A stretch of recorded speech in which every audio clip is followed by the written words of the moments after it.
I compiled just between 2021 from a Threshold Crossed report by the Human Rights Watch accusing Israel of genocide in 2021. Okay, from 2021 to September of 2023, right before October 7th, there was about a dozen reports from UN, UNICEF, OSHA, who else? UN, UNICEF, OSHA. There's a whole list, and they're all saying the same thing. Like, what? I don't know. I worry. Do you know the next one? How do you guys call an open air prison when there's a luxury car dealership in Gaza? Do you know how stupid that argument is? That was opened by a Palestinian. That doesn't mean shit because 2007, I believe, is when the blockades were put upon Gaza. I mean, their airport was fucking bombed by Israel. So you can't leave, you can't come. You're in this corner isolated. You're at the mercy of Israel. You can't do any trade. You can't, your movement is restricted. You have to get so many permissions just to try to get to the West Bank. So now you're isolated completely. The open air prison is you're living in this space, but you have absolutely no autonomy. You can't do anything. You can't even, they even restricted the bit of money people made through fishing, etc. They restricted so much, and to the point of where, when stuff is coming in through truckloads, you're then letting in simple things like chocolate or ingredients that are necessary to make Palestinian dishes. That's ethnic cleansing, actually. Or pencils. It's just simple things. This idiot goes and says, well, how is Hamas still able to get weapons in? I'm like, that's not the argument. Open air because there's one, dealership, luxury dealership, that they're free. That argument they keep using over and over and over again. I don't get how. Go ahead. I just wanted to add something. So if you guys check the link in the chat, it's from Twitter. This is Mandani, and he tweeted about the video from the amount of rockets that Trump has shipped to kill more people in Gaza. You should check it out and retweet the video. That way you can get to like a bigger number. He's got about 107,000 followers. And I think this is the same Mamdani, isn't it, running for the mayor? I think so. Let me take a look. Zohran Mamdani. Yeah, that's it. That's it. I put the link in the chat. Yeah, I see it.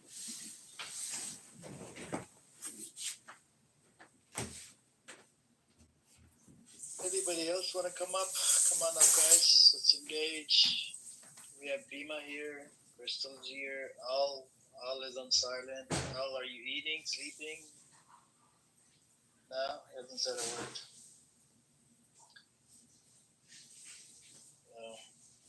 Shape is probably sleeping. Shape spent 4 hours with him, or with Rohan, or 3 hours with him. I think you and Shape went in there together, right? No, I was there before, and then Shape came in, and Bima was there. Yep. I mean, so you guys gave a lot of time to Rohan. And then after he was done with his room, he came into this room and started attacking me in the chat. No, who attacked you? Rohan. What a loser. He said, you're my Jew hater, I'm the biggest Jew hater. I was speaking with facts. I even mentioned his daughter. I'm like, your daughter's pro-Palestine. What the fuck are you doing? You're on the Israeli side. You're not even an Israeli citizen. Like, how do you make a decision for the Israelis? Like, these people I don't get. Like, these are American people, Australian, whatever. How the hell do you make a decision on behalf of Israelis? I just don't get it. Like, who the hell are you? He has the right. So, yeah, he has the right, but he doesn't have the citizenship. If you don't have the citizenship, then you don't get the right. There's no right. I mean, what are you going to say? It's just like a blindly, like, remember we had people from certain country, they were defending blindly. They didn't want to hear anything about their country. It just makes you want to be like, okay, this is how it is, man. All has dependency said, there's no Jews blowing shit up. I'm like, yeah, start talking about the Zionist terrorist groups. I think you should bring up Black Sunday. We brought that up. We brought up a lot of shit. Yeah, we brought that up. There's a bunch Shape is the one that gave me Black Sunday, and that was good. Market, special market. Booby trapping since 1930s. Like, this pager type, that's not new. Yeah, but they don't like to admit it. They like to derail and turn to, well, 90% of all terrorist groups are Muslim. he asks me, "Is it? Do you think the West?" I'm like, "No." I'm like, "Listen, it's perception. Okay, it's who's in power giving these types of labels. Because if you think about the militaries of these countries, they do heinous terrorist attacks, but they don't get that label." He's like, "Do you think the West is like anti-Muslim?" I'm like, "No, not particularly." And then surprisingly, somebody on his camp came in and said, "Well, that is true. It depends on who's looking at it." They derail, derail, derail. It is so disgusting that these people today are still saying that there's no genocide, that there's no starvation. It's fake. You know how disgusting that is? Bima, I wanted to ask you, what is your position in relate to? Do you believe in two-state solution, one state, or no state? You're not gonna like my answer. You're not gonna like my answer, man. Is the 67 border?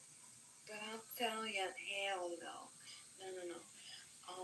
I believe in a pre 1917 friggin' Palestine. Just let it be. Let it be. That's right. Let it be. Nobody is over anybody, and let's use some courts that we like. If the Jews want to have their courts, go ahead. We can have other Sharia courts, go ahead. Everybody just get along and no fucking borders. I don't want your laws over somebody else's laws, and let everybody live peacefully. That's what I think. And the moment that somebody wants to initiate aggression, you take them the fuck out.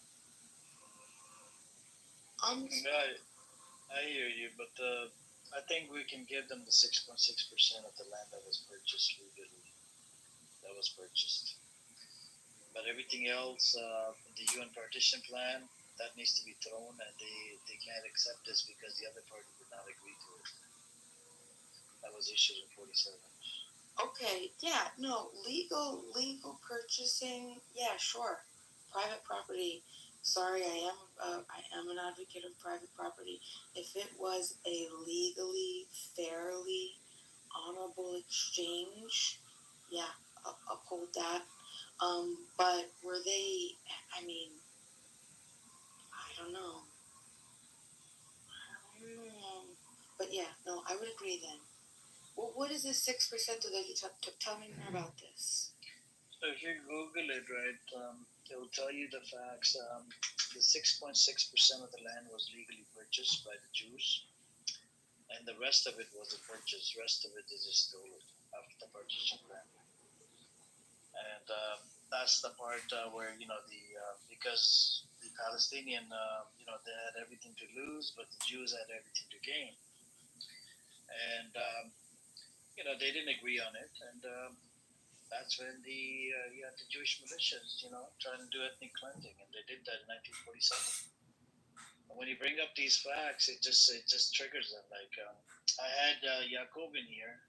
Yaakov was trying to say that it can't be 6.6%. It's included West Bank or this bank or that. I'm like, I don't know, man. We're gonna have to agree to disagree because if you look at the historical facts, it's 6.6%. Yeah, Cole's become a little extreme too, by the way. Yaakov, no, he comes in here sometimes. He just wants the In facts. those Zion rooms, he goes a lot. Yeah, that's how it is, man. That's how they change their position from room to room. It's like shapeshifter. But shapeshifter, he changed his position completely. I think he did a 360 because he found out that these people are demonic. They are different, and then his people got murdered and slaughtered as well by the same Zionists that are supporting the narrative. I don't think he did. Yesterday's conversation. I think he did maybe half. Maybe 180 is technically the right term, but 360. Okay, forget the 180. Maybe he did 90. 45. 90 degree, maybe half of 180. Yeah, 90. Yeah, I mean, Shape. He says he condemns Hamas and whatever. I mean, that's everybody's different, man. I think it's like Mahdi Hassan. Mahdi Hassan says he condemns Hamas to get the conversation going. You see what I'm saying? see what because the you're saying. conversation doesn't go anywhere. We get stuck at one point. As soon as you say condemn Hamas, so you can move to a next good part where you can talk about other things and address other things. You see what I'm saying? Yeah, that makes sense. I think that's why Mahdi Hassan, he goes, I condemn the 7th of October and I do this. Like, but that brother Suleiman Ahmad on Twitter, right, that investigative journalist, he goes, nope, I can only condemn it with certain, yes, there was some crossfire and I would need evidence to condemn it. And even the rape and whatnot, according to what I just read right now, and what he says on his faces, it's very questionable. It didn't happen.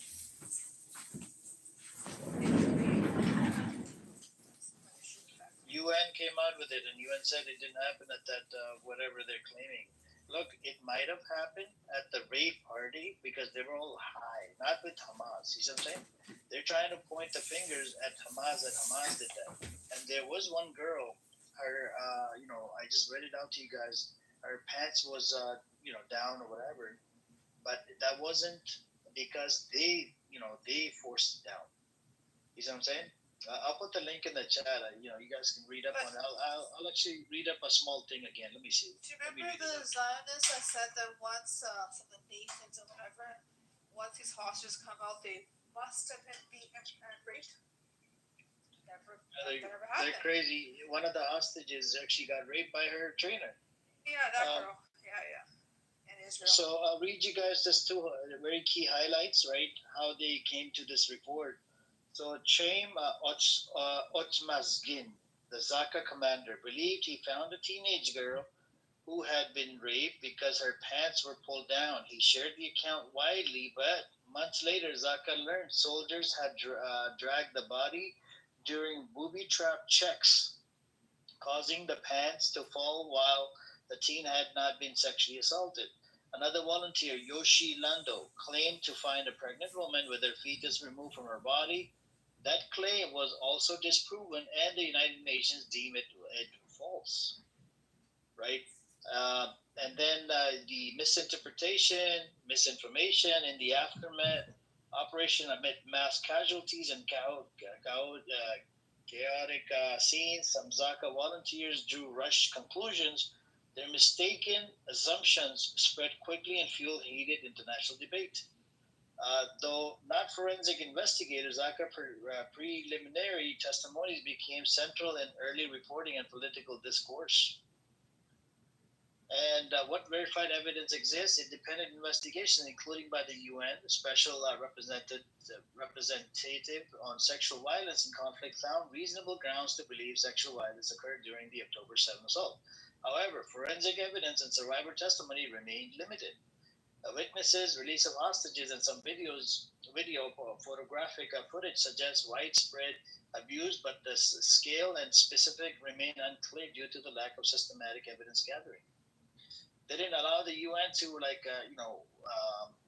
interview or ask questions to the victims.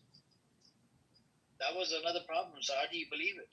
You can't believe it. They made a whole bunch of bullshit claims, man. That's why the credibility of this Zionist entity went down the toilet.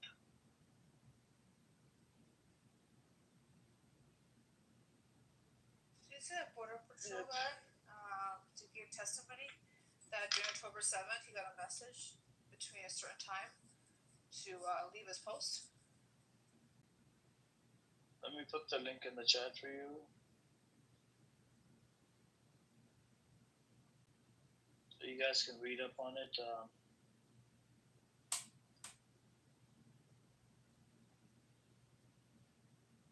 And it's a PBS link, by the way. PBS is American TV channel.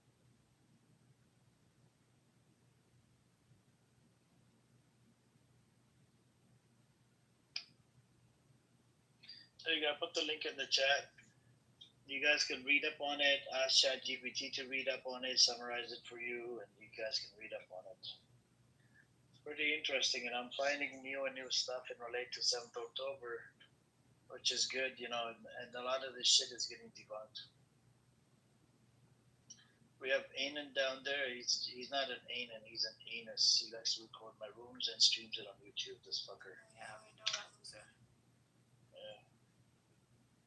Loser, why don't you come up and have a girl's picture on there? Why do you act like you're a girl? Do you become a girl at nighttime? A little recording bitch? Yeah, he becomes a girl at nighttime. It's like a demon hour after 12 o'clock. Everyone. Walaikum assalam. What's up, yeah? How are you? Just woke up. I'm just washing my mouth. You're not gonna eat anything? You're just brushing your teeth? No, just gonna have a cup of tea. Rest. What kind of tea do you drink, yeah? You drink black tea? English tea. Look at you, man. English man living in English land and drinking English tea. All the time. English man. I'm a tea addict. See, I just have a chai, karak, anything. Why don't you put milk in it? You put milk in it? Yeah, I put milk in it. Yeah. Oh my god. You drink that Pakistani Indian tea. We had people from India in this room earlier, yeah. Well, we call it Arabic tea. Without milk. And with mint and without milk. Oh yeah, mint one is pretty good. The But that's Moroccan an afternoon. That's normally afternoon. Like lunch. I can't lunch. Or if you are a Palestinian, do it with maramia. It's a nice.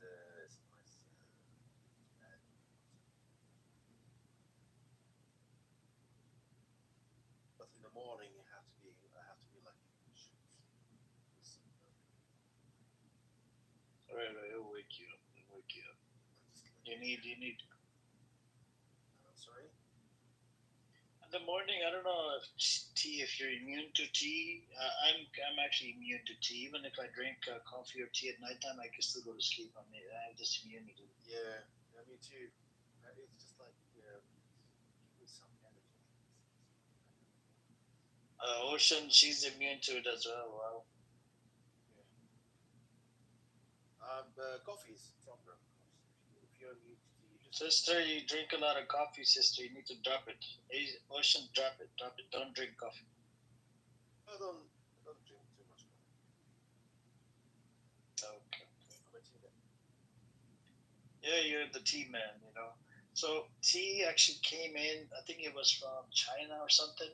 So India invented chai, you know, with the milk in it, whatever. So it was invention coming from India. They mixed milk in it and did a whole bunch of spices in there, and it became chai. I like the chai. Oh wow, you drink chai as well, Ocean? Wow. No, I like chai. Yeah, chai. Oh my God, 3 coffee and 5 tea. Oh my God, Ocean, be careful. Be careful. That's bad. That's bad. Chai is my best. I hope you're not that old, Ocean. I hope you're young. Yeah, but it's a good time to leave it. Leave it. Alas, finish. Don't touch coffee anymore.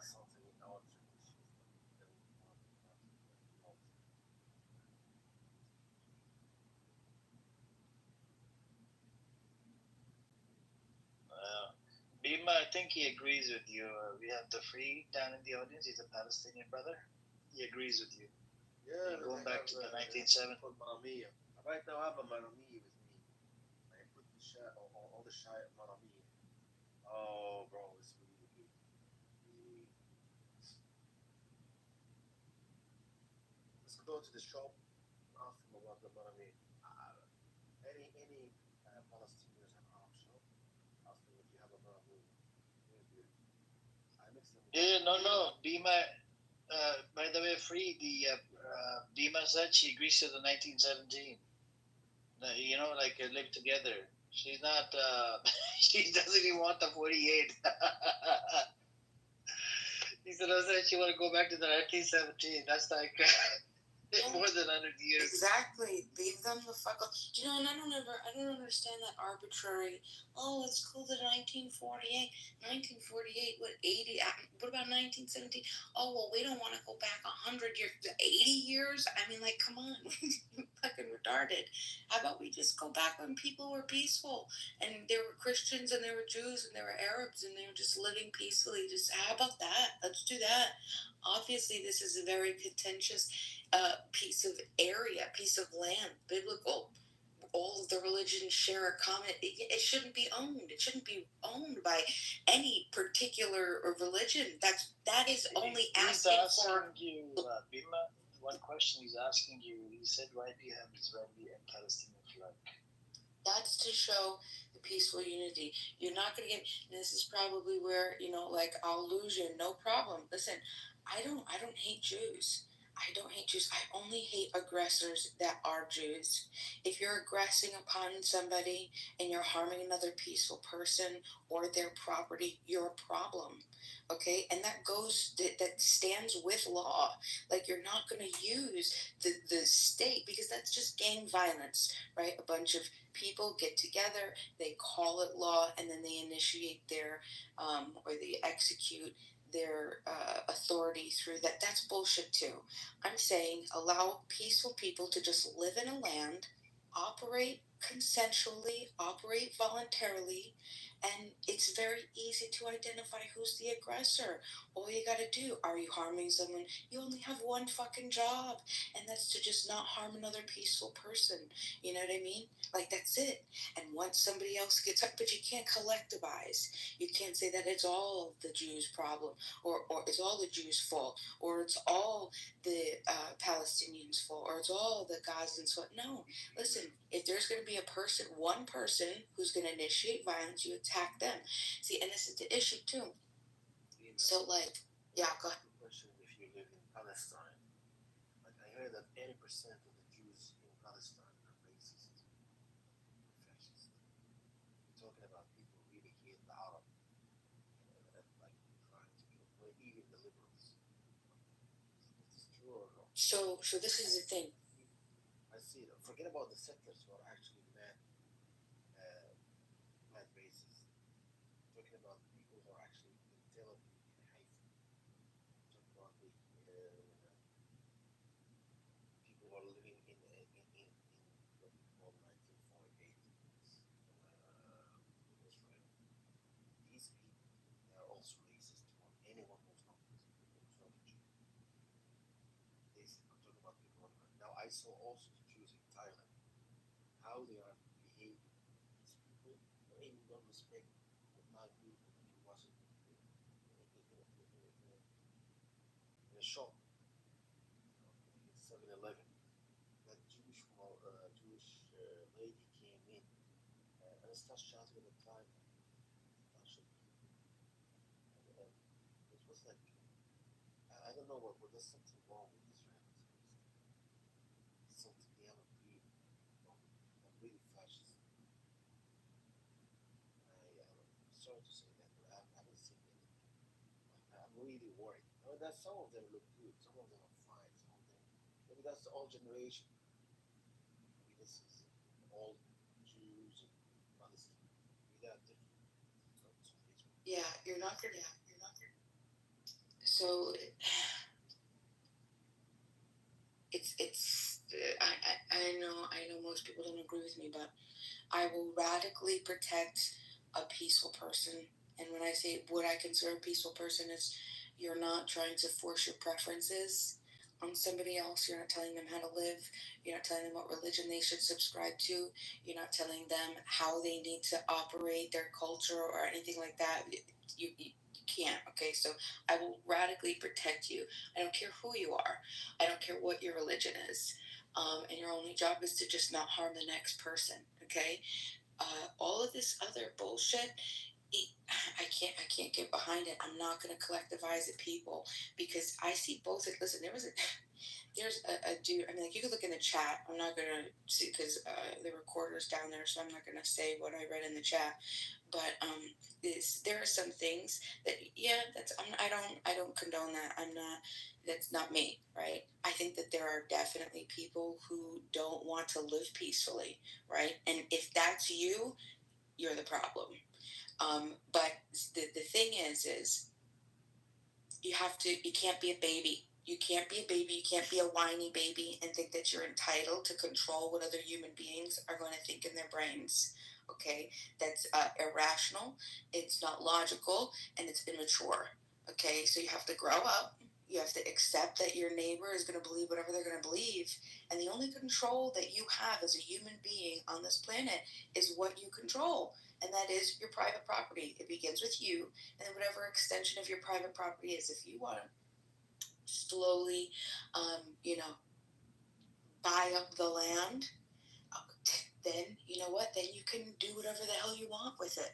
But you have to get it rightfully. You have to get it peacefully, right? It can't be awarded to you through some superstitious myth of authority from some foreign land and foreign people. That's just crazy shit. These are all just bullshit ideas that we use to control each other.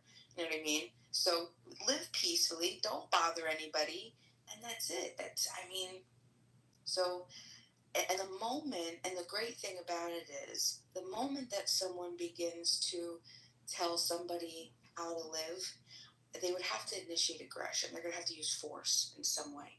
And it's a very objective thing. It's non-arbitrary, which means you can pinpoint it, right? It's not an idea, it's not a concept. It's something that you can actually visually look at and say, okay, this person has physically harmed me, has physically stopped me from moving freely on the planet, has violated myself or my property, right? And in those moments, those are violators. And like I said, I radically defend you. And so then defender's choice, take them the fuck out. I don't care how you do it. I don't care. At that point, defender's choice. Yeah, but I said maybe you don't get me what I'm saying. Like the whole Jewish people in Palestine are radicalized. I'm not talking about the main all generation. I'm talking about teenagers. It's very hard to have a Jew who's not radicalized. Yeah, they say that about both sides. About who? About who? Sorry. So they say that about Palestinians too. So the same I thing. can't justify the Palestinians, they are radicalized because they are oppressed. If you are an oppressed, you can easily be radicalized. But if you are the oppressor, okay, or the oppressors from your side, then why you're siding the oppressor? You got an activation there. And I see there is no reason to be siding the fascists. Like, you can't say that the German, all of them are radicalized and became Nazis. I condemn those Nazis among the Germans. The entire population became Nazis. I would just ask why. It's the same thing for the science. Why the Jews, all of them are radicalized to the point that the settlers are really doing what the SAS doing to Jews, like they go and snatch people from their homes and their properties. And why they're doing this? That tells you that the Jews in Palestine are really radicalized and they are they are actually becoming racist, fascist. This, you go in any street, we talk to one of them, it's just like, we want to kill the Arabs. The Arabs are evil. The good Arab is a dead Arab. They teach in the schools that the Arabs are evil people. I don't know, but Netanyahu, I don't think it's only Netanyahu. And I see them everywhere. Like I see them in Thailand. I saw how these people are actually behaving. They're against everyone, not only against the Palestinians and Arabs, against everyone, and misbehaving. Who hate the Jews? Who? What's that? That type people is actually a Buddhist. He doesn't even believe in any of the Abrahamic religion, or Judaism, or Islam, or Christianity. The same culture. Because why is he mistreated? Why he? Why, for example, a Thai person or a Thai woman hate hate a Jew? It's because of the mistreatment that they are seeing on the street.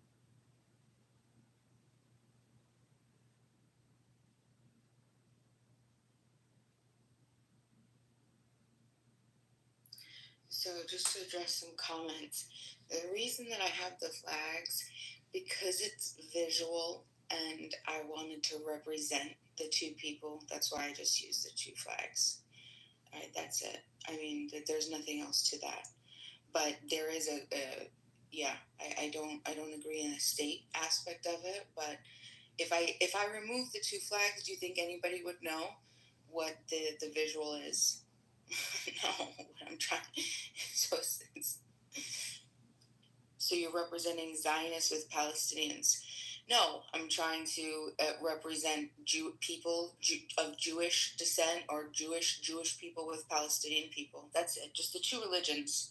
Maybe I should have done. I could change it to a Jewish star, or I don't know.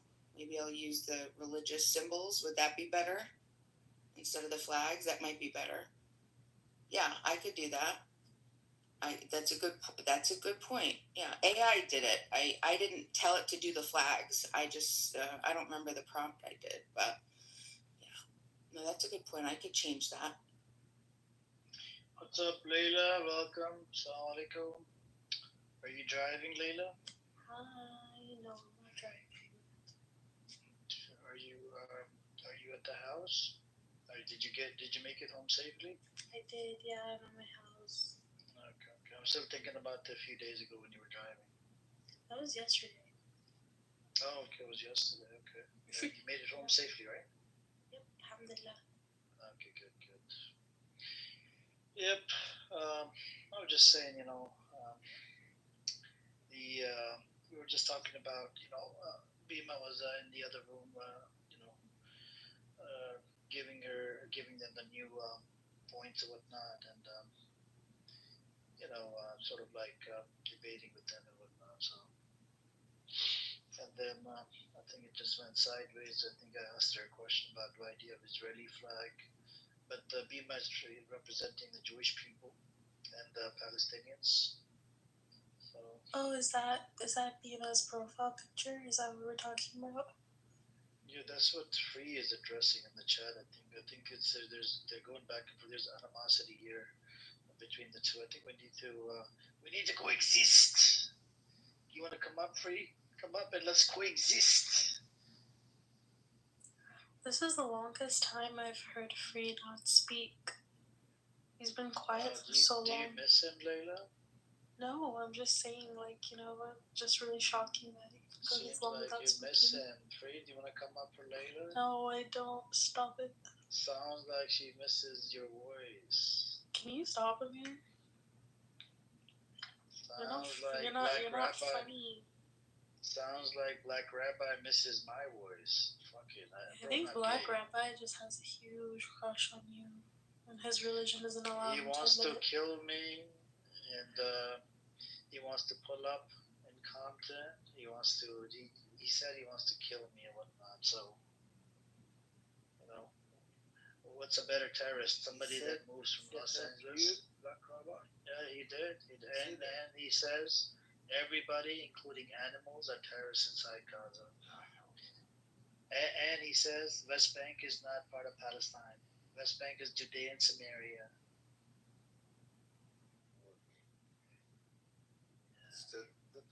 That's what they say. Yeah, Black Rabbi is I don't know, but I think he's not very significant person. He's American. He's not even a Jew, not even a straight. So I don't think he's important.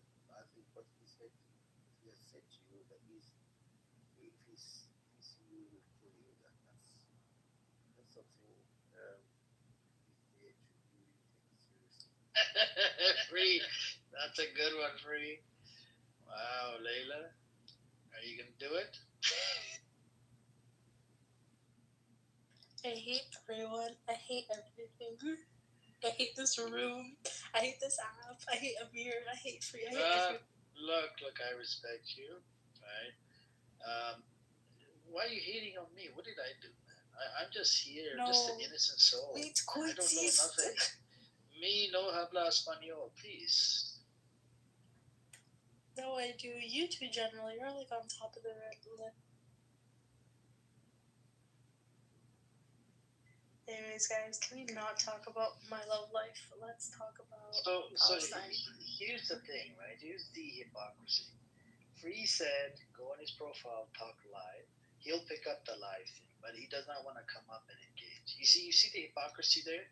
So he's giving more importance to somebody in this space. I'm not gonna name any names. Everybody can read up in the chat. But that's a crazy, crazy part. Ace, are you seeing this? I'm seeing it. Free. Everybody's seeing this. Everybody.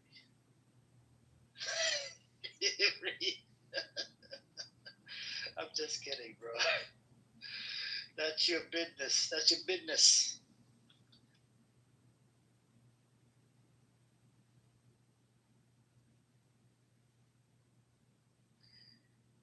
Anyways, Black Rabbi, shall we bring you up? You're gonna give me a headache. You wanna engage with him, Layla? Do you wanna engage with Black Rabbi? Sure, why not? Okay, come up, Black Rabbi. Just you and Layla, and come up, man. This idiot, terrorist, Nazi. Such a Nazi. I love you guys. I come in love. I come in peace. Shalom. Hey, Black Rebel. Shalom. Who am I speaking to? You're speaking to me. I want to talk to Wednesday, you please about... refrain from engaging with Black Rabbis between Layla and Black Rabbi. That's it. I want to talk to you about the Ibrahimi Mosque being run by a Jewish settler colony. A few weeks ago, my family received word that the Ibrahimi Mosque, which is near Khalil, or as you guys renamed it, Hebron, there's a mosque there that is very sacred to Muslims. It's a mosque. It's perceived to where Ibrahim alayhi salam, Abraham, and Sarah alayhi salam were buried. And a few weeks ago, the mosque was overtaken by the Israeli occupation and is now being run by a Jewish settler colony. We don't know. I've prayed there multiple times, and people who visit who visit Palestine, who go there on pilgrimage and stuff like that, don't know if they're gonna be able to pray in it anymore, because it's being run, the timings, entering, etc. What you can do inside, when you can go inside, when you can even come onto the property is being decided by a Jewish settler colony. So, what do you have to say about that?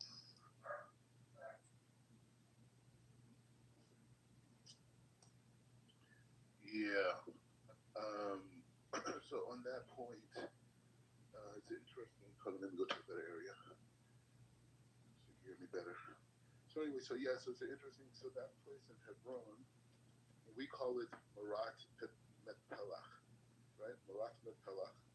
And it's probably, for me, it's one of my favorite places in all of Israel. And I can't even say how many times I've been there. I don't know, maybe 100. I don't know. It's my favorite place. But I think what you're bringing up is probably the most important point.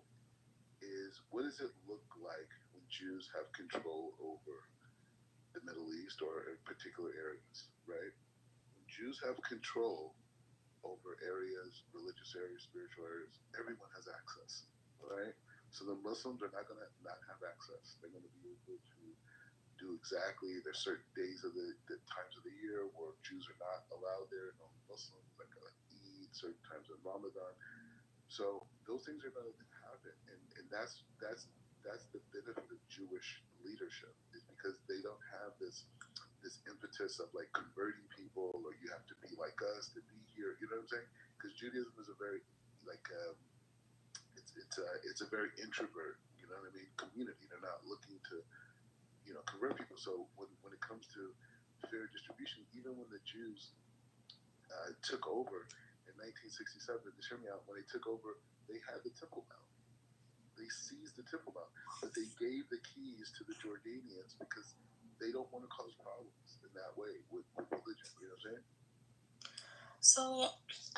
So this is, maybe you weren't listening, but this is completely counterintuitive to what I just mentioned. The Israeli settler colony, one of the reasons why they took it over, number one, was because they believed that it's a mosque, so it's suspicious for terrorist activity, and they need to investigate it, blah, blah, blah, blah, okay? And so they took over the mosque to investigate it and research it. And now the mosque is not open to the public, and we don't know when it's going to be open to the public.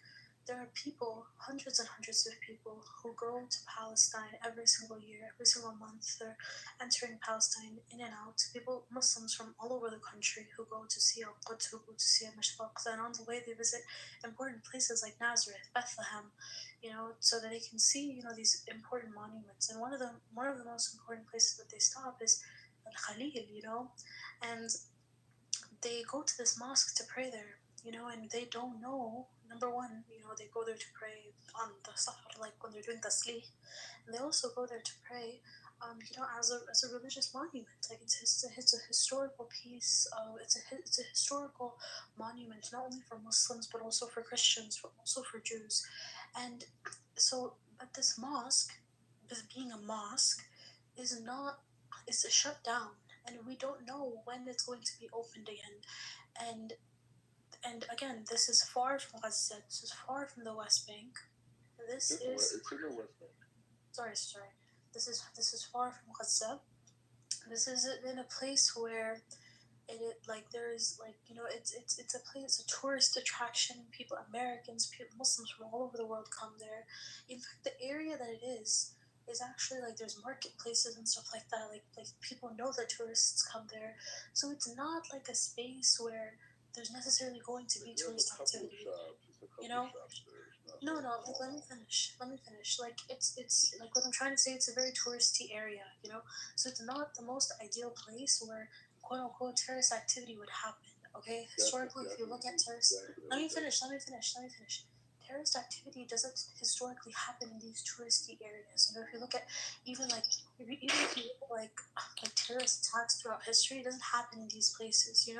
So what I'm trying to say basically is that there is no reason for the Israeli occupation to take over the Ibrahimi Mosque, unless and until it is only to subjugate Muslims and to oppress them and to take over their places of worship. No, it's a really good point you're bringing up, because it's like Hebron, and I feel like you should educate yourself more on the history of that area, right? Because there's been violence, uprisings, all the way from the 1920s with the Hebron massacre, right, where Arabs came in and murdered Jews on Shabbat, inside of the same synagogue. From the beginning. I'm just saying, just the point is just saying. One who made the murder is the Jews went there and killed the Arabs. Okay. Either way, I'm not debating. Yeah. Please, it's between Layla and Black Rabbi. But Layla, can you ask him what was the reason of the massacre that happened? What was the reason behind the massacre that took place in Hebron? Or I'm gonna say Khalil, because I don't go by colonizing names. That's what it's called in the Torah. You're a colonizer. You created a new name for it. It's in the Torah. It's Hebron. That's what it is. What? Abraham. Can you give us the reason? Can we move away from that point? Can you give us? I just want to be clear. We're not here to debate religion. I'm just here to ask you. I'm not debating religion. I'm just saying you said a term. You said we have a colonizing term, and I'm saying that's the term that is in the Torah. You created. You guys came in centuries. There is no you guys hedge came in millenniums later. It doesn't say Jahash, but your Torah doesn't reference. I thought it was just 101. Doesn't Yeah, but that's not the biblical land in the Torah. That's not. Hang on. Forget about the term. I want to know what actually happened in Hebron. Go on, tell us. Educate us. We don't know. We're just idiots. We're dumbasses. Can you tell me what happened in Hebron? I think it was either 1927, 19. Yeah. So the Jews were having a Shabbat, and out of nowhere they were stormed by thousands. What was the main reason? Why did they do the attack? And they murdered all the Jews inside of the synagogue. Why did they do the attack? Can you answer that? He's gonna look it up. He's gonna ask. The point is just saying. No, but the point. No. My point is, why did it happen in the first place? I don't know. We're talking about your point. I need to know the answer. Can you give me the answer? Why did the Hebron massacre happen? I'm saying to you that there's been historical violence in the region. My question again to you. Hold on, Black Rabbi. Okay, but no. Such an idiot. Okay, Amir. Even if you know what? I'll play by your words. Okay, I'll agree for you for the sake. No, let me finish. I'll agree with you for the sake of the argument that there was, historical violence in Khalil, okay, that there was, Yeah. okay, that it's the birthplace of uprisings, even though everybody knows that the birthplace of uprisings is actually in Al Quds, but anyways, okay, well, I'll agree with you for the sake of the argument, okay? At the end of the day, a mosque, by international law, is a sanctuary space, okay? It is a place where people seek refuge, okay? The same way that a church is, the same way that a synagogue is, okay?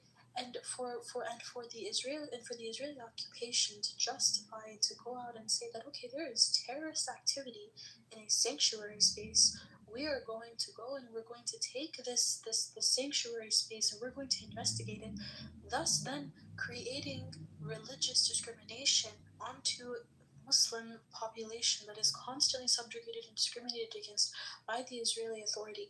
It's insane, and not only to Palestinians living in Palestine, but also to the Muslims that come there for pilgrimage. So this now is not just an issue of Israel and Palestine. This is an international religious authority. This is an international issue now. This is something that, is like people are advocating to be brought to the United Nations attention, because it's the same way that, let's say, okay, that there is this one of the oldest churches, some of the oldest churches are in Ethiopia. Like, if anybody were to go and demolish them, or if anybody were to go and to say, like, okay, we're going to demolish these, or these are now going to be under this occupation, and like nobody's going to be able to see them anymore, it would be the same way it would be brought to an international court. It would be seen as discrimination under international law. People have the right to go seek pilgrimage the same way that they have the right to go seek refuge. And for Israel's occupation to come and say that we are going to take over this mosque to investigate it, which they have been for 2 to 3 weeks now, and they still have not opened it up for public use. Well, I think you should be aware that the tribe, the clans that are the Arab clans that live in the Hebron area are partnered with. It's Khalid. What you call, yeah, okay, fine, but they are partnered with what you call the Jewish settlers, and it was actually the Arabs who educated the Jews on the fact that there is terrorist plots around Hebron, because it's right in the West Bank. That's where it is. It's like there's 97% of Hebron is Muslim, 3% is Jewish, right? And there's a little small Jewish community right next to the mosque itself, and or do you have sources for that? I live it. Okay, so I'm just supposed to take your personal experience? I'm not lying to you. Like, I have no reason why you could look it up. Exactly. So why don't you do your due diligence and give me the source? I live it. I go there all the time. So I'm supposed to take your word for it? Yes. Jahesh? Yes. Yeah, Jahesh came out. You don't understand the sense. Rabbit, you also live the American dream, don't you? You have sources, you have evidence of that. You what? Take whose breath away? I said just realize one thing. We'll take your Amir asked him about the reason of the massacre. He never gave the answer. This logically, Rabbi, this does not make any sense. Sorry, Yahoo. Anyways. Okay. So, it's first of all, this doesn't make any sense, because why would an Arab Muslim population educate the same occupation that threatens? This is not only the first mosque that they've shut down. They've completely demolished and shut down the Ahmadi Mosque, which was named after Umar ibn al-Khattab, and also is the same mosque that was one of the oldest standing mosques, like one of the most oldest standing mosques in Palestine, in the world. When that mosque got destroyed, right? It literally shook the entire Muslim Arab population in all of.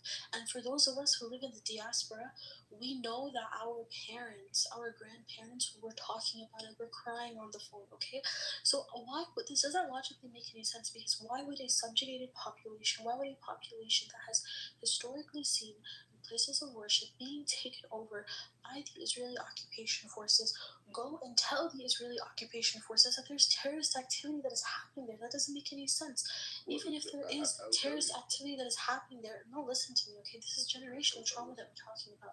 Nobody's gonna go tattletale to the IDF saying that there's no Arab, Muslim, no Palestinian is gonna go tattle to the IDF and say that, okay, there's terrorist activity happening there. That doesn't make any sense. That's not how power works in Palestine, okay? Yeah, they do. And the thing you got to keep in mind too is that there's so many Arab, like I guess you'd call them clans or whatever.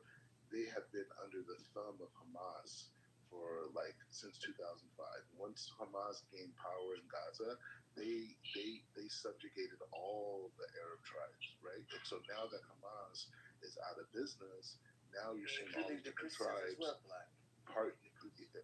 I'm saying, but now you see them partnering since 1948.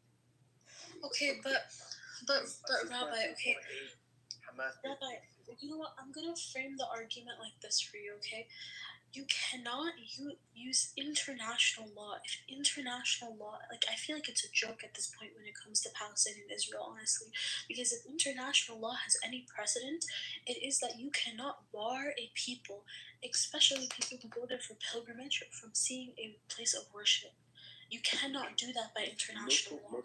If you want, I can pull articles for you. If you want, I can pull articles of the international. Let me finish. Don't interrupt me. Do not interrupt me. I'm speaking very calmly, very eloquently. Don't interrupt me, okay? I'm being very respectful to you. I'm probably going to be the most respectful person to you on this whole panel, so please treat me as such, okay? As I was saying, okay, if international law has any precedent, it is going to be that you cannot bar a people from entering their religious places of worship. I was actually cannot even pronounce the word ha. You call it here. Actually, if you look at it carefully, it's Hebron. That's not even Khalid. Anyway, but you are non-Semitic. I mean, you are a fake Semitic. Oh my God. Okay, so. Anyway, I just want to You cannot even pronounce the word ha. Don't censor yourself. Okay, censor. You cannot bar a people from entering a place of worship. You just cannot do that. Okay, you don't even understand. You're making it. Don't even know how complicated. I'm not talking to you. I'm talking to you. I'm not. Okay, Amir, ask your questions. What was the goals to you of that massacre? I'm not talking to you. Why are you mentioning it? Let the sisters talk. Respect her femininity. Give her Well, space. respect yourself. Answer the question that Amir I'm asked. talking to the sister. I want to learn from her. Doesn't matter, but where's Amir's question? She does matter. You don't matter. I don't want to say. You not answering back Amir's question. Yeah, brother, there's no point of getting answered. This idiot doesn't even know what happened at Hebron massacre. They wanted to take down the Masjid al-Aqsa. That's what happened. And by the time the massacres happened on both sides, it wasn't just the Jewish side. On the Arab side, they got killed as well, and some of the Arabs even saved the Jews. All right, you should look into the historical facts. If you're gonna come and take over Masjid al-Aqsa and you're like a colonizer, occupier, somebody who hold on. This is what ended up happening in Hebron massacre. Go look up the facts instead of talking out of your Okay, but that's fine. Don't make bullshit claims. That's why I wanted to ask you, because I wanted to check on you to see if you know the historical facts. Amir. Just a dumbass. Amir, No, there's no point. Go engage with Layla. I'm not gonna engage. You're intellectually dishonest piece of. I will respond to you. Amir, so the point is, the beautiful point that Amir is bringing up, you guys, the beautiful point, there was a rumor, right, that there was a Rabbi Cook, who was a big rabbi here. It wasn't just a rumor. They weren't going to do it. No, they weren't. And there was a rumor because of certain things that he said in his speech that the Arabs took that as the Jews are going to try to take the temple down, right? So it was a rumor, right? But that's not the main point. The main point, whether maybe it wasn't a rumor, I wasn't there, right? I wasn't even alive at that time, right? So I'm not here to argue that point. But what I can show you, when you see 700 checkpoints in the West Bank, what you have to understand is that it's 920 checkpoints, not 700. Total. Yeah, total. 920 I said in the West checkpoints. Bank. Yeah, in the West Bank. I'm talking about West Bank. 920, not 700. You know what's crazy? When, like, in the West Bank, right? Like, in like in order to get from like one of my family friends' house to the house where they live, it's only like a few kilometers. It should only take like 15-20 minutes. It could take 4 to 5 hours just because of the amount of checkpoints that are in the West Bank. Like that is actually insane. And Black Rabbi, you can use whatever, you can misconstrue whatever historical piece of information you want. I'm talking to you about international law. I'm talking to you about the articles that Israel is supposed to follow as a nation state, as a member of the United Nations, as a member that, as somebody who is a GPC in the Middle East. I'm talking to you about that. Okay, I'm talking to you not even, again, I'm not even talking to you as a Palestinian. I'm talking to you as an international relations student, somebody who studies this. You cannot bar a group of people from entering their religious spaces when they are on pilgrimage. Okay? In fact, when you apply for your visa and when you enter a nation state, the visa officers and the people who work in immigration are complied to tell you that you are not allowed or you are not able to visit thus and thus place, and you are able to cancel your trip because of that and return back home safely. Again, Israel is the only place in the entire world that does that. That doesn't follow that. Okay? That doesn't do that. Israel is the only place in the world where you can apply for a quote unquote Israeli visa, or you can go into Israel and you can visit. Listen. Let me finish. You can go and you can visit Israel. And the immigration officers will not tell you what places you can and cannot visit. You will find out when you enter Al-Quds that you cannot enter it for whatever reason, why or why not. It is the only place in the entire world that does that, by the way. Do you have any sources in that? So this is the thing that, and right now I'm just speaking as an American, right? I'm not like, going Jews and Arabs and Torah and all this. I'm just speaking as an American who grew up in Los Angeles and just came to a different part of the world and observed, right? And the challenge with international law, this should be your thesis, right? The challenge with international law as it relates to this conflict is that there's a different type of militarization that has happened here that we've never seen before in history, right? We've never seen the idea that, okay, 1967, Israel, defeats its enemies and starts expanding with the support of the United States, and then all of a sudden you say, hey, there's a people here that were Jordanian Egyptian, and now we're going to call them Palestinian, and they're going to be a resistance movement. And then you go back to the international courts and say, hey, these people who live in these particular areas, these should be considered Palestinian territories because they are a people, and this is a mechanism to stop the West's improvement on what they. That does not make any sense. That's wrong. No, that's wrong because you're literally lying, bro. Palestinians have had representation in the United Nations since they've had representation prior to the Nakba. They've had representation for as long as the League of Nations has been around. What are you I'm not taking about? away from that. What I'm saying to you is the concept of Palestine has existed for 2,000 years. That's what the Romans called my ancestors, right? In Israel, they called them Philistine. That's what they called them. It's a Greek word. You're from Los right? Angeles. Stop acting like you're from there. And so what I'm saying is that in 1967, there were that were militarized as a resistance movement. That means everyone who defined themselves as Palestinian past 1967 was militarized individuals that were there for resistance movement. So they went to the international courts and they said, hey, you know what? We live in these areas. We are a people. We're indigenous. We need sovereignty. We need support. We're going to lose. And that was the response, was to take certain territories and say, hey, these are Palestinian territories. Right, because the Jews didn't have those territories per se, right? So that's what we're talking about. So now you go even a step further, and you look at Gaza, and you look at Hamas. Now you're looking at a population of people that are completely militarized, right? Completely militarized, and with the focus of destroying Israel, right? So now, how does Israel deal with that? How do you deal with that when women are conceiving children to create terrorists? Right? That's what their goal is. Their goal is to create children that destroy Israel. that is their goal. Martyrdom is a thing, right? So we don't want to accept that. Are the IDF and the are they martyrdom? All I'm saying is, Rabbi, No. last time I gave you a warning, Rabbi, One if you second, talk about brother, the one children second, of one Gaza, second. I'm gonna put your mom's information on my PTR. What? Check my PTR. One Check my second, PTR. one second. I told you don't speak about the children of Gaza. mm. Check your mom's information on No, my one PTR. second. Look at it. One second. There's nothing you can do about it. Look at your mom. Hold on a second. Oh my brother. god. Hold Look on. at your I mom. got a Look at your question. mom. Look at her. Look at her. Hang on, brother. Hang on. I was asking a question. Are those IDF soldiers, when they lose their life, are they called martyrdom?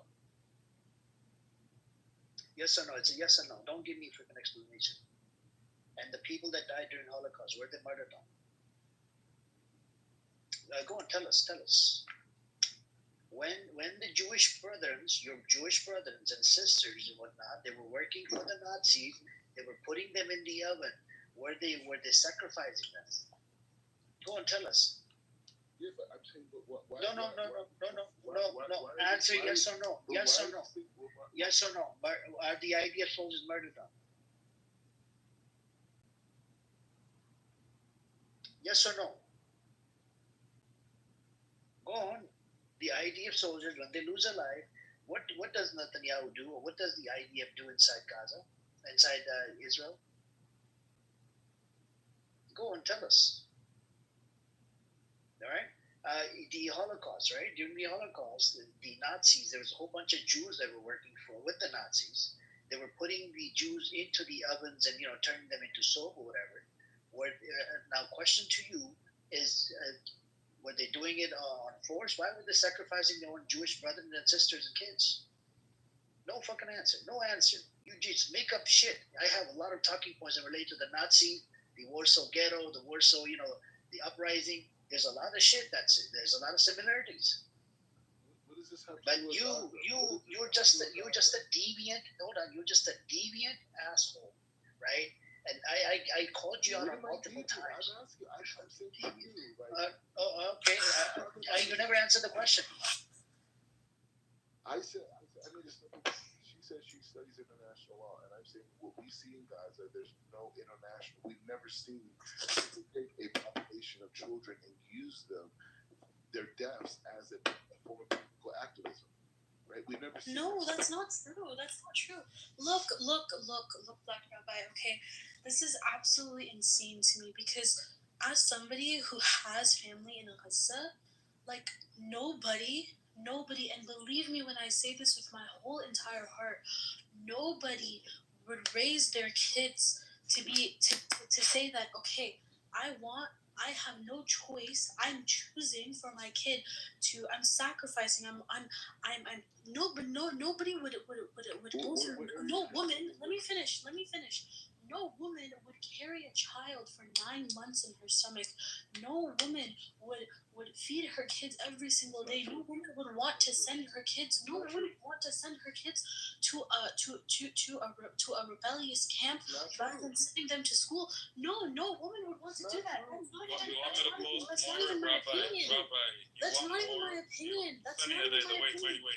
Wait, Rabbi, you want more? Buddy? You want more, or you want me to stop, or you're gonna stop? Do you want more? It's not true. No, but you want more, you fucking that's rabbit. not even you want more. Black Rabbi. That's not even my opinion. That's just a fitra. That's just your nature as a human being. It's not true. It is true. It is true. That's not Islam either. It's not. Nobody wants to raise their kids. I have family in Gaza. Not once did my aunts and uncles. Let me finish. Not once did my aunts and uncles. Not once did they ever say, "Okay, we want our kids to be members of the resistance." Not once did my family ever come into my dad and say, I live here. Who cares about what your family did? I live here. What do you mean? Who cares about what my family did? How can you sit there and say that in your privileged ass space? You are not from there. You live in your own bubble. You live in an occupied land. You live in your own little bubble. You live in your own little colonized world. You don't look. You don't open the curtains. You don't lift the things. You don't look out and see the people that you're actually speaking about. I have experienced it. My family has experienced What it. did you I've experience? seen it with What? my own What? eyes. What? What you are saying is complete BS. You What? grew What up did in you SoCal, experience? bro. You grew up in Southern California. You're What out have here you talking mad shit. You're out here talking this and this and this about the Israeli occupation, but you don't know the first thing. You don't know the first thing about what it means to be a Jew. You don't know the first thing. I would recommend you. Literally, you know, Wednesday, the other day, she said something beautiful. She says something, the fact that right now, this month is supposed to be commemorating the fact that you guys endured so much starvation during the Holocaust, and you have the audacity to sit here and tell me that what my family is experiencing doesn't mean anything, and that there's a mass starvation that's being executed on Palestinians right now. That is absolutely insane for you to come on here in your privileged little bubble and to come speak to me about my family that way. It's so you come from your privileged ass has the audacity to come on this app to hide behind a screen and quote unquote try your best to educate and convince and convert people, and instead of talking about the actual truth that you are a traitor to your own race, you're a traitor to your own people. You're coming out here condemning Palestinian resistance when you know damn fact that some of the biggest leaders of black resistance in America actually stood by the Palestinian liberation movement. Even Shut Angela, up. even Angela disowned you. The one on my PTR, Black Rabbit. You know who Angela is? She disowned you. Look at her. You are a disgrace to your own ethnicity. Do you understand that? Do you understand that? There are so many black. I know you there are haven't so spoken many to her in a very long African time. leaders. Yeah, Is Rabbit. anybody even listening to me? Yes, we're listening to you, but you're wasting your time with Freeze Black listening Rabbit. to you, Layla. Freeze listen. I'm listening to you. I'm listening, Habibti. I'm listening. Okay. Don't call me Habibti. Like, I'm talking about something very serious right now. Like, I how know. can he sit here and with in your privileged little bubble, and how can you talk about my family that way? Do you have no I shame? didn't say that. I asked you what were your experiences. He is some You Layla. told me you don't care. You told me nobody cares about what my family is experiencing. How can you say that you are literally sitting in such a privileged space? You're in America. He's someone that got chained up and whipped. He got chained up and whipped in Israel. Live in a shiny building in under somebody in somebody's home. He doesn't. He's lying. He doesn't live in a shiny building. This guy. He lives in a 3-bedroom apartment with 3 other roommates. He's lying. This filthy pig. They literally put him on chains and they whipped him. If Amir wants to put the video in the chat, that would be wonderful. You're a filthy pig, buddy. You're a filthy pig. You're pathetic, man. Look at your mom. I know you haven't talked to her or seen her in a very long time, but this is just a reminder. She still exists. Look at her. Her phone number is there too if you want to give her a call or send her an email or something. You know, Oh my God. It depends what you want to do, you fucking filthy pig. The thing is, Yeah, if you want more, I can send you more now, buddy. I'm continuing to. You want more? Do you want me to send you more or just leave it there? I'm continuing to. You want me to leave it there, yeah, rabbit, or do you want more? I'm writing a letter to my couple. Write a letter to your mother. Your mother. And we're gonna Write a letter to your mother. The Temple Mount is a symbol of racism. Write a letter to your mother. She's the one who disowned you, not your. I don't know who the fuck you want to send the letter to. Look at your masters and your PTR. Look at them. You're a slave to them. You're a slave to them. You are a slave to these people in your PTR. You're their slave. They don't even pay you, you fucking filthy pig. You're not brother. You're nothing. You have no brothers, man. Your brother disowned you. Your brother disowned you. Your brother from your other mother disowned you. You know, your brother from your stepmom disowned you. You know who that is? Anyway, so you don't know. There's no point with you. Black Rabbi, you have failed to refute any of my points. You stand defeated once again. Your face is literally, you're so shameful. Like, if I was you, I would delete this app and I would never come back. You know, the fact that somebody who is literally 1/3 of your age was able to grill you in an argument, Basiani, I would never come back. That's just me personally. You still have not refuted the fact that you cannot bar a people from entering their places of worship. You cannot do that. Even if you do, you have to inform them before they make their trip. But Israel is the only place is the only occupied entity in the entire world that does not follow international law when it comes to this article. And it is shameful and it is disgusting. It does not matter. Okay, if they're dealing with a different group of people, they are still dealing with an oppressed population, a population where people are considered second-class citizens who are being surveilled, who do not have the simple rights to privacy, which again is granted to every group of people, even groups that are deemed terrorists. They still have right to privacy. You know, you cannot come on here. Gaza are militarized.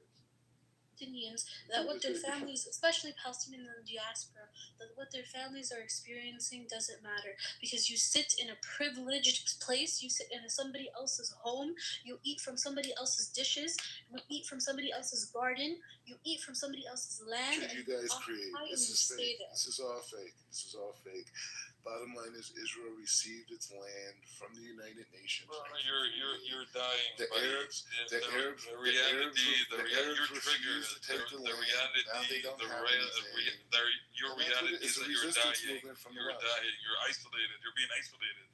So wants at you. the That's your reality, Warsaw buddy. You're being uprising, isolated. were they militarized? We take it. As long as Hold on, were they at the You have no choice. just asking about the Hitler, at the Warsaw uprising. Were they militarized? Were the people militarized? Go on, tell us. No answer like Yeah, sure. That's a very good point. Were they militarized? No, they were militarized. Answer before I number you, Black Rabbit. Answer. What I'm saying is that the concept of the concept of Warsaw uprising.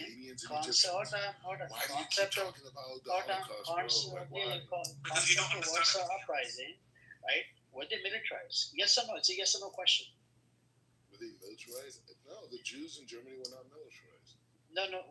So they were not militarized. They didn't have anything to fight with. They didn't have no weapon. They did not fight anything. They were not militarized. Literally, your Jewish Palestinian brothers concept. were part of Nazis. Hold on. Your Jewish brothers were actually serving under the Nazi, and they're the one that sacrificed their own brothers and sisters and turned them into martyrdom. Did you not know this? You know, the concept of Israeli didn't even exist until That's what they did years ago. What's going on in Gaza? That's what they're doing right now. A lot of the Palestinians. You're not even a That's- Jew, you Black Rabbit. Be a man. No, but hang on. I'll draw a comparison. This is what they're doing right now. A lot of the Palestinians come from a Jewish lineage, and what the Israelis are doing, the Israeli Jews, they think that they have the upper part or whatever, and they're sacrificing their own brothers on purpose. They're killing their own brothers, sisters, and kids. So what do you have to say to that? There's a lot of similarities when it comes down to Hitler. The difference is that you say you love Palestinians. You're not saying you're not. And I fight for the Palestinians to be liberated. You don't fight for the Palestinians when you call the madness that you residents guys terrorists. You support. fucking pussy. You are fighting for the terrorists. Palestinians You is don't like fight Hitler for fighting for the Jews. Palestinians. Yeah. You fight for yourself first. You fucking slave for them. Fight for I- yourself, bro. They chain you up. They whip you. You fucking faggot. What are you talking about? Fighting for the the Palestinians. key thing is like this. Fight for yourself, buddy. They took I'm your fighting soul for the away from you. Palestinian people Fight for them to yourself be first, buddy. liberated We don't want you to us fight for us. Don't from fight the for PLO. us. You're not a part of this. You're not a part of it. You just have You- relatives. You Just will have never. relatives. You You're not a part will of it. never be. You're not picking You'll up a never be gun. You're part not of that fighting. land. You know nothing about me. You're a little You're not bitch. even I might be.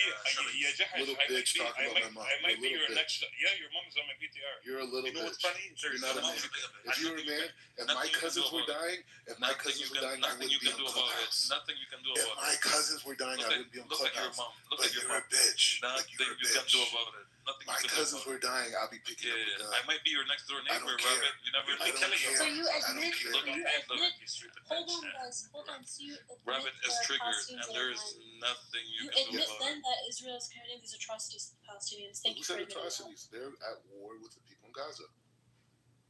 No, Rabbit, you just I'm- admitted it. I'm gonna flex with this PTR for a month, Rabbit. I'm gonna make you Who famous. cares? Who cares? She's I'm already gonna put it on my stream too. You faggot. Great. Yeah. The Hassans are famous. The Hassans are famous, bro.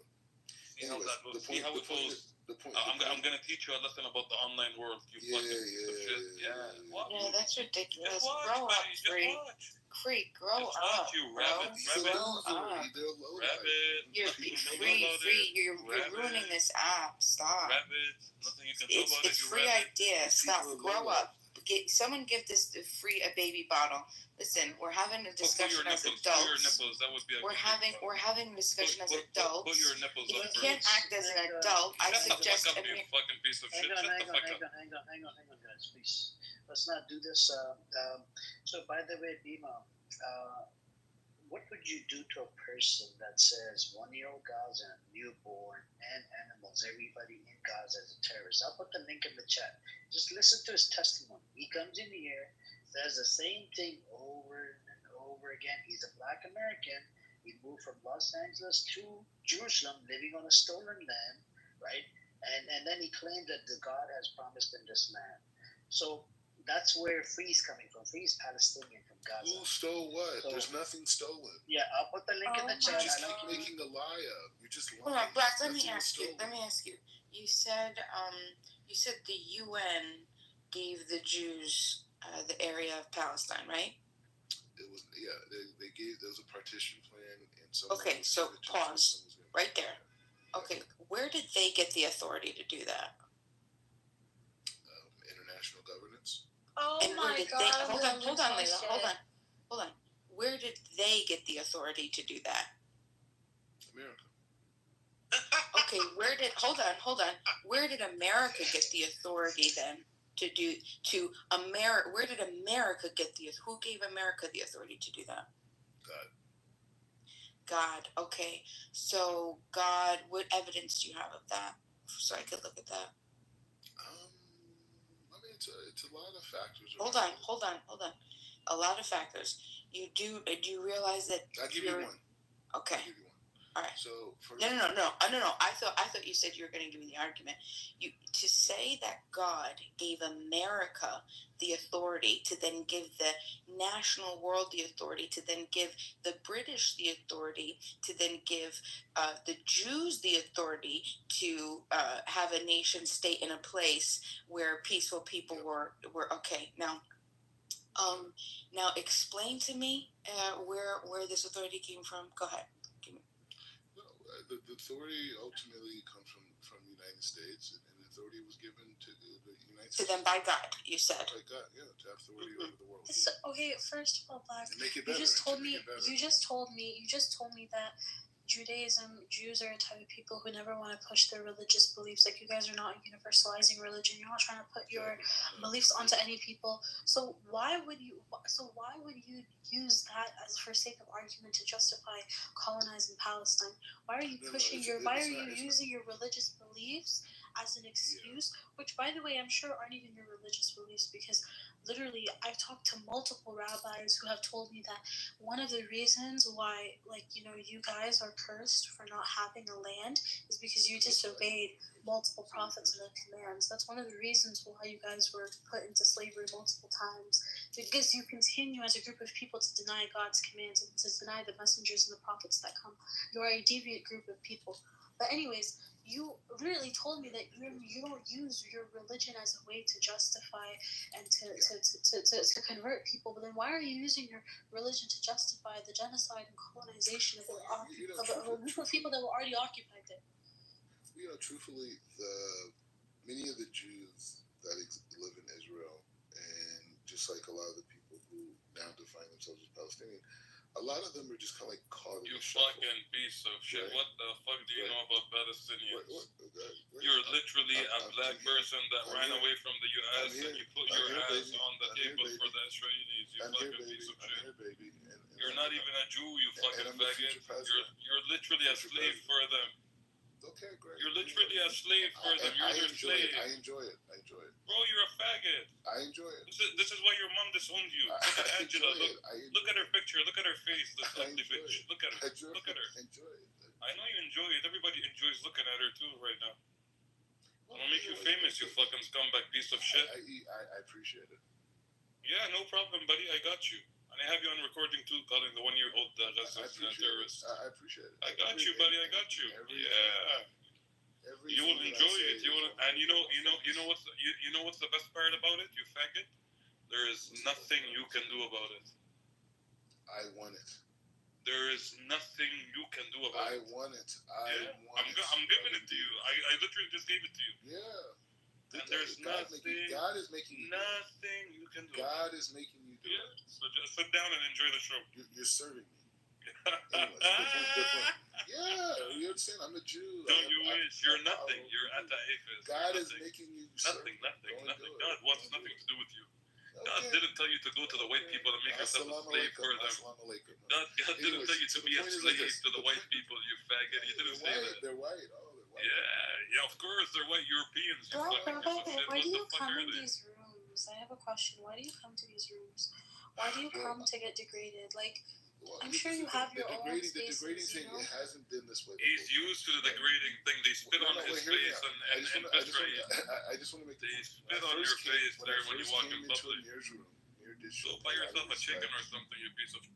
Amir did show a lot of respect, and it was a positive dialogue. And I would say like this: the transition for me in the media is from You blew the storylines. respect after you said one. I know you're right. You're right. I admit it. I admit it. Amir, I admit it. I accept Now you that. face the consequences, you piece of shit. I accept it. I accept it, and you know what? And I truly believe that in my heart, right? But the thing is, it's like this: I have to go into a debate style of dialogue in these podcasts, these different things, right?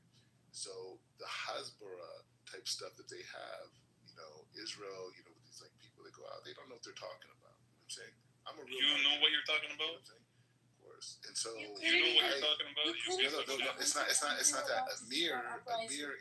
Well, hear me out. Amir in his room, they're more current on the day-to-day discourse than any of these other, and that's why the Israeli Hasbara people, they're not successful, because they can adapt the message. So they'll say the same talking points on Pierce Morgan and these different places. No, see, your mom is a new talking point. She never existed in this room before. Yeah, no, that's not. But my parents are going to be in the media with me very soon. So Yeah, we're gonna make her current on the Discord. Yeah, I mean, it's just. Yeah. Everyone should know about our family. Of course.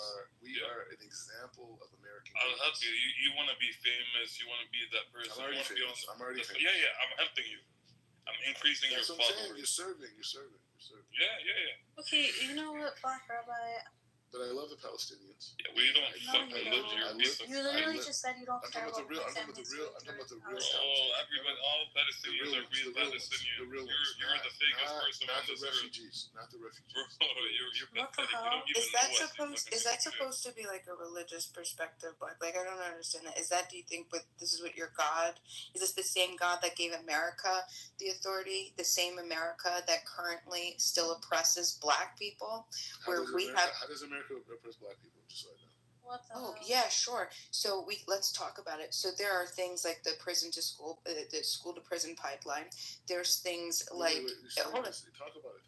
Explain that to me. Okay. Well, we could get into. You know what? We could let's because just because my question is that limited to Black people or just poor people in general? Poor white people go to prison. Poor Black people. Poor Hispanics. Middle class Hispanics. Middle class Blacks. All right. So you want a Black statistic? You want a Black statistic? No, but I'm saying, is it a well statistic or Black statistic? Hold on. Let's talk about the Blacks. Let's talk about the Blacks, the American Black. Let's talk about the American Black statistics. Okay. Let's talk about how America, indiscriminately, disproportionately sentenced Black men by up to what was it? I think it was 20%. You have for the same exact background, the same exact criminal background or non-background, Black men get sentenced up to 20% greater, with greater sentences with the same exact background. How about 50 to 80% of Black Americans are removed from juries? Just because they hold on. Hold on, right? And these are facts that you're not going to be able to dispute. So what do you think happened, Blacks? Hold on, Black. What do you think happens when 50 to 8? You could go, depending on the region, where 50 to 80% of Black Americans are removed from what is supposed to be an unbiased jury of your peers, to then what do you think happens? What do you think happens when that happens? Because I could provide you plenty of evidence. So the key point is, right now, I'm going to respond to you talking about Black people serving on juries in local courts. What I'm saying, you said to me that America oppresses black people. I understand how we're oppressed because I don't see that anywhere. I've never seen it my entire life. Now I know there's segregation existed. I know Jim Crow existed, but that was like almost like 100 years ago. You know what I'm saying? Like it has nothing to do with my reality today as a person of melanation. Yeah, it sounds like your mind's been colonized. Do you understand the difference? Hold on. Do you understand the difference between de jure and de facto? No, you educate. Okay. So de jure is like legislatively, like Jim Crow, redlining, all of these things. These were legislative practices where you could pick up a piece of paper, a document, and you could see it. But what happens is the whites in America got sophisticated with their racism. So then they removed, but they still use the direct targeting to suppress black Americans through what would be now de facto, just by the system, because they understand where the weaknesses and just understand exactly how the system works, okay? So that's what we have right now. We have implicit racism, we have systemic oppression, we have people that are largely victimized on a daily basis, thrown in a cage at gunpoint for victimless crimes, peaceful people that are walking around harming nobody, profiled, killed, murdered indiscriminately, abused psychologically, physically by police. Okay, this isn't, and wait, this is the best part. When do you think black Americans, men and women, had the same rights as, let's say, the white man in America? Mm-hmm. Okay, so this is all really. How many years? No, I'm just asking you what year. I just want to know what year. What year? I just want to respond because I don't want to feel controlled by a white woman. You know what I'm saying? I want to feel like a free black man to speak. So. I reject that title. She's not white, black or You would always be controlled by white people. Just let me finish. Look at your PTR. Look at who's controlling you. Look at your PTR. Look at it, you filthy pig. Actually, you know what? I forgot to tell you guys. He tweeted that he's no longer black. Bima, did you hear about his tweet? I'll put the screenshot in there. This is what he tweeted on his Twitter account. There's no white supremacy here. He claims to be white there. Yeah. Okay. Why would I? What would be the benefit of being white? Buddy, you can't. If God controls everything that I experience, we have everything on you. Why would white? Yeah, check white help me? You can. I think I'd rather listen to Chucky than I still like a year when you think black Americans, black men and women, have the same rights as the black man in America. What year do you think that happened? I don't believe it ever existed. Now or then or later, nothing. No one can give you rights. It's only God. It's all an illusion. It's a game. It's a mind game. I gave you rights. I gave you freedom. No, you didn't. Only God. Well, hold on. So let's talk about that. That's excellent. So let's talk about that. So God gave rights. Okay, now that's interesting. Is God giving? Do people in North Korea have these rights? Why would someone North Korea? It's just a question, right? It's just a question. Hold on. Are you telling me that God is discriminating? I'm assuming God treats. Do you believe that every human being has the same God-given rights, or do we only some of these humans have God-given rights? Does every human being born to the planet have the same God-given rights? If they live in the way that God is. No. I'm talking as a baby. When you're born, before you get the first stimuli. Oh, certain rights. Okay, so every human being has, but do some babies have more rights than other babies born on the planet? I don't know what you mean rights. Well, you just said that God gives the rights. So I'm asking you. Yeah. So what I'm saying is rights, meaning that if I evolve as a human being or my family evolves, it's not because some white people or some American government did that. It's because we're blessed, because we follow in the ways of God, the ways of Hashem. Because of that, we will continue to elevate, right? Okay, so what are the rights? But you said... I don't know about rights. I'm talking about, in terms of rights, I'm talking about my intellectual, spiritual, financial advancement in the world is only determined by God. Okay, do you believe that people can harm other people and oppress other people? Not without God's permission. Not without God's permission. Okay. So So Hitler had God's permission? Did Hitler When have I God's Dima, When are y'all just gonna take the look at the screenshot from his Twitter account. Sorry, Ace, Chucky, do you want to go really quick? Just say it really quick, bro. What you want to say? Yeah, when are you guys gonna understand that Mordecai, aka the Black Rabbi, is a proud Caucasian man? Like, when are you guys gonna realize that? Yep. So Bima, check out the this is a screenshot from his Twitter account. I've uploaded. Anybody can watch it. Please share it on this app. And he doesn't think he's black. So Black Rabbi, did God allow Hitler? Yeah. Oh, so God did what he did to the Jews of the other 7 million. Always. Wow. So why do you mourn it? Because Celebrate it if God did it. Yeah, I mean, but it's not about celebrating or not celebrating. It's about knowing that there's a connection, right? So we connected to God. Like, we're the only nation that has this relationship with the Creator, right? What do you mean? So the black slavery was also God's? Everything that exists in the world, the fact that you can. But then why do you have that special connection? Because God put you through the Holocaust? No, this special connection happened on Mount Sinai when we presented the laws of the universe to humanity. Oh, so you told God. The universe. No, he Are told you sure it God was then the the laws connection of the happened, or universe. when you were wrestling with God and mourn? Let me give you one of these laws, guys. The things about how you check the woman's virginity, as in Deuteronomy chapter 22, bring the talking sheets, so she's not gonna be stoned. Oh, let's leave the religious stuff out. Leave the religious stuff. We're just talking about the God. We're focusing on God. Just God. I don't know the particulars, but the point is just saying. So that's how we understand it. So the fact that when I'm born in North America and they say, hey, you are this and you are that and this is who you are, and they tell me all these things about myself, and then they create these stories in association with these categories. Me as a Jew, I look at that, I'm like, wait, only God determines who I am. I talk to the Creator. That's it. Like, how are you gonna tell So me? how did you? So God revoked your black card according to. No, I'm saying to you is anything that the white man has created is nothing. Okay, and isn't Israel created by the white man, Ashkenazis? No, it's created by Jews. But the point is just saying. Hold on, so Jews can't be Some white, Jews are black. white Hold on, so guys. Jews can't be black or white or brown.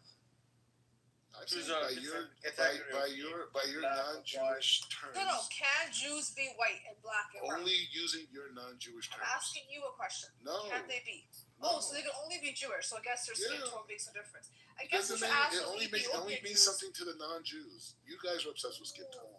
Okay, Yeah. so when it comes to Israel and Oh, I'm saying Ashkenazi like Jews, Jews, like you're not It doesn't Europeans. count. You're not talking about Yemeni Jews, for I'm example. saying but Jews in general. There's all types of Indian Jews. Jews, We have African sex, Jews. we We're have talking kids, about which we Jews do actually created Israel. People in diaspora, they hate it. People. No, diaspora where? From Yemen? Diaspora from Ethiopia?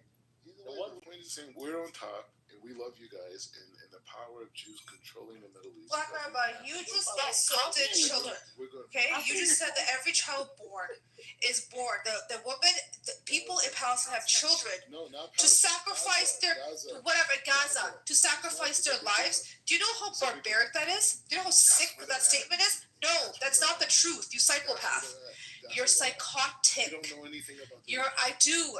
Nobody does that. You're psychotic, and you couldn't answer Amir's question about martyrs. You could not answer our idea of soldiers who die martyrs. You couldn't answer the question. They are martyrs, right? So why I'm saying you can't even imagine Rabbi? it. Why do you use the word black? That's why you have to say I'm lying to you. Why you That's saying why if there's a category called the Jews? So why you call yourself cannot black imagine Rabbi? a Why is it mother black? getting pregnant to have a child that she knows is going It's to like die. you're You can't confusing imagine them, it. or you contradict So yourself. therefore, you think we're lying to you. This house, It's not me, it's you. I don't understand someone You who say just that said shit. it's The nothing called, Nazis say that shit. black Jew, white Jews, and you said yourself that there is some category called Jews. And right now you said why? This is where they're at in Gaza. You Since lied to October yourself, 7th, Black Rabbi. They've had 150,000 children since October 7th. So they can't. They What, can't. what, have what kids. about the 157,000 Palestinian? How can murdered all how the can time? you even get erections? We're talking about occupation. Okay, Why don't hold we on, talk hold on. about You know the the famine IDF right is now provided by with. you Hold on, give me a second. Palestinian You know people the dying IDF. of famine that you're causing? Okay? We're talking about the genocide right now. Hey, listen, black. Are you a black or are you a rabbi? That's also. Are you a black or rabbi? Because you say that there's nothing called There's a category. There's no of family in Jews. Gaza. There's no family in Gaza. No, there's no family in Gaza. There's nothing called black. Wait, but Trump said there is. Called Jews. You follow Trump, right, Black Man? I'm in line with U.S. policy. And U.S. policy has said there's famine. Okay, I mean, there is nothing called black Jews. He's either a Jew or not. I don't care, man. Why you keep making a big deal about stuff that Well, there's nothing called black rabbis. You're just saying, trust. Black, I have a question. I have a question about your God. You said that I asked you about oppression, and I said, what was my question? Oh, do you think that people could be oppressed on the planet? And you said only if God, you said allows. God allows it. Can you, because allow is, that's, that could mean a lot of things. Do you mean that like permissively, like God doesn't intervene, or prescriptively, like God actually wills it, or observationally? You think that God willed slavery? Everything that exists in the world, from its creation to now, God has willed it. Everything. That's why we surrender ourselves to Him. That's why we serve Him. So raping people, so with the idea of soldiers or sodomizing Palestinian prisoners, is that allowed by God? I'm asking a question. Everything. God allows that? Everything that exists in the world is allowed because of the Creator, and the universe says so. If it's not for that, it doesn't exist. So the fact that Israel is rising to the top, or Israel's rebuilding Jerusalem, rebuilding that this is God's Is it rising will. up? I think And it's if you guys believe in God, you're going to sit back and you're going to look at that and say, hey, maybe I should humble myself. And the Jewish race is in demise. And actually, the same thing as your God is in demise, your ideology is in demise. Okay? You're going down, bro. Your religion, your philosophy, and you saw Jewish people as well. Yeah, I think he took off in the right time. Is he still here? Because shit was going to get pretty crazy. I think you shouldn't challenge him. I don't think it's worth challenging him on his delusional views. Let him think he's rising. Well, Let him think. He's he can't even, wait. He just said that he thinks that God wills oppression. So he's saying that his God, if he actually stayed a minute longer, and we even explored that for a second, he'd see how that all it completely dissolves on it's an absurd moral conclusion. Yeah, but what he's saying, sister, suits his narrative for this moment, because he's trying to justify what is going on. It suits his narrative. For example, if you had asked him 20 years ago, 30 years ago, or when Jewish people were being oppressed, he would have changed that narrative. So it depends on who the audience is at the time. These people will change depending on who's listening and the time of day. So there's no point. I mean, we've had these discussions with him. He changes I was going to say something really bad. Anyway, you get my point. Yeah, I wish though he could have. He's basically saying that evil is good if God wills it. Yeah, but only if so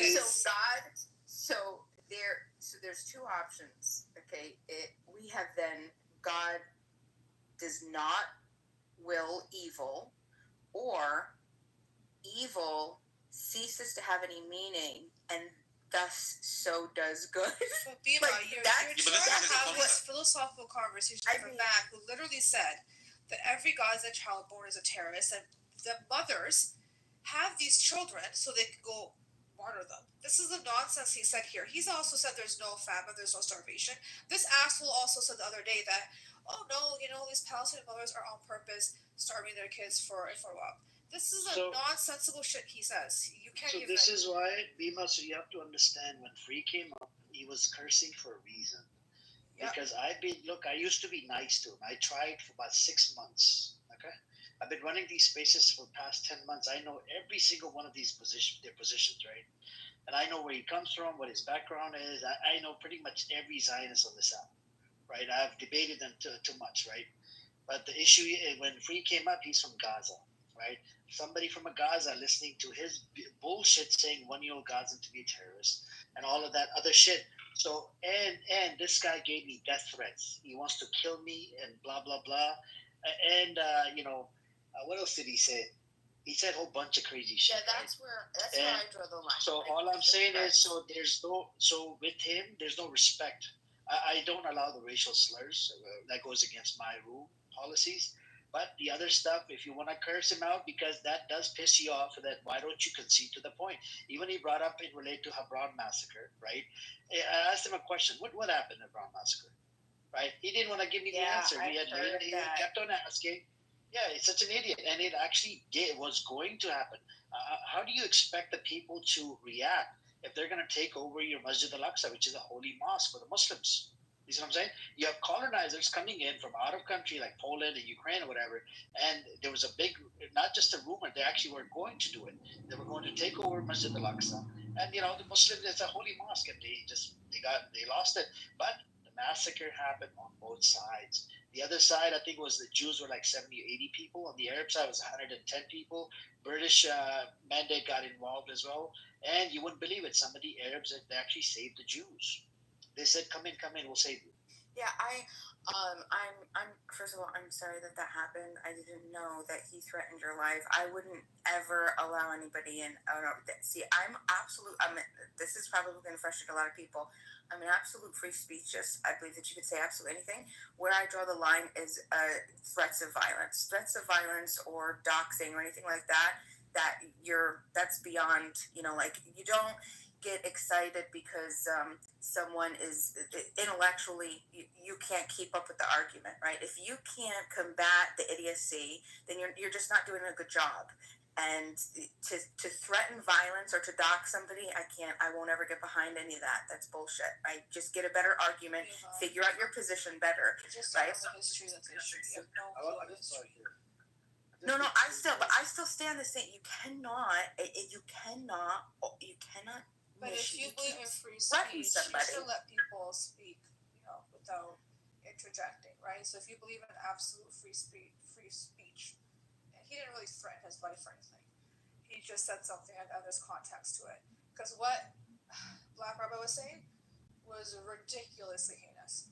And there was no interjection then. Yes, it's good to hear from Black Rabbi sustaining straight to Amir. But the thing is, I found that Black Rabbi and Shmuel Batir are actually twins. I put down a link see what actually Shmuel Batir was saying. He was saying like he is stronger than God. I'm stronger than you, God. I'm a Jew. I'm stronger than you. I mean, these people, I don't believe that they have any essence of understanding what's religion, what's God is. I believe that they want to be God themselves.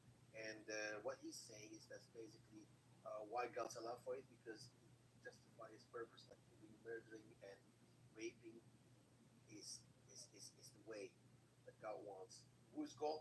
He himself. I think that this is the might of right. It's not the might of right. It's the might for the stronger. It's the survival of the fittest for them. So I do believe that we have to be recognized in this fact. Their philosophy is in demise. Their ideas in demise, religion in demise, and everything is in demise. But what's right now is just waiting for the inertia to pull them down. And that's good. Everyone is watching. Yeah, I appreciate that. I understand that we get frustrated when people, talk about, they hold really ill, uninformed, misinformed, bad, even perceivably harm ideologies, right? But the idea is that we as a people, we can't combat them, right? Good ideas don't require force. Just offer the better argumentation. People have a need for connection, for community, for being loved. This is, and I didn't want to go like psychological. It's definitely not my forte. I'm not a professional, but I mean, I don't think anybody, can you not understand that something like that? He clearly has severe identity crisis. This guy's going through a lot of shit. He doesn't even make sense. He literally said God wills oppression, right? So then he just made God an author of evil, rendered morality completely meaningless, contradicted God's nature, denied the reality of human agency. All logical contradictions. He just needs to be called out, right? He just needs to look, you're literally morally bankrupt and completely logically incoherent. Your ideas don't even make sense. Just take a look at your ideas. And because otherwise this guy is going to continue to go into his echo chambers, and then he just gets other people to latch onto these stupid ideas, right? So that's why these are the type of people that we need to talk to. We have been. Oh, sister, he's been here for months. This is not the first time he was in this room. He's exposed himself countless times, and I think that's why Amir allows him to come up every so often to expose his nonsense every day or every so often, because these are the type of people that will really not help anyone. Right, and I think obviously we all have our own mental ecosystems. I'm not saying that anybody should tolerate it. Absolutely not. If you can't handle, and I'm not saying it's a bad thing, because listen, I have to sign off here too sometimes. Definitely take a minute, get your health in order, make sure that you're refreshed. These things are exhausting mentally, physically, emotionally. They affect us physiologically to our core. Sometimes I don't know about you guys, but I get so upset that I start shaking. Does that ever happen to you? When you're thinking about an idea somebody holds, and the things that you're saying, and you literally start to just shake with frustration and anger and just hurt, right? So those are the times you just got to sign off. You got to take a minute, and you got to realize these are just dumb, stupid humans born to the planet at a particular time, circumstance, location. We're all going through our own shit. We got to help each other. We got to stick together. No threats of violence. That's the one thing that you don't do. Allow them to get their shit out, or not. Violence. He never was. But I will say this: you brought up a point earlier, saying that you want the 1917 back to those borders where everyone just lives together, kumbaya. Do you see how that's just a complete and utter, it's just a pipe dream? It's impossible. How do people who are currently being genocided, starved to death, and Black Rabbi is not the only one who has these extremist viewpoints. There's unfortunately many. I think a recent survey came and said over 82% support ethnic cleansing, or over 50% agree with IDF's actions inside of Gaza. So to even have that stance, and then to say that, well, the other side says that that the Palestinians have done X, Y, Z, it's not even comparable. It's almost doing the whole in the middle both sides argument. There is no both sides in this. What is happening and has happened is absolutely heinous, and it's been going on since before October 7th. So that's why this whole ideology of we're living together, cool, but yeah, it's not gonna happen. There's no way God's green earth will somebody want to share space when they've actually come out. And you do know the IDF, everyone that pretty much is of age has to join the IDF, and they serve. So they have been militarized. There's been a lot. I have a friend whose ex was actually an IDF soldier. She didn't even know. She met him in the States. But long story short, he said it took him almost 10 years to have a whole different exposure, to rethink and have different views and opinions, because he had that visceral, that hate when he was seeing Muslim, because it was so deeply ingrained in him. So that whole point, impossible. And I can see Free's pushback that he was giving in the chat, because it's like, damn, how do you even, after giving, and you do know that there's a lot of peaceful resistance, a lot of it. Even when they were protesting at the border, Gaza, and they were what? Shot? Bullets sprayed? There's over 45 resolutions that UN has issued against Israel. And you know this. Every time we talk about this, they always say, oh my God, they're anti-Semitic. This organization is anti-Semitic. That organization is anti-Semitic. I mean, shit, in 2000, I believe, it was 16, there was an international organization who said, we want to come in and investigate claims of crimes against humanity in both Gaza and Israel. Hamas said, sure, come on in. Do you know what Israel said? Oh my God, investigate us. That's anti-Semitic. So I know you have your right to your own thought process and opinion, but just look at this from this viewpoint, and I can see why people get triggered, right? I know you were kind of getting irritated with him and calling him certain names and calling him a baby and stuff, but just think about it from that perspective. And you heard this ass-white Black rabbi come in and say some heinous shit. This is nothing. You have no idea. There's so much of the backstory of what he's done. Even trying to go after Amir and me and those people threats he's put out, you have no clue. And it's not just him. It's not exclusive to Black Rabbi. You've had conversation with many of these Zionists, and they're not the minority. Unfortunately, they are the majority. Because if they were the minority, oh my God, the Israelis would have been pushing back and getting rid of that government ASAP. But they're not. Well, I appreciate you guys. You guys did a great job. Minus the doxing and the threats of violence, we don't have to do that. We don't have to go to that low. I think that's something that we still have the choice to step above that. By the rise way, above it wasn't that. doxing. He's given that information to everybody here. It's publicly available. He's told everybody about his whole story. There's articles that are out there about his family. So no one actually got doxed. So I understand that. I still feel like if you're trying to threaten a person outside of the app in some odd way, I'm not. Listen, if there wasn't a threat, then I don't care. I'm only saying just let these Do you people know the come story on of why? and Let me get tell off, you yes. briefly. So there was a recording that Amir made, and he said some really crazy shit about little Gazans being terrorists and saying that it's justifiable to kill them. And has said this about children, and you heard some of it today. And this guy's from Cali. He was actually, his parents were Christians, and they became Muslims because he was actually a Sharif. Then he converted to Judaism. He went to Israel. Now what's interesting is Amir did this and said, you know what, maybe do your parents know this is the crazy things you say? Maybe he was trying to be like, you're so disconnected. Maybe somebody like your family can put some sense into you. And he has shared everything public. It's all public. There's no searching for any information. All Amir said was, what would happen if I sent this recording to your mom? How would she feel about the crazy things we're saying? And this was again a way to help him maybe rethink it, because we can't get through to him. We've tried for a long time, believe me. He went crazy. I was there. I have the evidence. He sent me That's something. That's something I would be okay with. You want to send something to his But that's mom, exactly what. But that's what I mean. That's when he threatened to kill Amir. He said it 1,000,000 times. He threatened to kill people in this room.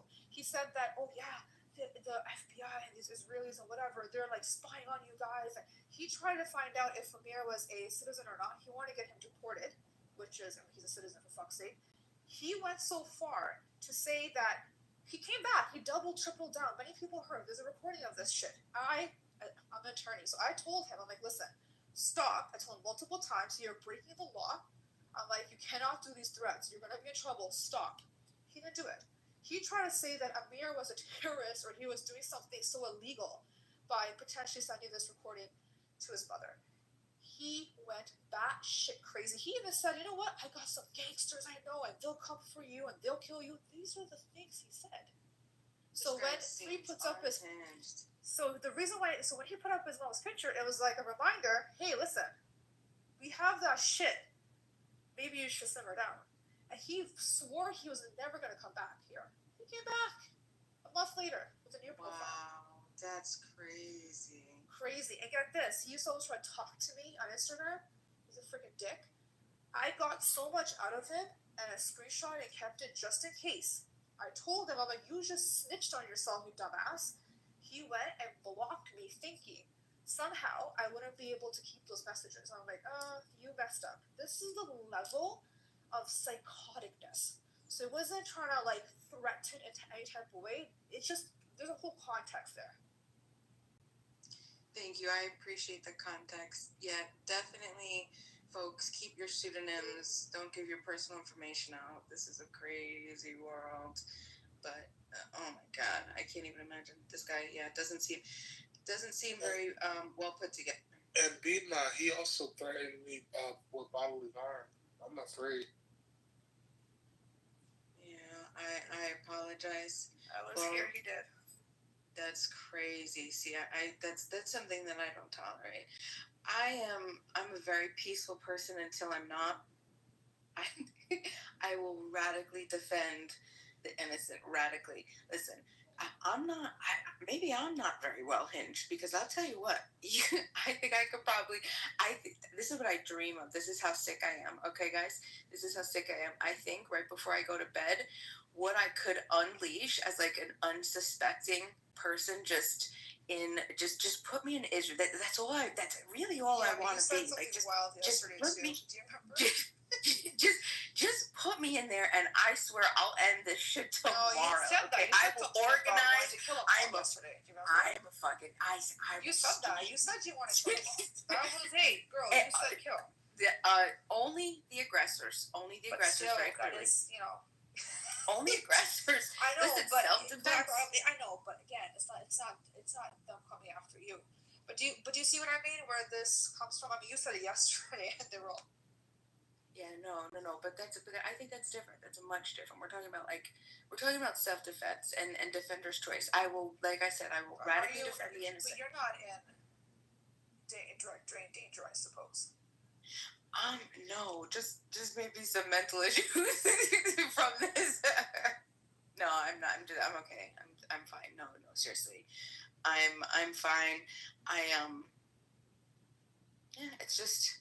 I'm sure it's exhausting mentally, physically, sometimes. But I've been very passionate about this particular topic for maybe about 20 years. I did an entire. I used to have my own radio show in college. It was like a talk show radio. And I would talk about this ad nauseum. And I had gotten an entire liberal campus just up in arms. Like everything was, because you'd be surprised how many people support Israel and America just like blindly.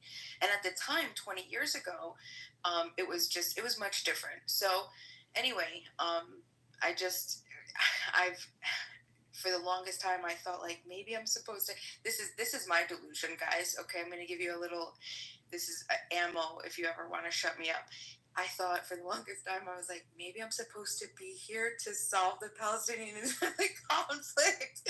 Like I would literally dream about it at night.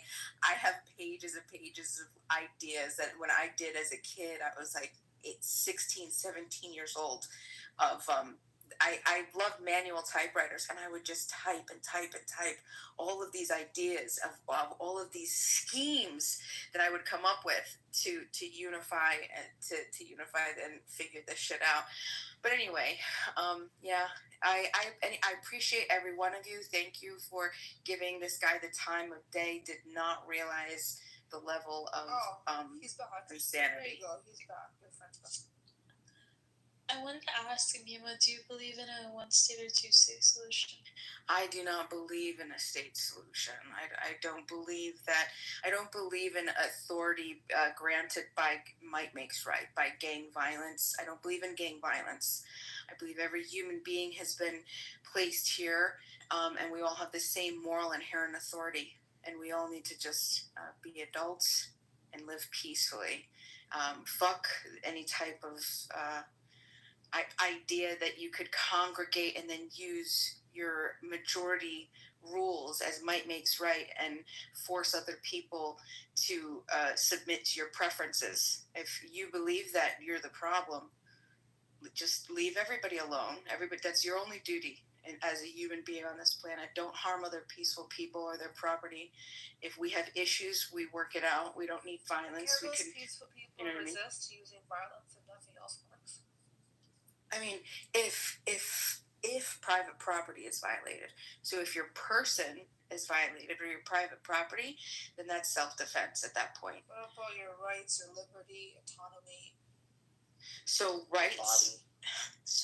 I thought that was an interesting topic. So, what are rights? Descriptively, all they are is ideas that human beings agree to. So they're reciprocated mutual agreements between adults.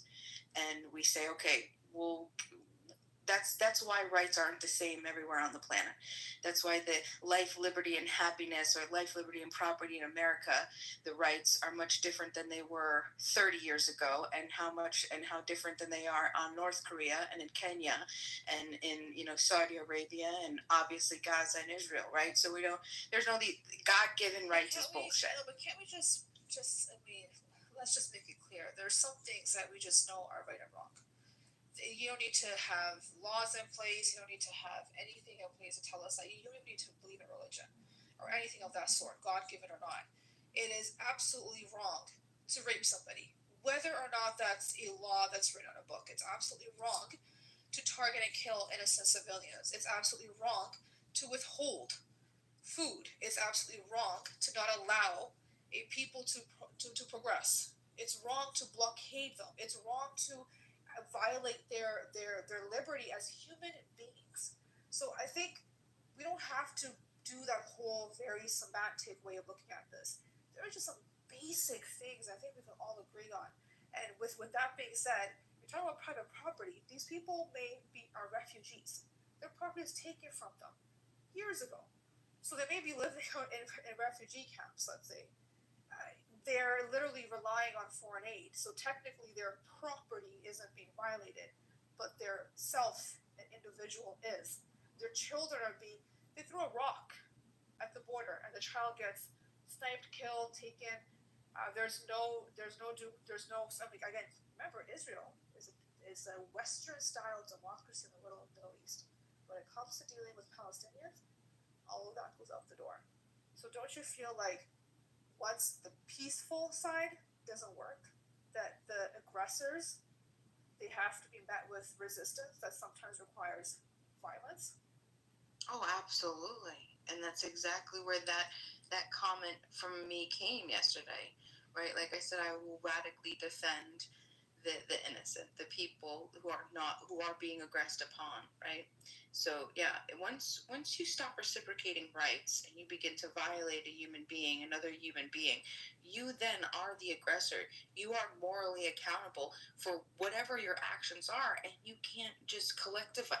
You can't think that you can be, Philip Zimbardo, and I mentioned this. Philip Zimbardo wrote a book called The Lucifer, wrote this theory. He was the guy who did the Stanford Prison Experiment, but he also wrote a thing called the Lucifer Effect.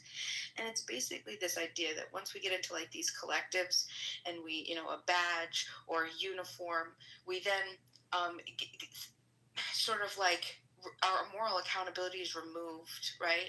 And that's what the machines of government use to get people to go to war with each other. Like, oh, don't worry, you're not murdering somebody. You're just doing this, or you're defending this idea or this idea. That's trash. You're still morally held accountable, and that's I think most soldiers, every single soldier who's ever killed somebody, they know this inherently, which is why suicide is so crazy among soldiers. I used to work for the National Purple Heart Museum back many, many years ago, and I would do nothing but speak to veterans. I'm talking, these were the veterans of the last World War II and Vietnam, and these people, all these years later, absolutely terrorized. They're haunted. And it is the saddest thing to sit there and have taken their stories and to have talked to them and to understand. I mean, families have cried to me saying, it's been 30 years and he never would ever talk about it, and I'm so glad you got him to talk about it. Right, just on that point, I just want to go back to this. When you said that the other side, the Zionists, they do that talking point of, well, they've been violent towards us. How is that even justifiable? How does that even work? Because remember, at the end of the day, who is the aggressor? Who's defending themselves? See, and that's the collectivist mentality, Ace, that I'm talking about. They're saying they're not identifying an individual. They're putting a collective stamp and saying these people. And so then that in their mind uses that's how they're justified in doing the things that they're doing. Right? That's how they're justified in starving women and children right now in Gaza, because it's a collectivist. It doesn't matter. All Gazans, they're all participants. They're all they're all a part of it. No, that's bullshit, right? But if we got rid of the euphemisms and we got rid of all that, like, hey, look, actually, let's look at individuals. That's trash, but that's how they justify. With the collectivist mentality is how Israel justifies, and also, and I'm not going to be one-sided about this. This is how we think the same of Israelis. Not every single person who is a Jew condones this, and that's why I wouldn't just indiscriminately bomb every Jew or kill every Jew. Not every Jew needs to die. The only Jews that need to be, well, taken care of are the ones who are violating other people. And it's just because they're the violent aggressors. And they just happen to be All Jews. Jews are not being targeted. Even when Iran retaliated for self-defense, quite literally, they were not targeting civilian areas. They were targeting, infrastructure, military infrastructure, Mossad headquarters, etc. So, and again, collateral damage, that's very rare. There weren't that many, first of all. And second of all, it is, again, I just don't see, when has Palestine ever done anything to try to even hurt all these Israelis? It's never happened. It's always been the other way around. Always been the other way around. There's some isolated incidents that happened decades ago that they keep bringing up, but they don't bring up all the other things that they do. I mean, just before, there's almost 16 incidents before October 7 where the IDF came in and they literally shot and killed people praying. Churches, mosques, did a whole bunch of heinous shit. Kept trying to, kind of poke the bear kind of situation. So, again, it's not both-sided. That's my issue. It's really not both-sided. I wish it was, but it's not. There's no equal footing. If you're under oppression and you're being occupied, you don't even have the means to even properly defend yourself, to be very honest. You don't even have the world support to defend yourself. Israel is backed up by the most powerful country in the world right now. But many countries, actually, for many years. The suffering has only been one-sided, to be very honest with you. And when you look at what happened, it wasn't the Palestinians that were responsible for World War II and all those acts. No. The aggression should have been taken out where they needed to. Instead, they took the kindness of Palestinians and spit in their face multiple times and then justified it. Hey, so I have a question. What makes you believe that Iran didn't target civilian areas in Israel?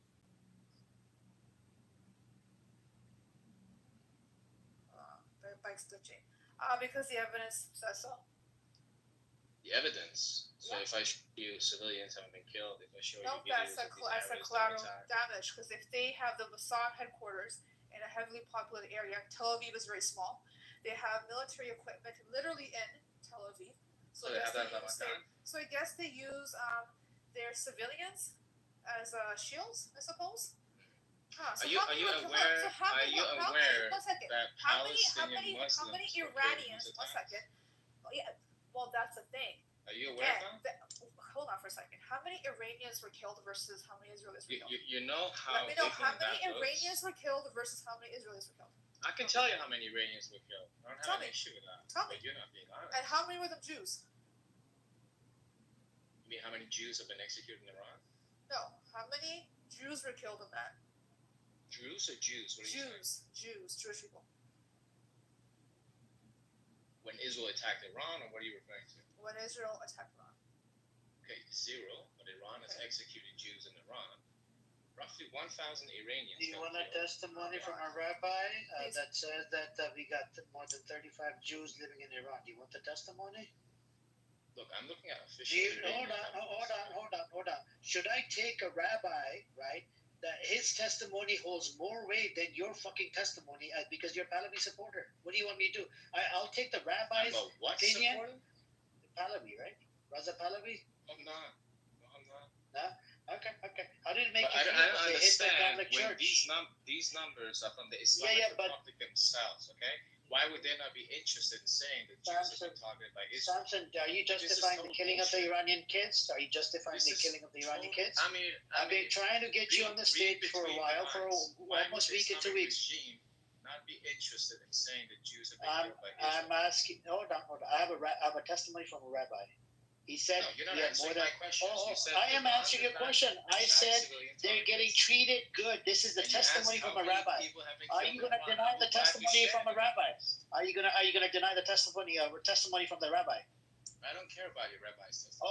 Okay. So which one holds more weight? A Jewish rabbi versus somebody that lives in fucking Germany, be a Nazi or whatever, right? Should I take your fucking testimony over rabbi's testimony? You're all over the place. Germany, Europe. You're not thinking. You do know this, right, Samson? You do know. You told me this a long time ago. You do realize. You speak German, right? Don't you speak German? I speak There you go. That's it. That's a Nazi language, right? You speak Nazi language? That's not a Nazi. That's fine. My question again to you. Is Arabic a genocidal language then? No, it's not. It can't be. Why is it not? If German is a Nazi language, why is Arabic not genocidal? Who did the Holocaust? Was it the Arabs or was it the Nazis? The Arabs did the Holocaust. With all due respect, with all due respect, who did the Holocaust? Was it the Nazis or was it the Arabs? Official Iranian numbers for the casualties when Israel strike Iran, right? Why would Iran not be interested in these 35 Jews? It would look super bad for Israel if Iran could actually officially say, "Hey, Israel, you attacked your own people, you attacked Jews." Is this a U.S. Why haven't they done that then? Can I share those numbers?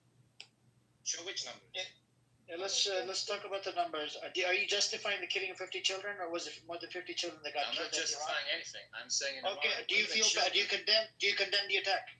Only 10% of the civilians. Do you condemn the attack, the killing of innocent children in Iran? Look. These attacks. Do you condemn it? Yes or no? It's a yes or no question. I'm not asking you to justify it. Hey. Israel should not have attacked Iran. Let's get that straight. I'm not. No. Do you condemn the Israeli attacking Iran? Do you condemn it? Hey, of course I condemn it. Then why don't you say it in the fucking Zionist spaces? Why don't you say it? Why do you pussy out in Zionist rooms? Why do you pussy out in Zionist rooms? Why do you fucking pussy out in Zionist rooms? Quite frankly, this is the first time I'm speaking in a room for months. Okay? Oh my God! Oh, you okay? You don't go into any rooms, right? You don't go into any rooms. I do, but only. You don't talk to the Zionists on this app, right? You don't talk to Zionists on Twitter Spaces. You don't talk to anyone for months. Just keep online. Keep online. Yeah, sure. This is the problem. I came across a whole bunch of them, right? Who's it? Like who are you referring to? What are you even trying to say? What's your point? I came across when I opened up a room on Iran, right? I didn't see you up here, right? The room got big, 80 to 90 people. Yeah, I had fucking hold on. I had Reza Pahlavi supporters. These motherfuckers were literally justifying the killing of innocent children. They got killed in Iran. You know why? Why did they do that? It was because of what? Because they support Reza Pahlavi. They said the kids were actually from IRGC. Okay. What does that have to do with me? We're not a monolith. There's more than 90 million. Because you like to support the killing of the kids. What do you want me to do? When have I ever supported? Okay, if they killed a kid of IRGC, do you support it? I don't support anything that Israel did in Iran. Do you not hear okay, then I never heard you speak up. Why don't you speak up? Listen, why don't you speak up? Now, so why do you pussy out in their rooms? I don't even know you. Like such a pussy, man. Such a fucking. Okay, let me just stop. This is the first time I'm speaking for months, and you're talking about why have you been in these rooms? Like, I'm not even been here on Clubhouse. Okay, these are. You think my life revolves? Hold on. Yeah, sure. This number is not coming from.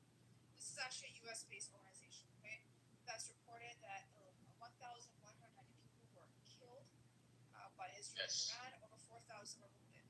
Now, Times of Israel themselves reported that 28 Israeli civilians and one off-duty soldier was killed and 3,200 injuries. Yes.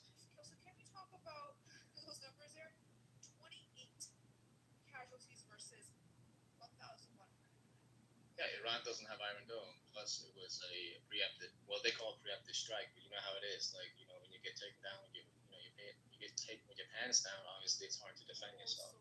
So they had air superiority. Yes. Hold on. You're telling me though that Iran did go target and they did kill so many. Yes. Yes. So many Israelis. The numbers are saying. No, I said Israel targeted civilian areas. I'm not talking about numbers. You said Iran themselves did the same thing. You said. No, I'm saying Iran targeted civilian areas in Israel. Yes. Well, you can. I don't know if someone's recording. You can just play back. See.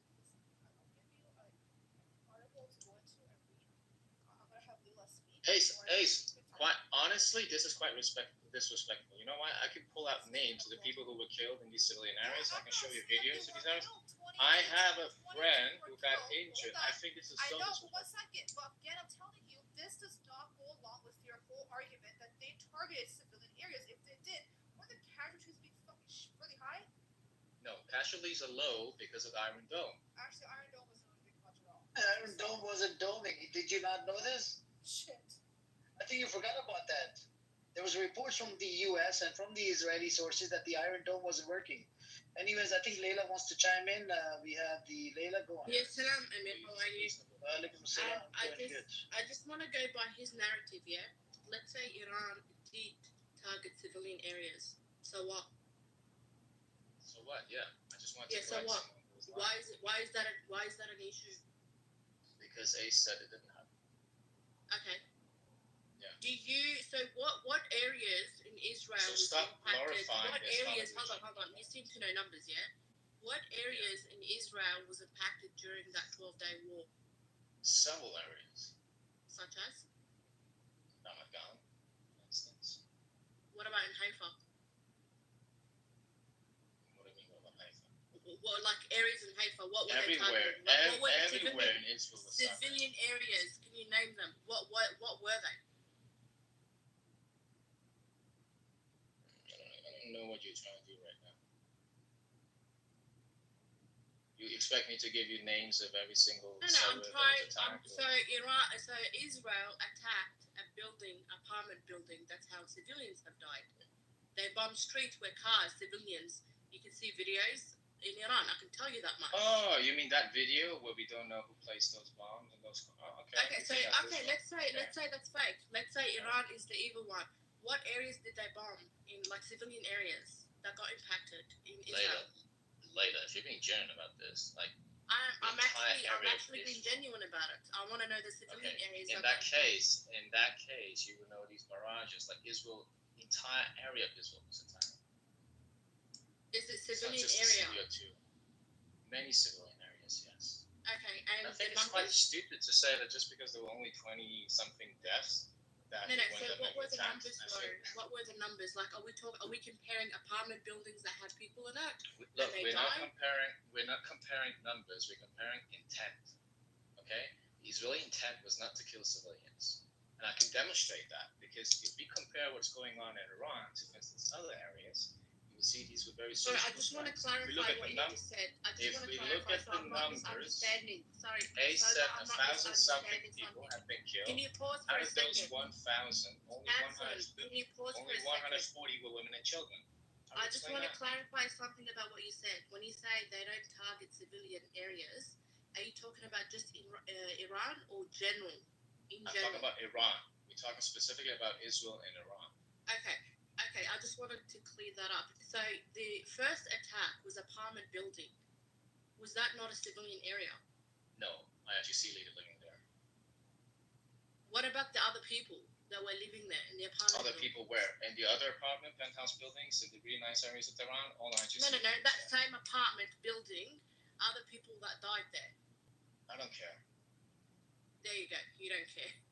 I don't care. You're not sticking to the point. Israel is not targeting civilians. They killed people in that apartment building, and you just can't seem to admit that. That's not what we're talking about. We're talking about so when they killed the members over there in that building, were there any other people that died, or was it just those members? That doesn't matter. What does that have to do with No, it does matter. It does matter. Motherfucker, that does.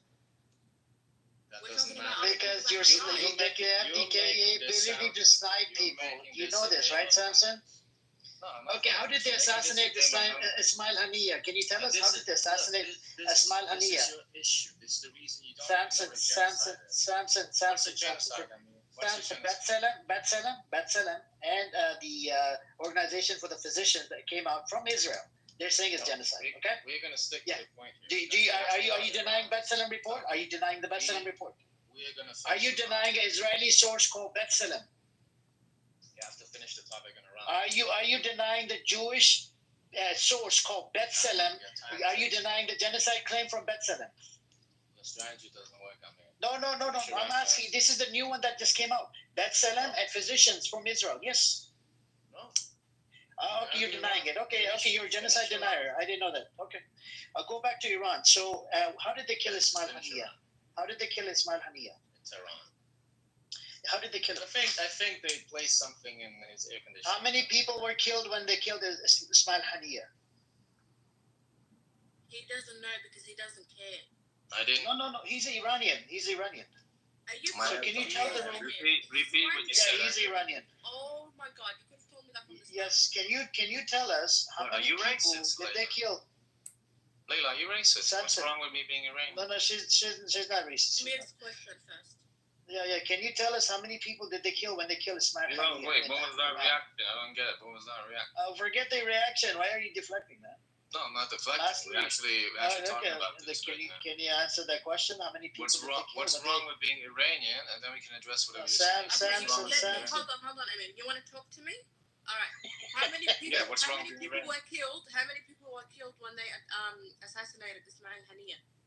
Wait, are you answering my question or are you moving on to a We're different asking topic? the What's question wrong with me being You Iranian? dodged Ace's question. Now you dodged No. at least 2 questions, and now you dodged this question. I'm You're not going to gonna dodge be able to questions, but we have to do answer the something in question. the right order, okay? If you want to do Okay, something, it answer has to the be in the right order. Okay, so Answer my the order was question. the question was What was asked that before your reaction? question.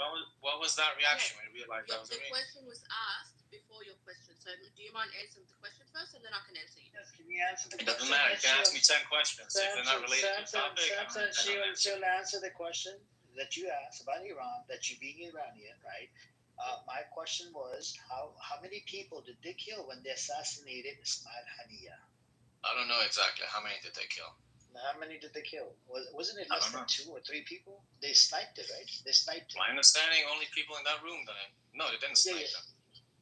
How did they kill him? They knew he was going to be in that room. They placed some explosives, from my understanding, in that very room. Air conditioning. So if they're able to do this, pinpoint and kill 1 or 2 people, why would you attack a whole building? You do realize there's a big difference between planning an attack for months, right, and then having like a 12-day war. No, I'm asking you. You made a claim. The intention was not to kill the innocent civilians, right? I'm making the claim that what was the point of attacking the whole building when you have Mossad running around inside Iran? What do you mean by attacking an entire building?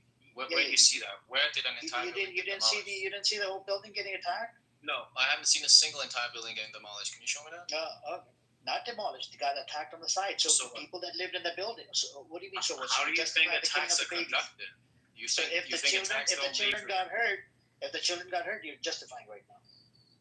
No, see, this is your issue. You're saying innocent children. Attack. Your own people got killed. Dickhead. Yeah, but your issue is you're not being realistic. You think during warfare no civilians are getting killed. There's obviously a difference between intent here, and you fail to realize that. Logic for the other side, for both sides. Then. I'm saying during this 12-day war, I'm not talking about other areas, mind you, right? I said the Israeli intent versus the Iranian, very different, and you're trying to justify so what should exactly? I list all the targets Which targets? that Iran targeted and hit? It's all. I don't think you could possibly do that because we're talking about thousands. But yeah. Wait, what about it? No, there's a whole list. There's thousands of targets. There was only 2 people that were killed in relation to Ismail Haniyeh and his bodyguard. I actually looked up multiple sources. Thank you. Yeah, but how is that relevant to the 12? It's relevant because you can pinpoint and kill 1 or 2 people that you have a problem with. IRGC leader or member, you don't have to fucking attack the whole building. Not only that, They believe in collective punishment. Remember in Syria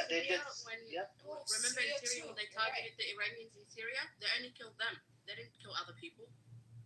I mean, you didn't listen to what I said. I mean, we're talking about a 12-day war when people are moving around. They live in different areas. You're comparing that to Haniyeh, which took months, and they knew exactly on that day, because of what had happened in Gaza, they knew that Haniyeh would be there, and therefore set off. Did you see?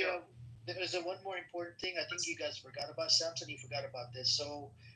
When Iran did the attack, Rabbi Shmuly's dildo shop got attacked as well. You forget? I think you didn't realize that, right? I realized Iran attacked. Did you know this? The Rabbi Shmuly dildo shop got attacked as well, right? Rabbi Shmuly's. What about him? His dildo shop got attacked as well. Did you see it? It's located in Tel Aviv. I don't know what you're on about. He got attacked. And you had a bunch of guys, they wanted to do orgy inside a bunker while, Iran was attacking Israel. So, I think you should be aware of all these incidents that takes place inside Israel. So again, you're showing your true face here, Amir. I mean, whenever you're getting, hit with these facts, like you just determine. I'm giving you the facts.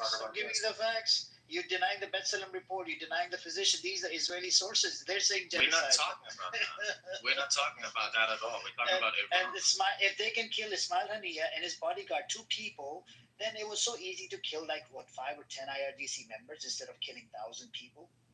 Yes or no? I mean, you cannot compare a 12-day war. How many officials did they kill? How many IRGC members? How many IRGC members did they kill? Well, that's the thing. This is really. Thank you for that question, because this is really, really interesting. Iran has not said how many of these people are civilians and how many are RGC. So I'm just going to assume that all of them. 12. No. So I'm gonna. Hey, as long as Iran has not been official in this, I'm gonna say all of them are related to IGC in some way. Wait, Including the kids, women, children, and Exactly. IGC members have motherfucker, kids as well. you're justifying the killing of the kids now. There you go. You see? No, I haven't justified anything. I'm just You explaining think the the numbers. kids are IRGC? Well, there you go, Amir. That's the problem with you, Samson. You know, I wish you were honest, right? You're such an intellectually dishonest person. Look, which part of me is not? You're like, okay, I gave you example. Ismail Haniyeh, when they assassinated, it was just 2 people, him and his bodyguard, right? Yeah, but Because it's such a fallacy. I mean, it just depends. Okay, can you go look it up? How many people did they kill? One assassination that was planned, months. Okay, how many Mossad were inside Iran? That's dynamic. Hold on, how many Mossad did they find inside Iran? How many Mossad? You're taking Iran's perspective on this and saying every Jew is a Mossad agent? What are you trying to say? No. They didn't say every Jew is a Muslim. They were. Are you aware of what's going on in Iran right now? Samson, they were pointing to Afghans. You know Afghanistan? They're Muslims, right? Did you know this? You do realize that the largest community of Jews outside of Israel and the Middle East is in Iran, right? Do you understand what's going on in Iran right now? I have a testimony. Yes, I have a testimony. Okay, so what's happening? They even serve in the government. They even serve in the government. They even serve in the government. Okay, how many seats? How many seats do Jews have in Iran? Samson, what's happening with the Jews in Iran right now? What's happening is they're all getting tried. They're all getting accused, suspected of working with Mossad in one way or another. They're executing Jews falsely. 70 Indians that they took that were working for the Mossad. Indians, not Jews. I didn't hear you. What? What about There Indians? were 78 Indians who came in to so-called work in Iran, and they were secretly working for the Mossad. They were caught. Indians. And what does that have to do with Jews? They were Indians, not Jews, who were accused of spying from Israel. But with what you just said, are you trying to deny that Jews are getting accused of Can being you give me spies and also getting executed? an article? Because I haven't read anything You about want an article? I will gladly Yes, give you please. one right now. Please Sure. do. Give me a second. Okay, one sec. Let's say that's true, Samson. So you're saying Jews in Iran are getting accused of being Mossad agents, and what they're getting executed, death penalty, or is Yeah, that so what's far 5 have already been executed, and there are many on trial right now.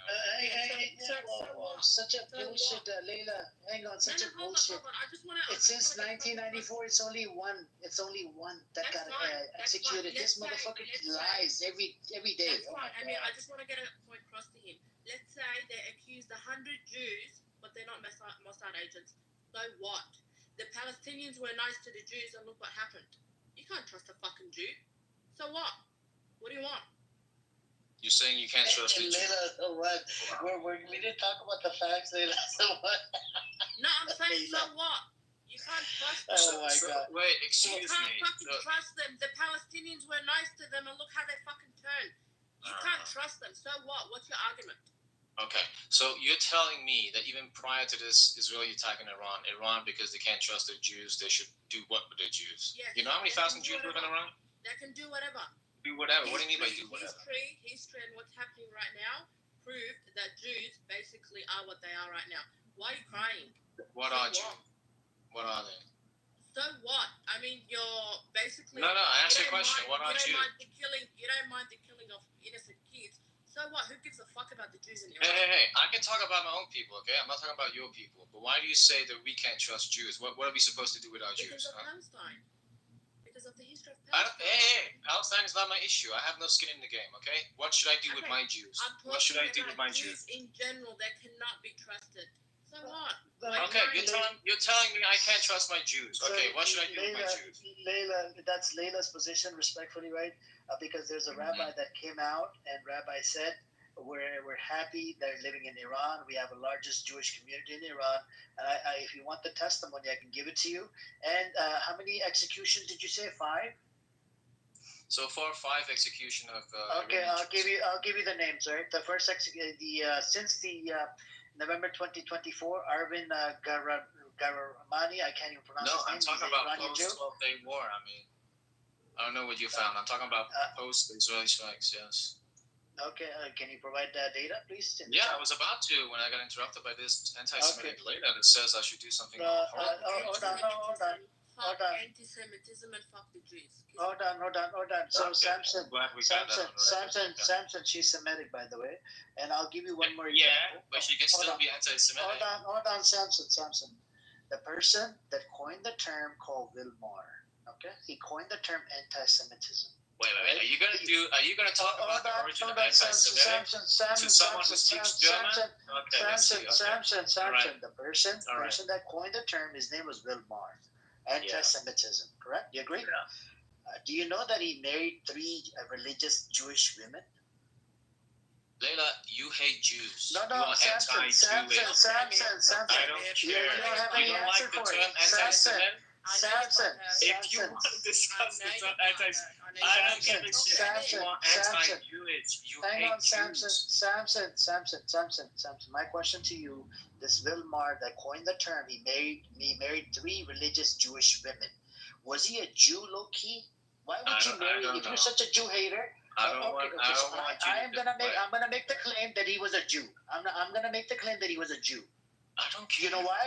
You know why? Because he married 3 religious Jewish practicing women. 3 of them, not 1. So how are you gonna make the claim that he was not a Jew? Have I made a claim that he's not a Jew? Yeah. So a Jewish person coins the term anti-Semitism, and then the rest of the Jewish community goes with the term. Okay, it belongs to us now. You see what I'm saying? There's a problem with this person that coined the term in the first place.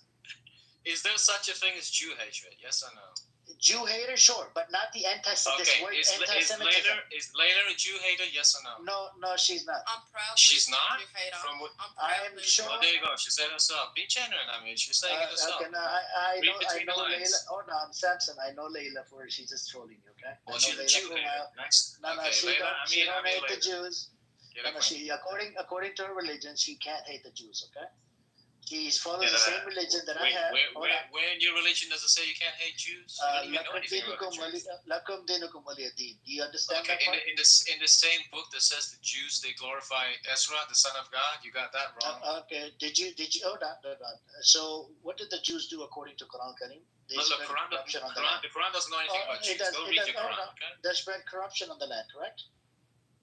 The Did Quran they doesn't kill know anything multiple about the prophets? Jews. Yeah, it does talk about it. They killed It multiple doesn't. prophets. So who was Ezra? Why is Ezra mentioned as the son of God in the Quran? Like, how does that even work? Son of God. Oh my stuff. That's blasphemous. Yeah, your Quran says You're an idiot. You don't know. You don't have any knowledge on this.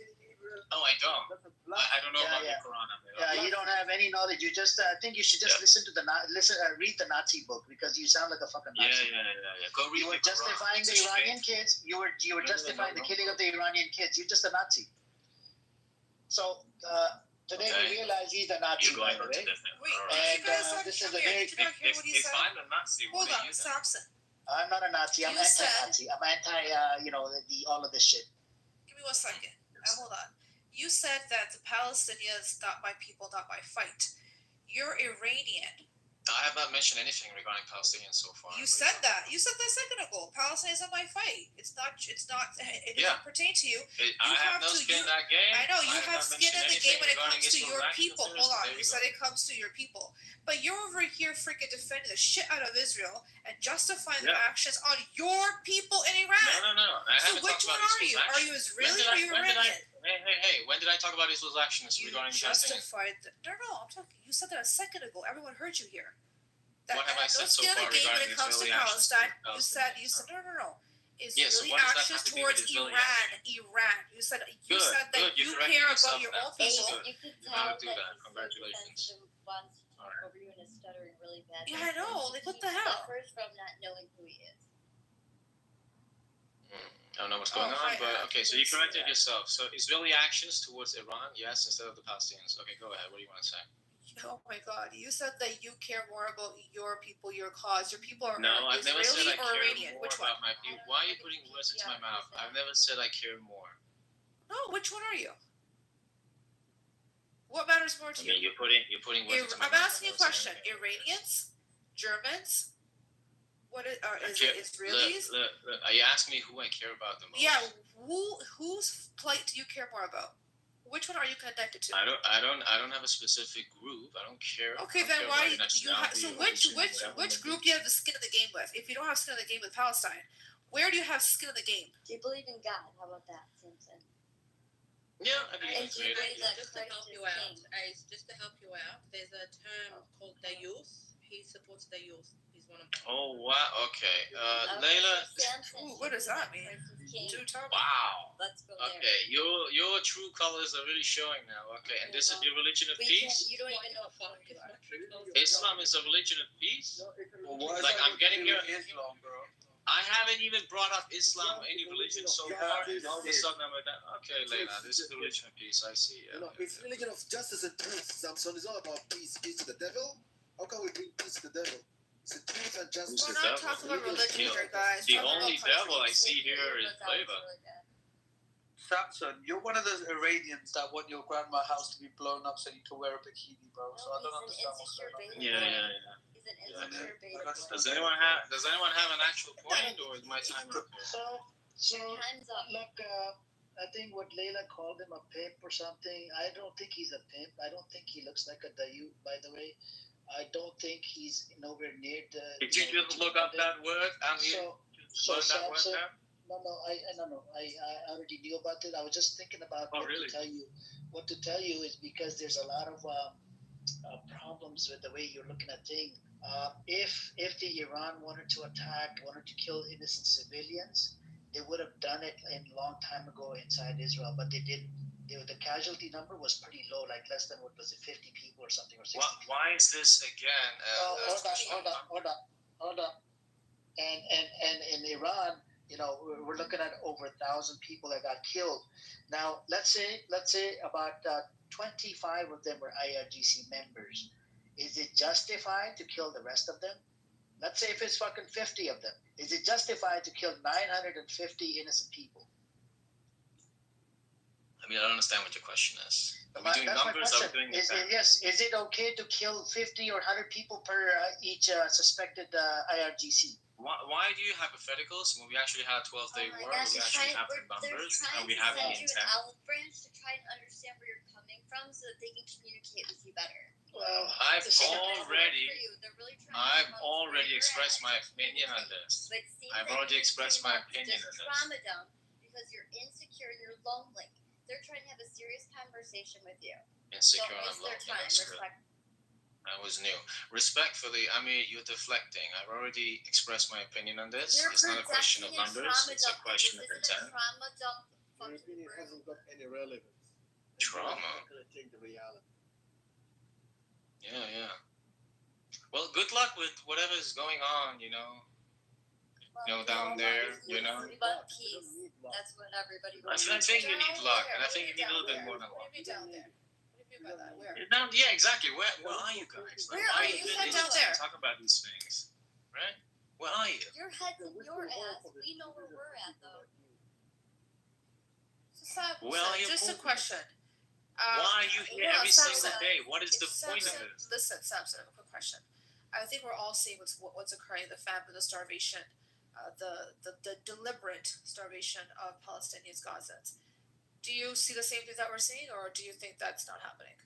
Are you not listening to what I'm saying? I'm asking We a need question. to finish Yes or Iran no? first. You No, need I to don't. Listen, we're done admit. Iran. You You don't need to even admit. consider yourself Iranian, man. You don't know who you are. Answer right. You have no fucking idea who you are. So I don't let's think talk you know about what that. you are. German We're Nazi, moving by on. the way. He's a That's Nazi. wow. He's not. No. He speaks He's German been as well, employed by in the his way. closet And wearing his mom's panties. Yeah. yeah, he speaks German language. It's a big thing, When you speak German language, you act like a Nazi. You are a Nazi. You talk like a Nazi. You eat like a Nazi.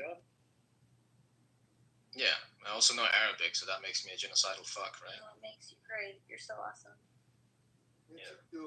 Get out of the sewage before the snakes. Look at your, Love you, Dan. So apparently Arabs are genocidal fucks. Crazy. Arabic is such a genocidal language, like how Arabic language spread throughout the world? Huh? Yeah. Bro, what? How's the language? Yeah. What? Yeah, the Arabic language is so fucking Right, genocidal. you're speaking English right now. Can you break that down? This is Yeah, where they on copied, Arabic. how many words did they copy when they were reviving the Hebrew language, the Eliezer ben Yehuda in Israel? Can you tell us? I don't know. When he was you know. reviving the language, how many words did he copy out of Arabic language? If it But was so bad. why are you talking about Hebrew when I talk Why about did the he? shitty language called Arabic? Hold on. You made a claim. Let's talk about Israel. Eliezer ben Yehuda, he was the one that revived the language, and he fucking isolated his kid. He exposed this fucking language that he has revived in 1921, and that's how he became national. And guess what? He approached the Jews in Jerusalem, and they actually excommunicated. They kicked him out because they didn't believe in Zionists or Zionism. They excommunicated, and then he got together with a bunch of his Goonie buddies, Zionist buddies, to convince the British mandate to nationalize the language. That's how this fucking language came to its existence. Otherwise, it's a dying language, the Hebrew language. And tell me, how many languages did Arabic kill? How many languages did they exterminate? So when you made that fallacious statement that the Arabic language is genocidal, can you break down how you got to that conclusion? Well, this is a language that came from where exactly? The Arabian Peninsula, right? So with the caliphate expanding throughout, large, vast areas, all these languages that were spoken here were eradicated. What? Sorry, Daniel? That when they want, they do have critical thinking and they ask questions. Under caliphate system, did the caliphate brought the Jews back into Jerusalem? If the Hamas is Did saying the something, caliphate bring the Jews back to Jerusalem? If the says something, they look every pixel and prove your point and give me resources, and they go down and down and down. So let's talk about the caliphate. Did the caliphate bring the Jews back? Did the caliphate bring the Jews back to Jerusalem? Yes, the first Muslim caliphate ended the did the caliphate did it or not? There was always Jewish. There was only. No, the Christians kicked you out, by the way. Daniel, Christians kicked you out. Existence on the land. Christians kicked you out of Jerusalem, by the way. Look at Jewish people in the Bible. Yeah, you're talking about. Despite expulsions. There's not even Jews in the Bible. You know that? Okay. You know what's also not in the Bible? There's no Palestine in the Bible. There's no Muhammad in the Bible. There's no clubhouse in the Bible. And there's no Islam in the Bible. There's no There's Ishmael in the Bible. There's a There's no Aziz in the Bible. There's no Jews in the Bible. There's no Palestine in the Bible. There's Ishmael in the Bible. There's Palestinian people in the Bible. There's no Jewish people in the Bible. Really? Give me the verse. Give me the verse. He's an atheist, by the way. There's no point of engaging with him. He's an atheist. Genesis chapter 21. I'm not illiterate. Like you guys. I can actually read. And even in my school, they teach. Hang on a second, guys. He's just an atheist. We're not going to engage with it. You're an atheist. I muted everybody, not just you. Yeah, just because I was speaking. I muted everybody, but you was the only one Hold on. You have the other side was speaking as well. Daniel, when you speak over each other, you can't understand what one person is saying. That's why. Yeah, but the only way that Zionists speak here is when other people are speaking, because you don't let us speak. You guys go on. It's fires now. For example, fire. Look what's happening. So I will continue speaking, and while I speak, you guys think that you can speak. Okay, speak. Fires will now give a speech. If fires will now give a speak, there will be silence in the room. You will hear because you will be jerking off. You will be jerking off, listening to, oh my God, he's giving me. Let him speak. Oh, I'm loving it. But when we are trying to this is not a YouPorn room, man. you can't shut the fuck up. And at the end, you will say that we speak over you. Stop jerking off. And you prove my point. You can't handle the reality every time we give you facts. It triggers you. Yeah, okay, Go on, Daniel. Fayaz, The Now floor let's is see yours, the Daniel. silence of the room and No, Fayaz no, speaks. I'm giving No, you the time Fayaz. to speak. I didn't speak for 1 second by Aziz, myself. mute up, please. I I'm didn't also speak for muting 1 up. second by We will myself. So Fayaz, we will let go ahead. You can speak because you are pro. No, I'm giving you my time to you, Daniel. Go ahead. Oh, you ran away. Oh my goodness. I don't mind Why, him speaking. He just shouts. Why, Daniel? You could have spoken. I gave you my time. He just shouts. He wasn't going. You cut him off. You cut him off whenever he's trying to say something. But Samson, we let you speak because you're not screaming. He's No, just. I also get cut off. Actually. I think no. I've been silent for a while now, so I'll speak now, Samson, if you would permit me, because you have to permit. Israel has to permit. God has promised in this room, by the way. So yeah, I know, and that was 3,000 years ago. 3,000 years ago. So what was the debate about? I mean, to be honest, I joined a little while ago. I did not get any of the things. It was about Iranian attack. That do you condemn it? I told him, do you condemn it? He didn't want to say condemn at first, and then he said, yeah, I condemn the 10% or 20%. I'm like, you're literally justifying what they did. You're putting words in my mouth again. I said I do not endorse the Israeli attacks. I condemn them. They should not happen, but it did happen. So what do you mean 10 to 20%? Where does that come from? You condemn it. There you go. He condemns it. Okay, he condemns it. Okay. Good. Okay, Cam Silent. I don't know how to pronounce your name. Go ahead. Hello. To say something. It's Turkish. Yeah, I was gonna ask, why don't you switch when somebody talks and when he's finished, just take him down so we can understand more, because it's when two people speak at the same time, people will get headaches. Cam, you can make your point. What do you want to say? Go ahead and speak. I was missing some Zionists off the chat, but Ace warned me not to do this. I'm sorry, Ace. It's okay. Yeah, but what's the topic actually? The starving of Palestine or what? Yeah. What should what needs the world to more see that when is the world going to take action? The Muslim world or the other world? I do want to raise this one question, Cam. We should focus. Stop the killing. Stop the genocide. Yes. We need to focus on this one thing. Hang on, Samson. Do you agree to the B'Tselem report and the physician report that came out that says it's a genocide? These are Israeli sources. Do you agree to it? It's a genocide. What's Hang on, Cam. I am asking Samson now. Samson, do you agree to it? There's two sources that came out that said it's genocide.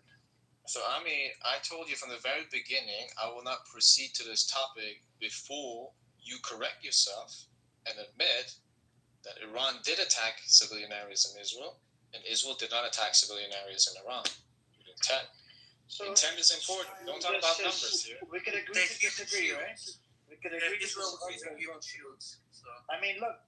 Iran did attack Rabbi Shamouri's dildo shop, right, in Tel Aviv. That was unfortunate, right? They shouldn't have done it. And they did attack, a whole bunch of, gay people inside Tel Aviv, and they ran into freaking bunker, right? They were talking about how they're gonna do, what is it called? What's the word? What did I say earlier? How they were gonna do? Huh? What is it? Do what? They were gonna do something. What was it? They're doing Aliyah to Cyprus now. So this is So like we're basically talking I want to about the understand. Shamuli's daughter's dildo shop. So the concept of the story is the concept of the room is that you guys are just you need to mute up. Daniel, I'm talking to Samson now. Thank you. He's Iranian. So the concept of the story is like you guys brainstorming ideas, and you say whatever you just want to say. Daniel. If the When majority Brother Fayaz wanted to is engage with you, it becomes. when Brother Fayaz wanted to engage with you, you ran away like a little bitch. I don't give a fuck about Brother Fayaz. Can you mute up? Thank like you. he has time that I don't. Okay, thank you. I warned you before I moved you down. Thank you. When Brother Fayaz wanted to speak, you ran away like a little bitch, like a pussy. So Samson, going back to you, we can agree to disagree, right? I hold this position that it was their intention was to kill civilians. Okay, we can agree to disagree. You're never going to learn until ICJ comes out with a ruling that it's a genocide. My question again to you: are you denying the B'Tselem report and the other report that came out, the physicians from Israeli source? Are you denying it? Are we moving on to this topic now? So like what? Yes. We're moving on to the B'Tselem report. Are you denying the B'Tselem report? But I still don't understand. Are you admitting that Iran did attack civilian areas? No, I'm not admitting. No, you're not admitting that. Agree so how are we gonna agree on anything in the future? No. The B'Tselem report, Israeli sources. Yeah, but you're deflecting again. Like I'm asking you a question. How are we gonna agree on anything? We moved on from Iran. It doesn't matter if he agrees or not.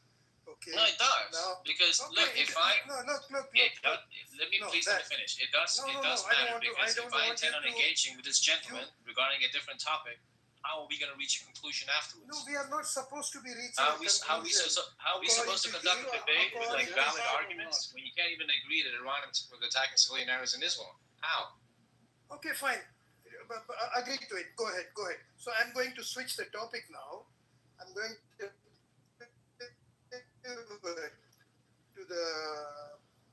the relevant topic, which is Gaza. So do you agree that there's a genocide going on now that two Israeli human rights organizations, one is B'Tselem and the other one is Physicians for Human Rights. These two organizations, human rights organizations based in Israel, they have now come out and they have published a report saying that what Israel is doing in Gaza is a genocide.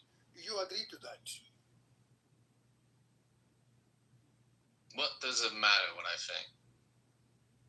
You're a big shot. It does matter when you. Yeah, you are. Samson, the name itself. Samson. You're bigger than Samson. So do you agree to that or not? Do you agree or do you did? You can say I don't agree. It's not a big deal. You don't have to agree with B'Tselem and Physicians for Human Rights. You don't have to agree with anybody. You can say I don't agree and we can move on. But are you going to answer my question? Like, what is the point of all this? No, I'm asking you. Do you think there's a genocide going on in Gaza? Well, okay, let me rephrase. If I agree or disagree, irrespective of my answer, right? Mm-hmm. What's going to happen afterwards? We are going to talk on. If you agree, there's going to be some other discussion. If you don't agree, the discussion's pointer will be towards something else. Okay, and what is the point of the discussion? Like, my question is, what are you doing here every single day, talking about different things? What is the ultimate goal? No, that's because... Or you're ignorant. I'm sorry. I'll tell you, Samson, why we do this. See more that this is a genocide, Samson. Samson, I'll tell you. No. Okay. Cam silent. The question is, what are we doing every day in this room? The reason we do this almost every day, okay, is because we cannot bear to see children being purposely starved by Israel and children being sniped by IDF, women and men and old people, everybody being starved. Okay, So that's why, and we want to speak out against it. Israel spends about $150 million for Hasbara, for spreading disinformation, for paying to people to spread disinformation. Gaza cannot do that. So some of us volunteer to do it for them. Okay, I understand. You got it. Yeah. So to answer your question, what I think you're trying to say is you want whatever's going on in Gaza to stop, right? Yes. This is not a blame game. This is not like, okay, we want to coin this term and that term, and because that ultimately doesn't do anything, right? Like, you just want it to stop, right? Yes. Because here's my question: like, what does it matter if Bibi is like a war criminal, warmongering, he's a genocidal fuck? What does that matter? The thing is still going on, right? So the real question is, how do we stop what's going on down there? So tell us, how do we stop? So how? Exactly. Okay, go ahead. This is way tell us, more how do we relevant. stop? How do we stop? Exactly. Yes, this is way more relevant. I think it's way more relevant and always has been to talk about how this will stop. Instead of saying, okay, let's look at the past and all these things agree that with you. Go ahead and Okay. tell us how do we stop. Okay. It's very, very simple, in my opinion. Okay? Very, very simple. And it hasn't changed a bit these almost 2 years. Okay? Hamas has to acknowledge that what they did was horrible because it has caused another Nakba. Let's talk about the Okay? Palestinians. No. Hey, you asked for my opinion. Let Okay, them, my opinion. Yahweh, let him, Palestine. Give it back to the Palestinians. Okay. Yahweh, let Hey. him complete the point. leave. Yahweh, let him complete the point, friend. Okay. Go ahead, Samson, make your point. Make your point. Hamas has to acknowledge that if they wouldn't have done what they did, Israel wouldn't have been inside Gaza. There wouldn't have been 50,000 dead, 100,000 injured, people starving. All these things you're mentioning that are horrible, right? These things wouldn't have happened. Wait, let me finish. Let me finish. Camp silent. So the first thing is Hamas should come out and acknowledge that what they did was wrong. Okay. They should acknowledge what they did was wrong, not to the international community. That's not what I'm referring to. They should apologize to the Palestinians. The reason why Palestinians are suffering now, the reason why Palestinians are suffering is because of Hamas, not because of Israel. This was expected. Okay. So what This else? was an expected response. Don't make it, Samson. Don't make it long-winded. Make it I'm not quick. making it long, So but like this guy's cutting me off. So that is point number one. What is point number That's two? point number one. Point number two, when they've acknowledged that, they need to lay their weapons. They need to get. Go ahead, Samson. Go ahead. All right, they need to lay down their weapons, release the hostages, allow PA, international community, whatever it may be, to come up with a transitional thing in Gaza. They cannot stay in power. Okay, that is how you solve this. Because you, as a terrorist organization, knowing what's going on, what the motives are for Israel to being there, not just the hostages, but also control of the territory because of the existential threat to Israel, you need to acknowledge that you are the issue. Hamas is the issue. If they truly care about the Palestinians, let some other Palestinians rule Gaza. Okay. Why do you keep doing this? We got Okay, your point. that's my thing. Okay, thank you, Samson. So number one, Hamas should come out. Camp silent. You want to make a point? Go ahead, Camp silent. Then I'll speak. Okay. Go ahead. What about October 6? What about October 5? What about October 4? What about October 3? Yeah, was Israel inside Gaza? What about September 30? Huh? How many have we killed? Huh? Zero. How many have you killed? There was zero Israelis in Gaza killing people. For the last, I'm sorry for my language, fucking years, you have killed children. That's not true. Show me. Give me a source on October 6th, on October 5th, on October 4th. You're deaf to not see the truth. I don't know, you're blind. You say that. Yeah, this is the issue. You are part of the issue. Okay, what Palestinians should rule? There are no fucking Palestinians left. You killed them all, you fucking idiots. Camp silent. Now I'll speak. Okay. Thank you, Camp silent. Yes, you are right. There is October 6, 5, 4, 3, 2, 1. You can go back up to 1948.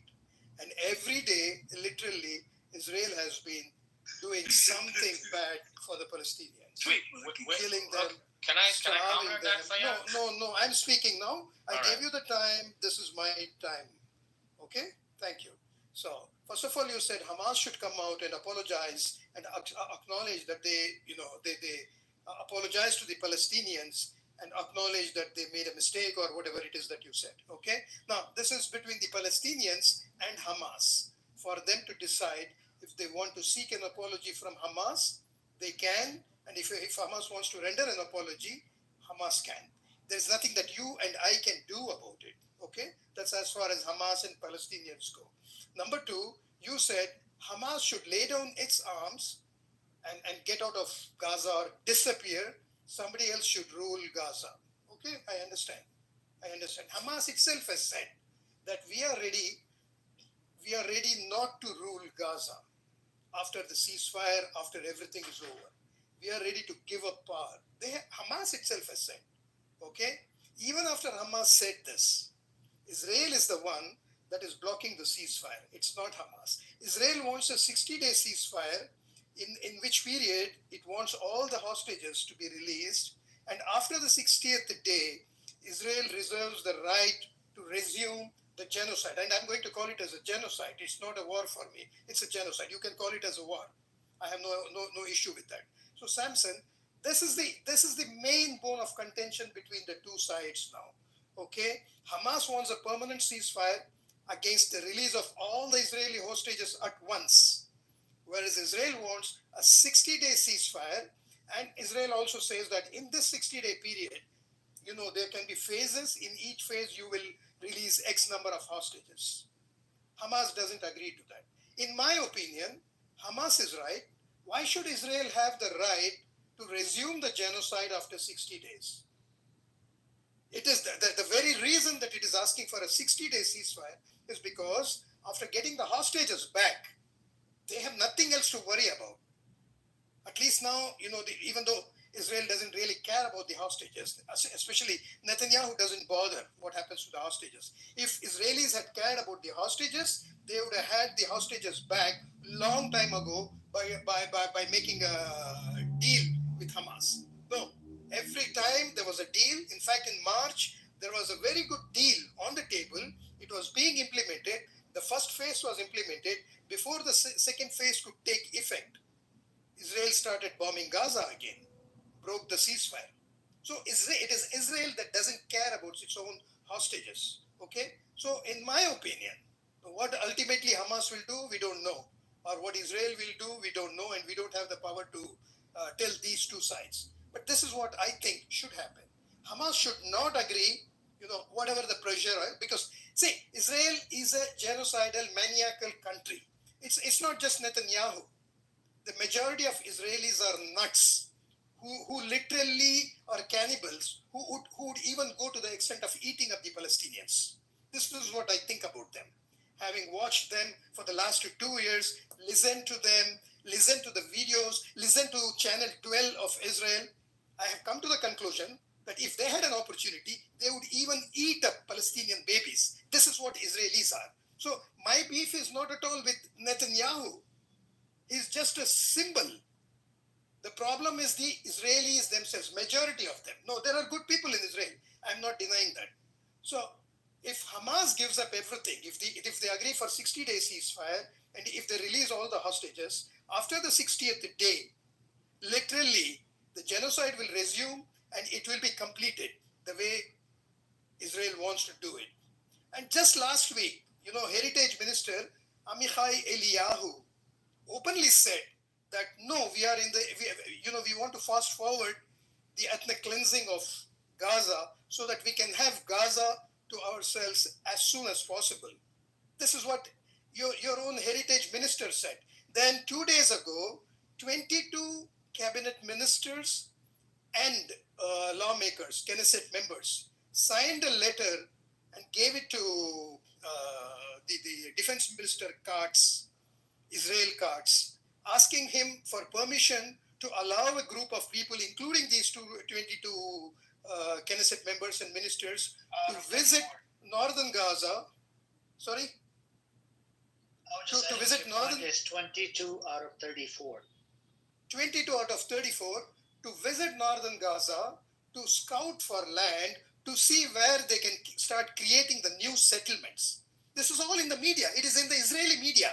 So if you want to come here and say it's Hamas that's doing everything, it is Hamas, I think the day you stop using these two words, starting with H, there will be a solution. One is Hamas, the other one is Holocaust. You use the Holocaust to show the sympathy, to brandish the victim card, and then you use Hamas to, not to come to any decision on this. So, and literally, Israel is killing children, starving children, and whatnot. This has never been seen in our lifetime, we haven't seen any country do this to any people. This is the reality. Okay, did you finish? Okay. First of all, I'm not Israeli.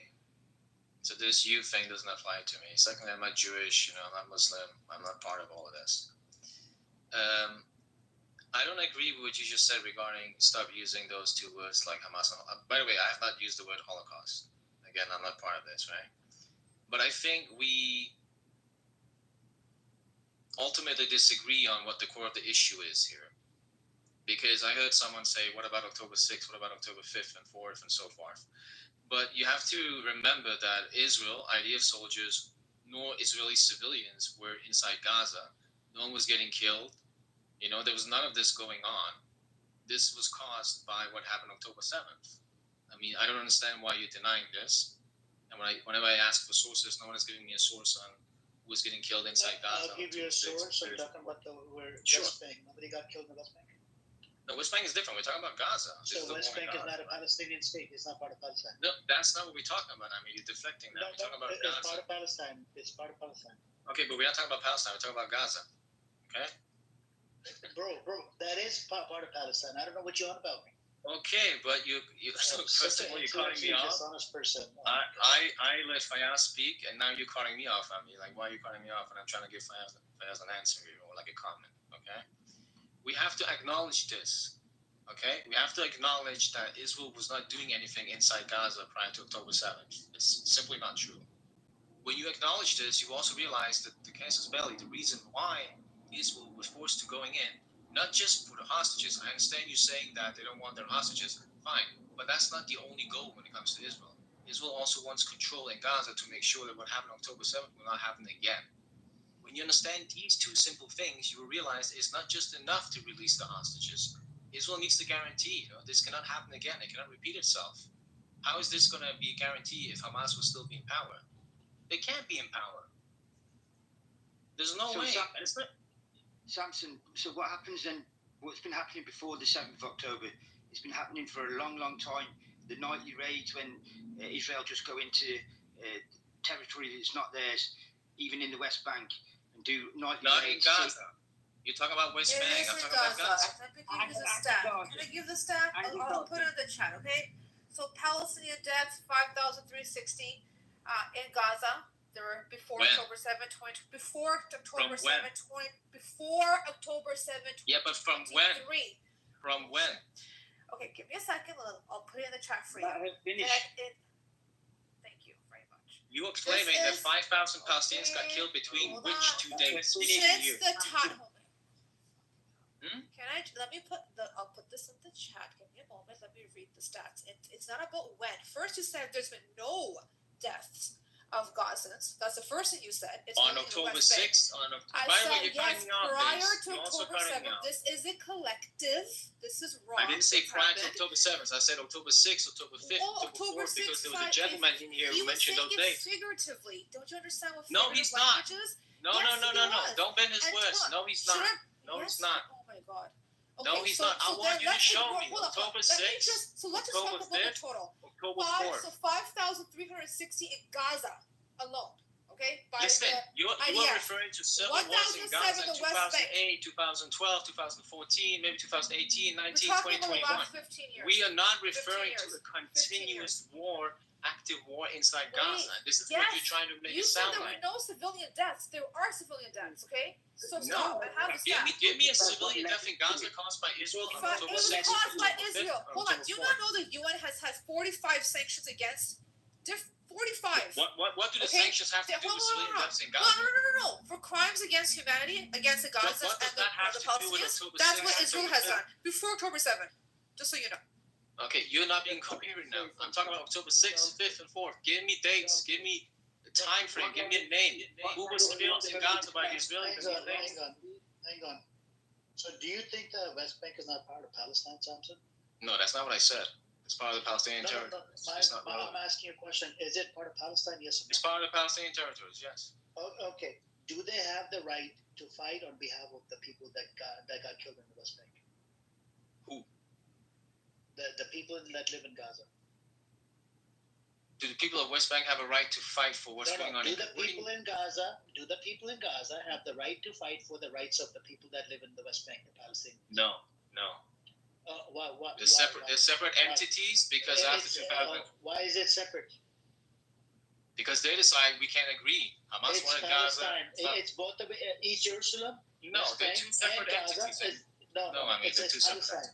I think you. This is where the Yeah, and it's all Middle East. It's just a term to say Palestine. It's not Middle East. It's Who rules Palestine. Gaza According to versus the who rules the West Bank? according to the UN, according to the it was agreed upon the 67 borders, right? What was agreed upon 67 borders? My question to you: what was included in the 67 borders? The West Bank. What else? Gaza and East Jerusalem. That's okay. Palestinian. Okay, what happened in Palestinian 2005? territory.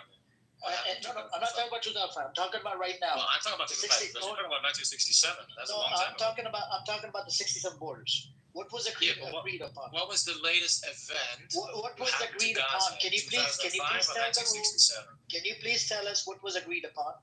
Do you not know what chronology What is the 67 borders? What is 67 borders? What is 2005 elections? What is 67 borders? What is 2005 elections? He's not going to respond. You see, it's such an intellectually dishonest. You're not responding. 67 borders, 67 borders. What are 2005 elections? Hold on. According to the UN, from October 6th to the fucking 2023 October 6th was the deadliest year for the Palestinians, not only for the adults, even for the kids in the West Bank. And how you go after the people that go to the mosque in Masjid al-Aqsa, and you got more than 900 and fucking. You're mixing West Bank and Gaza. It's part of Palestine. It's Palestine. I don't give a shit what you call it. Gaza is Gaza. West Bank is West Bank. They're two separate entities ruled by two separate people. Okay. But let me just say something, right? Aziz, the problem here is sorry, just quickly. I just want to say something. The problem is selective outrage. Because you sit here and tell us about. Selective arrogance coming from your side. I'm not done, please. I just listened to you speak for like 20 minutes. You just said that. I'm going to land quickly. I'm not going to take okay, please do. Just quickly, bro. Problem is selective outrage. Like, we can talk about October 7th for ages and, with how sad you feel about it and the children that have been kidnapped. The problem is you, and so you're telegraphing the fact that you have a moral code, right? And like, maybe I agree with you. I don't disagree with you when you feel those things. The problem is selective outrage, selective morality. Because when it comes to, us you talking about what Amir just said, those numbers, you seem to just, you block it out. And so that tells me something, because we're not doing that. We're happy to concede maybe children shouldn't die anywhere. We're not laughing in the faces of, children dying. We don't do that. We don't, if anyone starts anywhere, we're happy to address the fact that it's a problem. But you have selective morality. And this is the truth. You do. There's something about you. Okay, can I address this now? It's typically Before that, I wanted to chime in. Then I gave the space to Aziz. Yeah, sorry. I just wanted to just put that out there. It's okay. Yeah. I understand, and I agree with you, Aziz. I agree with you on that point, Aziz. Okay. When we talk about children, we also feel for the Israeli children. But when they talk about children, they don't feel about the Palestinian children. They will say Hamas is responsible. Irrespective of whether Hamas is responsible or US is responsible or Israel or Saudi Arabia, we feel for the children. We say that children should not be, used in the wars. Children should not be stopped. Children should not be sniped. The Zionists never say that. This is something that I have noted time and again, when I have spoken with many of them. They will never say, no, Hamas is responsible. Don't blame Israel. Israel is not... But it is Israel that is controlling Gaza right now. It is Israel that has the power to stop the food from coming in or allow the food to come in. So it is not Hamas. So when it's Israel that's occupying Gaza right now. Then Samson wanted us to talk about, he kept referring back to 2005, 2000. The reason he wanted to refer back to 2005 was when Israel let go of Gaza. And the elections took place 2005, 2006, 2007. What Samson either doesn't know or does not want to say is that Israel retained control of all three routes: air routes, sea routes, and land routes. Nothing could come in, nothing could go out without Israel's permission. Number one. Nobody could come in, nobody could go out without Israel permitting them to do so. And number two, Israel retained even the birth and death registers of Gaza. A child was born in Gaza, he or she, the baby, had to be registered in Israel, not in Gaza. And a death had reported to Israel because they wanted to, they wanted to monitor literally everybody in Gaza, how they did. And then talk about the blockade. When they removed the settlement, illegal settlement in Gaza, illegal Jewish settlement in Gaza was withdrawn. What they did was, as soon as they withdrew, they immediately imposed blockade or siege or sanctions, whatever you call that, on certain products. Like, for example, cement was banned from day one of the so-called freedom that Gaza got. Cement, heavy equipment like bulldozers, all these were denied entry because Israel said they could be used to build tunnels, or they could be used to build, military structures and so on. And they also denied many instruments, which could be used, which had double uses, which could be used as a weapon. Okay, fine. But then as the days progressed, by the year 2007, when Hamas won the election and took over the power in Gaza, Israel said, as a punishment for electing Hamas, we are going to ban literally almost everything. Food items like cilantro, pasta, then even coffee. Then they banned tea. They banned notebooks for some time. They even banned pencil. You know what? They banned all the sharp objects, and they put pencil in the sharp objects list. They said when you sharpen a pencil, it becomes sharp, and it can be used to poke somebody's eye, or it can be used to kill somebody, like James Bond style. What James Bond does in his movies. They said a child, a Palestinian child could use this pencil to kill a Jewish child, even though there is no Jewish child in a school, in Gaza schools. And they banned pencils. And as a father, if you are asking me, if somebody said that my child cannot have a pencil, he can go to school, he can carry notebooks, he can do everything, but he cannot have anything to write on because that instrument can be used to kill a Jew. No, I would be really furious. I would be really, really furious for denying my child this little, right. Okay? So literally, Israel banned so many stuff that it became very difficult for Palestinians in Gaza to make a decent living. So much so that at one point in time, Israel said, we will not allow, even amongst the food items that were allowed into Gaza, that were permitted, they said we will only allow 2,000 calories per head. That means if they have, for example, 1 million people in Gaza, that means 1 million into 2,000 calories. Once the 2,000 calorie per day amount of food has been delivered to Gaza, they said, okay, we have delivered you what you need to eat to survive. We will not deliver anything more, even if it is permitted. No, you cannot have more of that. So literally, they said that if you had to eat, 2 slices of bread, I will not give you 3 because 2 is enough for you to survive. Now, if you do it to my child again, if my child asks for 3 breads, and you're going to tell me that only 2 is enough for him to survive, I'm going to come back to you and do whatever I have to do to make you realize that what you're doing to my child is wrong. And that's what Hamas did on October 7. Yes, I stand with Hamas. I think what Hamas did on October 7 should not have been done. I wish they had not done because of all the consequences that we are facing today.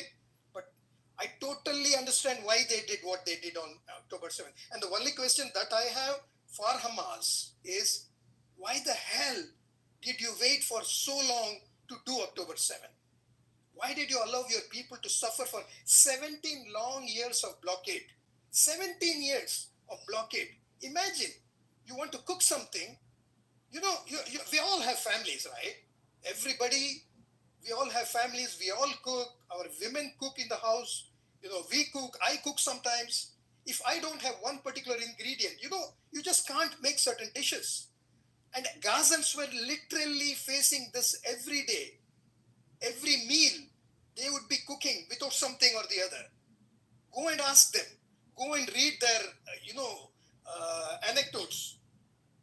Go and read their history books. Pick up books written by Palestinians. Pick up books written by Israelis about Gaza, Samson.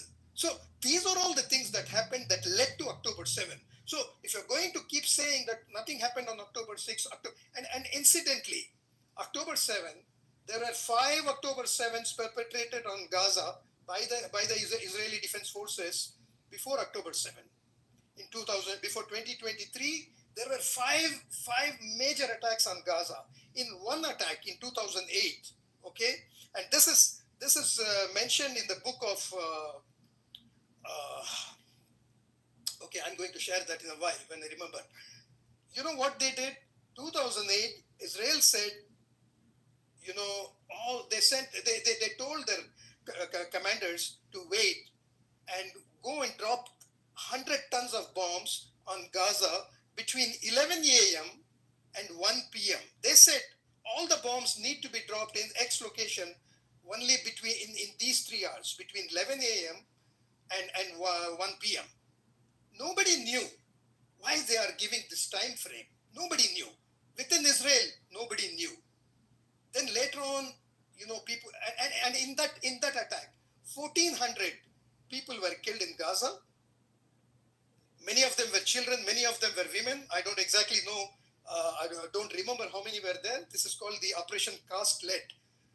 And later on, Miko Pellet, this is the guy, Miko Pellet, who was working with the IDF, who's an IDF soldier. He's won a lot of laurels from the IDF. He personally investigated this matter as to why were, you know, IDF told to drop the bombs only from 11 a.m. to 1 p.m. Then it was revealed, he found out that it's 11 a.m. to 1 p.m. is the time when the morning shift of the schools come to an end, they break up for lunch, and the second shift starts. And that's when all the children are out on the, you know, on the roads, going homes and so on. And that's why they selected a particular area where the school concentration, the number of schools are more, so that maximum children can be killed. Maximum number of children can be killed. This is Israel for you. And you are asking us why we come here every day and talk about it. This is why we talk about it, because people don't know what Israel has been doing, and we are educating them. And the last point, I know it's a long monologue. The last point I want to say, if you think, Samson, that Gaza should not be linked with West Bank and East Jerusalem, you are mistaken. It's like saying, okay, two IDF soldiers from Tel Aviv have been killed. Why should somebody living in Beersheba worry about it? Oh, those two were killed in Tel Aviv. Why should you worry about it? You are in Beersheba. This is what you are saying, and we are not accepting it. Okay, I just want to say, No. The problem here You- is not the you problem. don't have to- Samson, Fire just went on a 10-minute thing. Okay, I'm Yeah, gonna yes, respond to this. I'm the moderator, and I can do that. I'm now giving the mic to Yahweh because he wanted to speak, and then I'll give the mic to you, Samson. Who's turn? What is he gonna?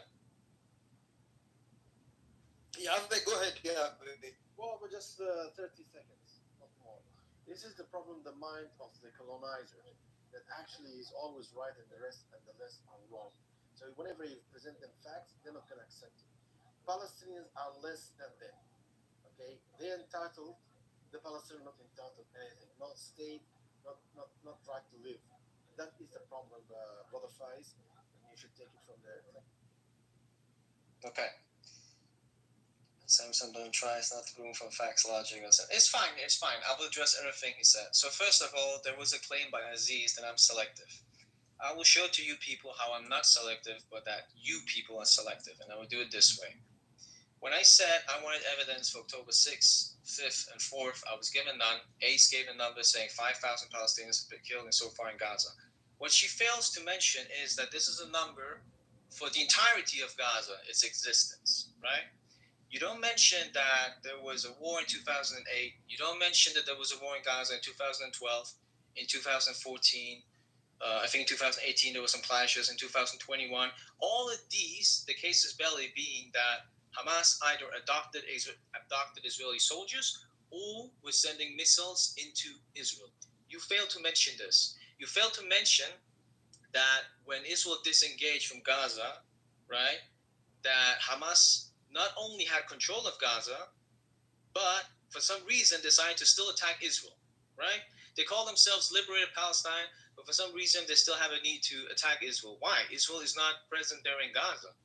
Subsequently, yes, Israel decides what goes in, what goes out of Gaza. From their side, there is still a border with Egypt. You fail to mention that. You fail to mention that the blockade was because of Hamas's actions, right? You fail to mention that Egypt is also blocking. You never mentioned Egypt. You fail to mention that because of the elections, Gaza and West Bank, even though we call Palestine, and yes, that may be true, they're separate entities because they're run by different people. They don't believe in the same things when it comes to dealing with Israel. They don't believe in the same ideology. They're not even politically aligned in any way. So they are separate entities and they're not connected in any way. You failed to mention all of these things, and I managed to mention these things in less than 2 minutes. Okay, so you want to talk about? You talked about three.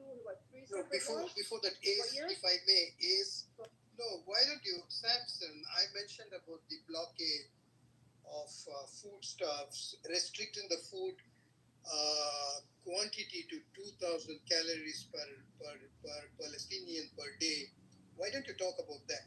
What do you have to say? You want me to address the current war, or are we talking about what? No, because I'm talking about post 2005 when Israeli posed a severe blockade on Gaza. And I just explained why that was necessary. So collective punishment of civilians for war. It's not collective punishment. It's just one entity, one country dealing with another country.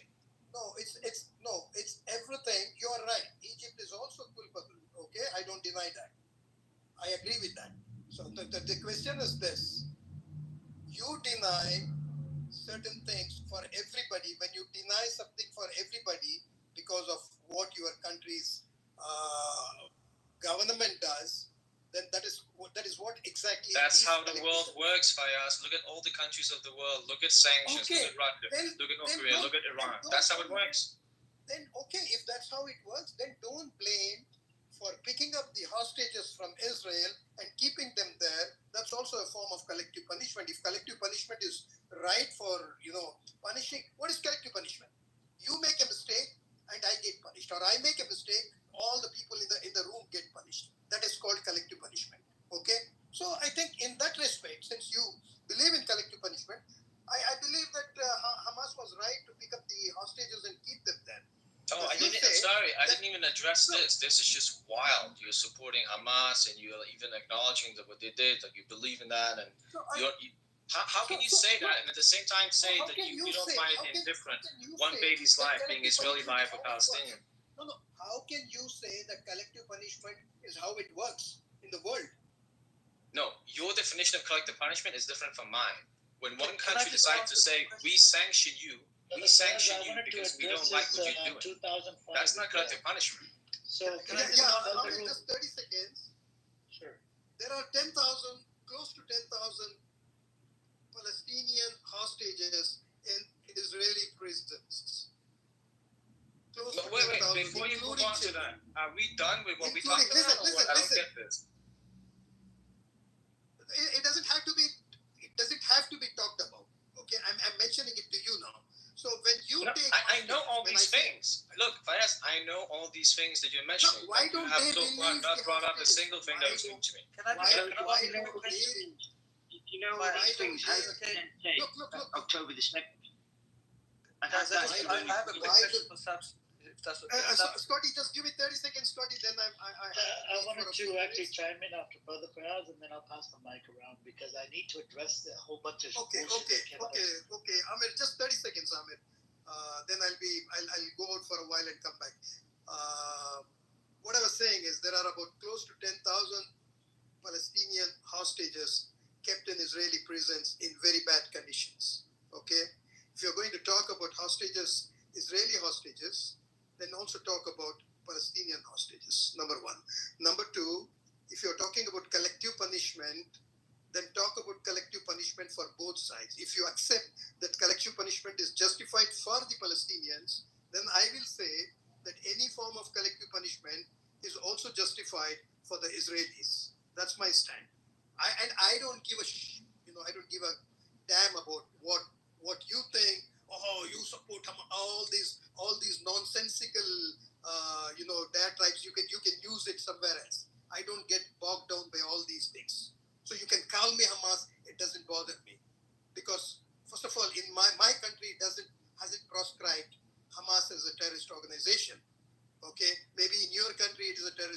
organization. So if my country doesn't declare it as a terrorist organization, then it is not a terrorist organization. Anyway, I have to leave for a few minutes now. So Ahmed, go ahead. Yeah, so can you tell us why did they shoot a rocket into Israel in 2006, Samson? Can you tell them, please? Is it my time to Samson. talk now? Yeah, Yes, please tell us. Okay, but at the same time, I want to address what Fayaz said. So there's a big difference. He left. I don't know if you can hear me. There's a big difference between being a hostage and a prisoner, just so people know. Okay. Yeah, but there he were no left.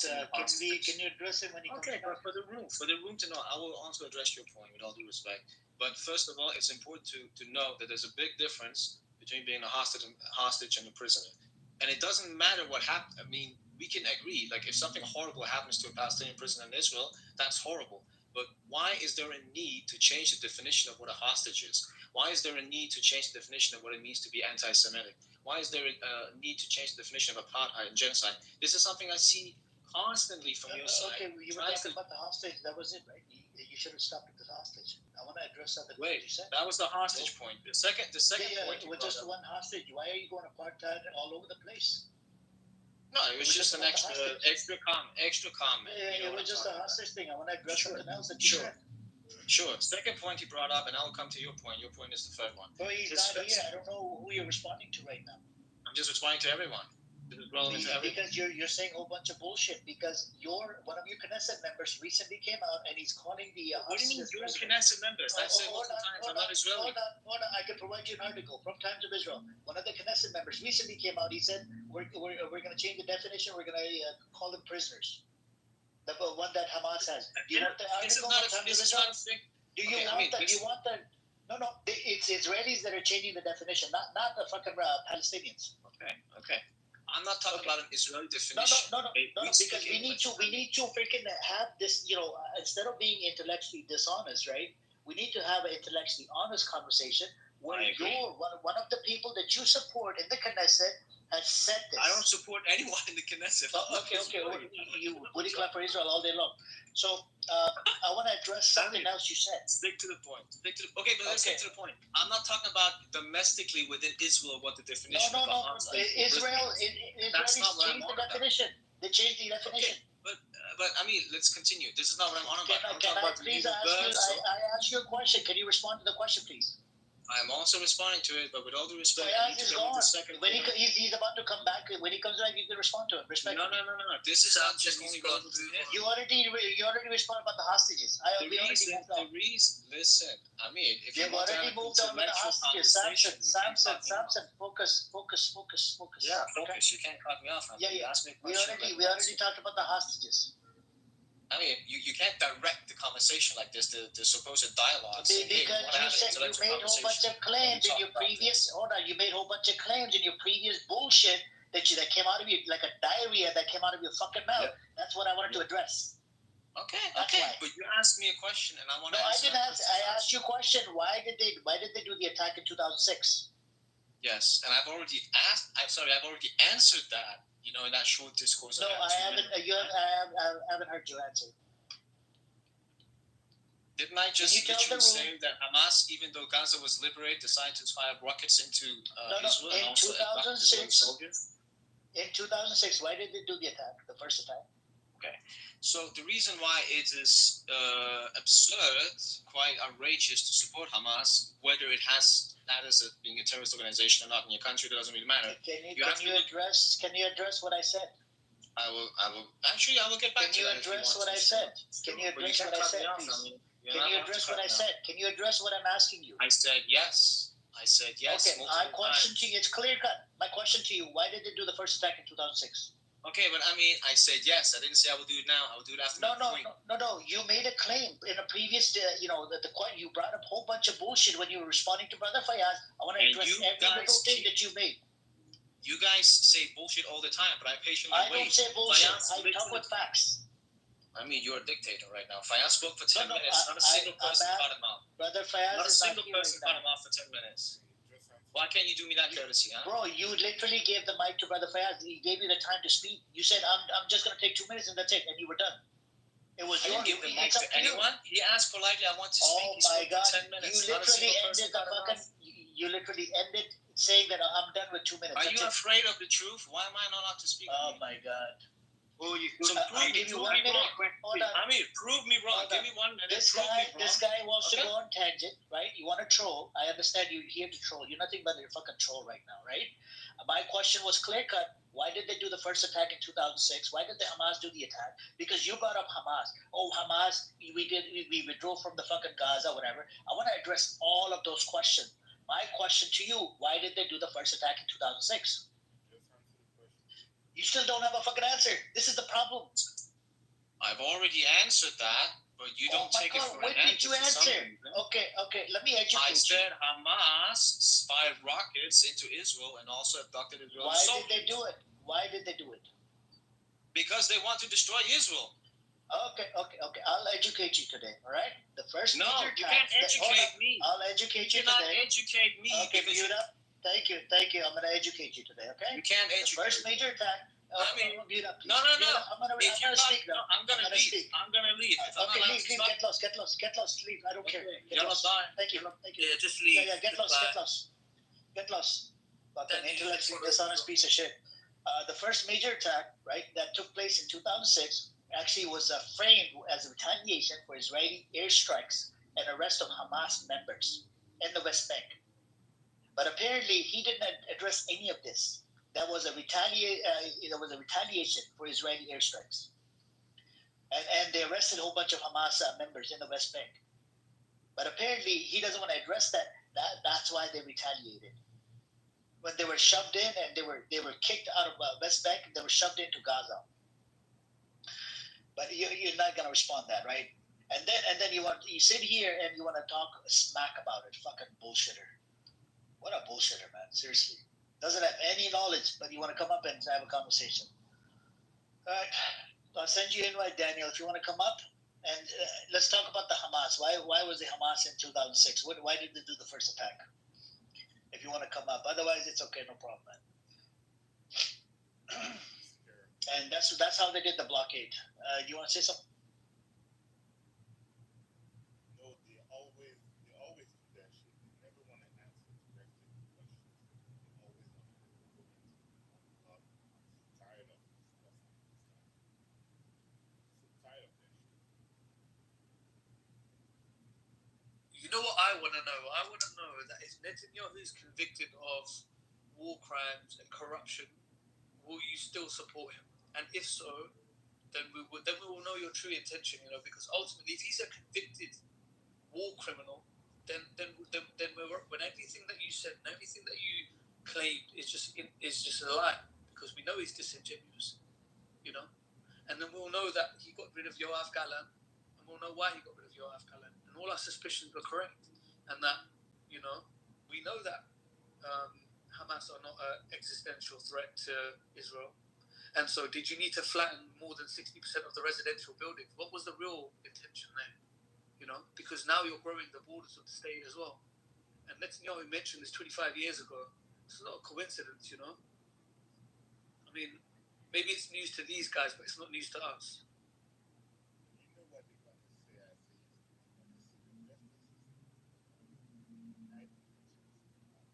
say it's going to say the justice system. That there's no proof that this is homicide. We already know this from earlier decades.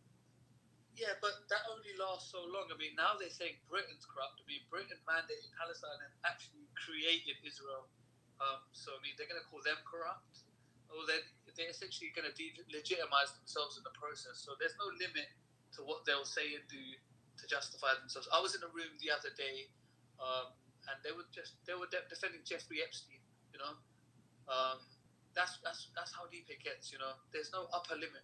And the problem is, we go back and forth, and the reason why I mentioned the selective outrage and selective morality is because they are capable of being upset when children die, but it's only a specific group. The rest they'll make excuses for, and that is the point of contention. That's what exposes their reality.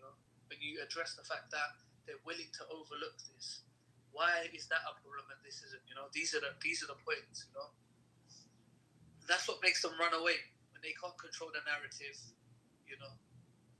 when they can't, funnel the answers into like a specific response, then they get riled up and they want to scream and create a scene. And we know what's going on. We're not idiots, it's like a childish response, And Daniel, he can't control himself. I've been in their rooms, it's like a circle jerk, echo chamber. Everyone shares the same opinion, and they're not saying nice things. Let's not pretend. They are saying terrible things. They will accuse the other side of being hateful, but they never say anything productive or that isn't hateful rhetoric. It's just it's sickening what they say, and they can't even see it. They can't even see it. The lack of self-awareness is alarming. That's the definition of cognitive dissonance.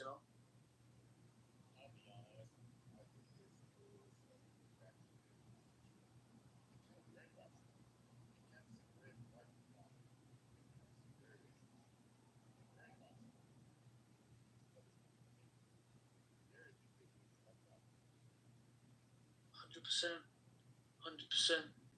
And they will try and demonize Palestinians. I mean, it's a natural human response to not trust a group of people that have subjugated you for 70 years. That's not unusual. Like, if you annoy me for 10 minutes, I might think you're a piece of shit. That's not unusual either.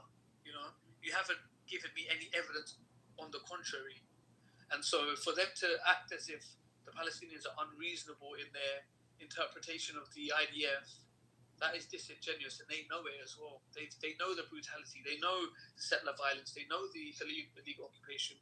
They want to talk about Hamas, but never the West Bank. Why? Because they know that there isn't a sufficient presence of Hamas in the West Bank, and so any of these war crimes that are committed in the West Bank, they don't have a leg to stand on. So they want to hyper focus on Hamas, completely ignoring the fact that Hamas was funded, and Netanyahu knew that what would happen when he funded it would create political instability in the region. This isn't even a coincidence either, But again, like you said, it's their education, and it's a shame, But one day, they will have to pretend that they did not have these views. They will have to pretend that they did, they will hide it. It's almost like, after the Nazis were disbanded and they were defeated, there were a bunch of people that were pro-Nazi that just didn't voice, they kind of acted like as if they weren't Nazis, right? And that's what we'll have. We'll have that. Daniel won't be so loud and proud, and Samson will be quiet because he'll realize, okay, we couldn't lie forever. And that's right, Aziz. And what they were saying about the prisoners and the hostages and arguing about that fact. The fact of the matter is, Hamas is treating their hostages 100 times better than they're treating the detained or the ones they've got in detention themselves. Because I was just reading myself there and I put the link into the chat. This year alone, the amount of people that have died in detention from starvation, beating, torture, is gone through the roof from the Israelis. So how they can sit there and say Hamas and argue about hostages or fucking prisoners is a joke. Because if you look at it, just like Scotty, you could use the same argument. One of the Knesset members came out. His name is Amichie Eliyahu. I put the link in the chat from Times of Israel. And this is a new talking point that they're going to bring up, right? And you could bash them using their own sources. One of their Knesset members said the Hamas, as these people, right, the hostages, they're not hostages, they're prisoners. Okay? So if they're going to call the Palestinian people that are locked up as prisoners, so now you have proof. One of the Knesset members calls them prisoners, not hostages, so they're no longer hostages. You get my point? So now it's an equal footing there. On both sides is the prisoners now. You see what I'm saying? And you use their sources to prove that it's a prison. It's not a hostage anymore. And if the Israeli Knesset member says it, that's it. That's the end of it. That's their government official, and they can't fucking argue against it. And we got to keep an eye out on the news every single day. Their own news is coming out with new bullshit, and you could use it against them. Daniel, how does that make you feel? A new talking point, right? New pro-Pali talking point that will debunk your bullshit, the hostage prisoner, you know, the definition. Daniel, you're saying I'm talking rubbish, yeah? Just read that there. Read that. That's by independent.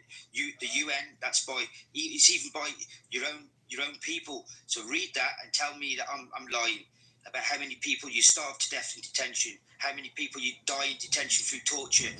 The hostages or prisoners, the prisoners that have been held by Hamas have been well fed. They've been well treated, and then when they are being released, you shot 4 of them yourself.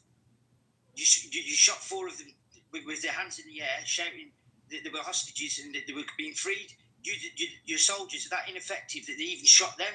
So just have a read of that before you start shouting your mouth off about who's right and who's wrong. And I know what you're going to do, because you always do the same. You're going to read that and you're still going to disagree with it, because it doesn't matter what facts you're given, how many facts you're given.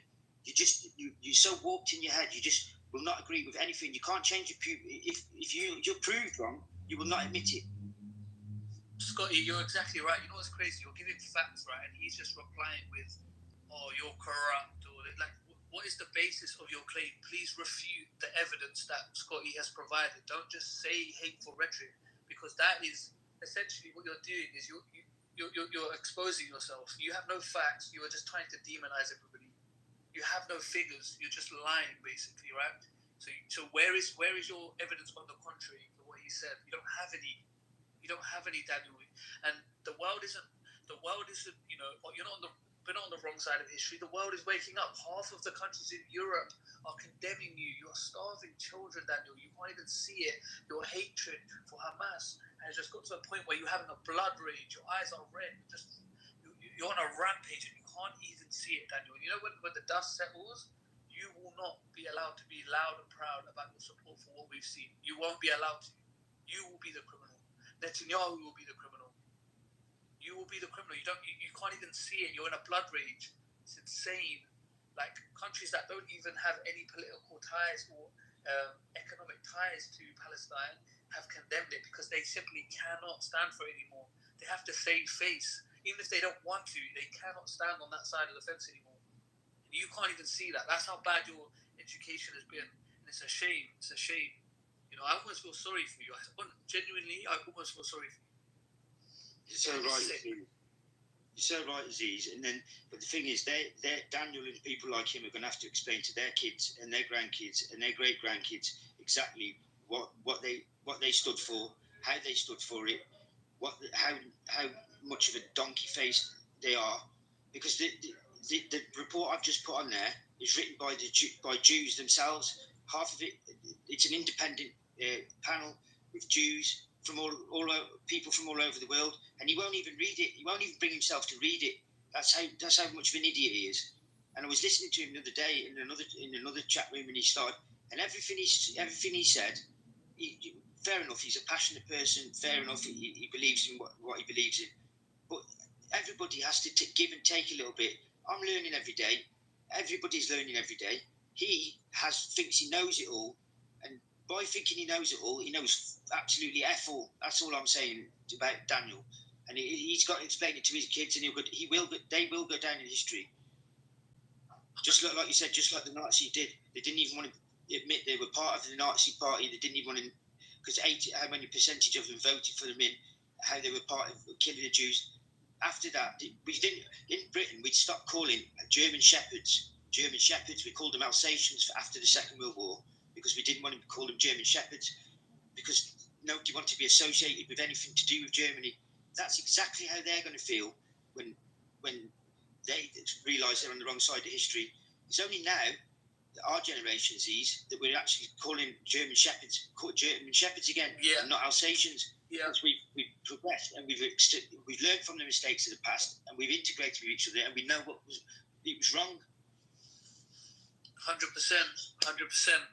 You know, this is the problem, though. You know, like, if you just, you know, there's always new headlines coming. There's always new reports coming out, new events, right? We are ready to tackle the facts of a new event every single time, and we're just met with the same old thing. You guys, like, it's just like rhetoric. You know, it's like, oh, you're sick. You support this. No.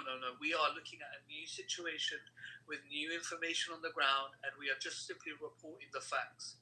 And that's something you can't. You don't have the luxury of doing. You don't have the luxury of looking at what's happening on the ground. You just have to say October 7th. They want to kill us. We have to kill them. Like you're just going. It's a rinse and repeat cycle, and it's happened before. You know, history repeats itself. This is not the first time we've had geopolitical tensions in the globe, and people have tried to demonize a small group of people and in an attempt to ethnically cleanse them. This is not new. You know, I would think a person that's Jewish would know that better than anybody, but apparently you don't have that vision. You can't have that introspection. And it's shameful, to be fair. It's shameful. You ran away. What's up, Blake? What's up, Amir? Thank you for having me. Assalamu alaikum to everyone here. What's up with you? Are you doing it okay? I'm doing well. How you doing? Doing okay. So, if you guys engage with the Zionist, Scotty, Aziz, or anybody, I'm about to put one article in here, right? Use this to your, to, debunk their bullshit claim. You know how they make the claim IDF is the most small army, blah, blah, blah. Give them this article. It's from Times of Israel. Moshe Yaalon, they call him Boogie Yaalon. He was the former Israeli defense minister. He said, IDF is not the most small army in the world. He said, Netanyahu, what he's doing is ethnically cleansing Gazans. And he's an former Israeli defense minister under Likud party in 2016. You know what I'm saying? So you could debunk their bullshit claim by giving them this article, and that's it. That sort of like destroys their argument about the IDF. Oh, IDF is the most small army. It can't be. According to Moshe Yaalon, it can't be. Amos calls him Boogie Yaalon. I think a lot of the Jewish people, they call him Boogie Yaalon. He became a leftist. He was on the right before. I'll have to check out the article. Thank you for sharing. Yeah, no problem.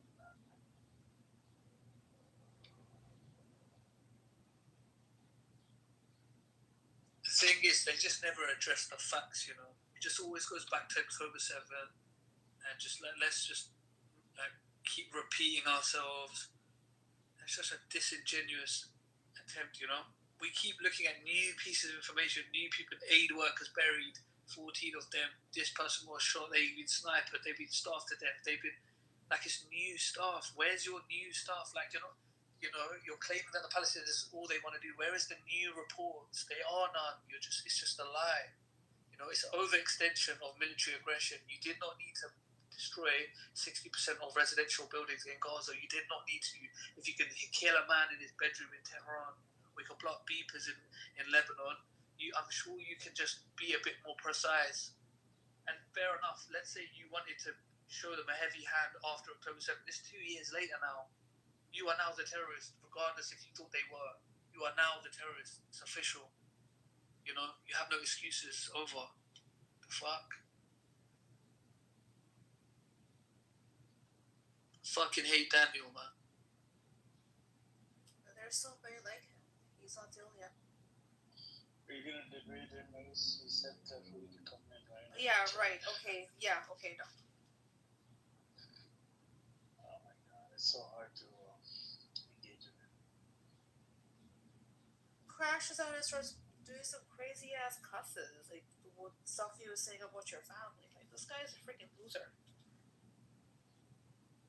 I mean, so he's calling everybody Nazi, but then he lives in Germany, he speaks the German language, and he doesn't. Oh, Samson or Daniel? Daniel. Oh, him too. Oh, Samson, yeah, he speaks German. He's from the Europe. Yeah, he lives somewhere in Europe. And I don't know if he even goes back to Europe. But you see how he was trying to derail the topic. I kept on asking, why did it do 7th of October, the 2006? Because he's the one that made this claim. Oh, they were shooting rockets. Why did they do that? He could not give me an answer. I was going to give some facts because he gave certain incidents. He actually is such an idiot. I can give you, let's say, August 2022, right? So this is obviously before, October 7th. There was Israel launched an attack on Gaza Strip, killing 33 Palestinians. Many of them were minors. There's so many incidents. There's another one, I think, where a girl was killed in August. There was residential building in Rafah that was bombed, killing 7, I think of course there were kids. There was another one where there was a military fire missile at a cemetery where children were playing. They killed a bunch of toddlers and children between the age of 4 and 16. This is August, 1 month, 2022. So if he's going to talk about the collective number I gave, because that's the stat, we can break the number down. Because he's trying to use that number and try to break it down in accordance to it was in relation to this war or that war, this war. What was August 22? That's just 1 month. And there's many months like that. He just tried to derail the whole damn thing. And he failed at it.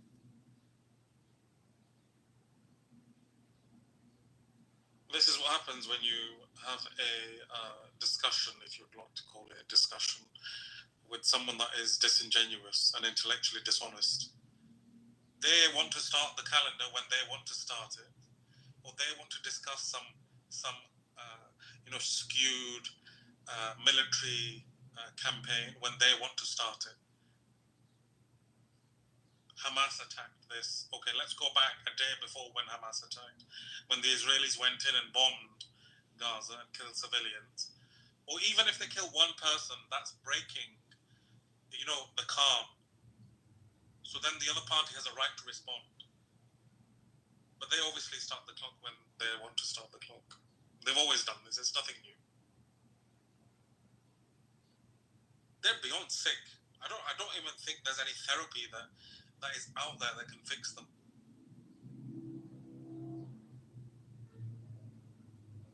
I don't think it's re-educate these people. I don't think it's brainwashing. I think it's beyond brainwashing. No, it's not brainwashing. They're willful, right? So information has been provided to them. It's given to them. They're here. They're listening. They're seeing. It's not like they're living in like a little dungeon somewhere where they've just been fed misinformation. No, it's nothing like that. It's more. It's not. If you ever look into white supremacy and see how they act and how they think, this is very much like that. It is. It's a very entitled approach. It's actually willful. All of this is by choice. It's not by design, to be honest with you. All of this. And many of these people haven't even been brought up in Israel, so you can't even say that they were secluded in a certain society. These people some of them are not even from the country or the faith, and they live all over the world, right? And they still hold on to these white supremacy kind of ideologies, and they stick to it whether or not there's other information. Hey, there's certain things that I've learned, from the Israeli side of things, and I've fixed, my understanding of things, and vice versa. They feel like if they admit to one thing, it's like the entire thing caves, and they refuse to admit to one fact. They freaking refuse to, as if somehow their whole house of cards is going to collapse if one thing gets admitted to. But that's what it is. It will collapse. But the irony of it is come tumbling down on them. The irony of it is because they refuse to admit anything, it's almost an admission of guilt, because you cannot be innocent of all these things. Because you cannot be. These are individuals. Some person, he's a terrible man, and he wanted to shoot a random woman. You've defended it. Why have you defended that? So it's an admission of guilt. This many charges, you cannot be innocent of all of them. So. But their own soldiers are coming out with. What's the organization called? Breaking the Silence. Their own organizations are speaking up against them. Their own soldiers speak up against them, and then these scumbags have the audacity to defend it. Like, who do they must really think the world is stupid, or we don't have access to the internet, or we don't have access free-flowing information.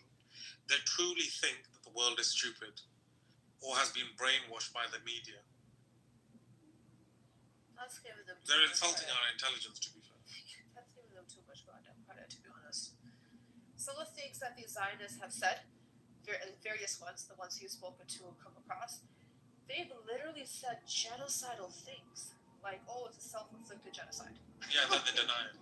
Yeah, or they say that it's the parents purposefully starving their children for propaganda. What? That's some Hitler Nazi level. Yeah, but what I don't understand about this narrative is first they say it's AI, then they say the parents are starving the kids. Okay, what is it? Is it AI or is it actually humans starving their own kids? I'll tell you why. Because first they say it's AI. Second, there's U.S. mercenaries. There's, the people consider that's an ally, right? They consider the U.S. and what comes out of the U.S.'s mouth and their military personnel truthful. Recently, we've heard multiple people come from American soldiers who literally said, "I gave this child aid. This kid kissed my hand and said thank you. He started walking, and he was sniped and killed." Yeah, I read that. Yes. So this is, and there's others that have. I mean, look at what fucking Trump. Yeah, but I wonder what the next excuse is, because there's a phrase in England, and it goes by, you know what they're essentially doing is throwing shit on the ceiling and seeing what sticks. Yeah, I've heard this. I've used it before. Yeah, so this is what they're doing. So whenever when it falls down, they'll throw more up to see what sticks again. So the next excuse will come until they are held accountable for being the Nazi, white supremacist Zionists they are. And the world is doing that. The world is waking up. I think they're terrified that the world is actually waking up.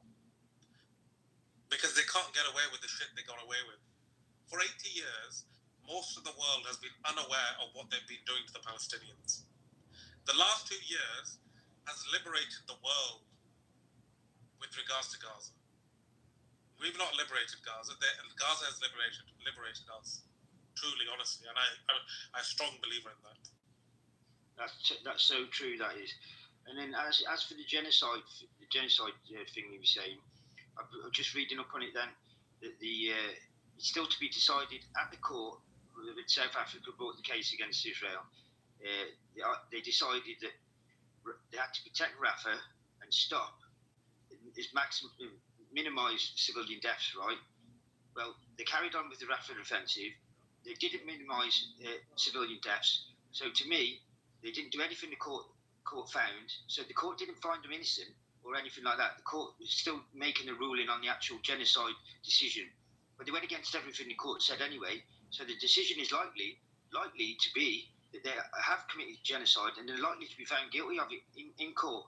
So I just can't wait to see what the decision is going to be from the court, which is due. It should be due anytime soon.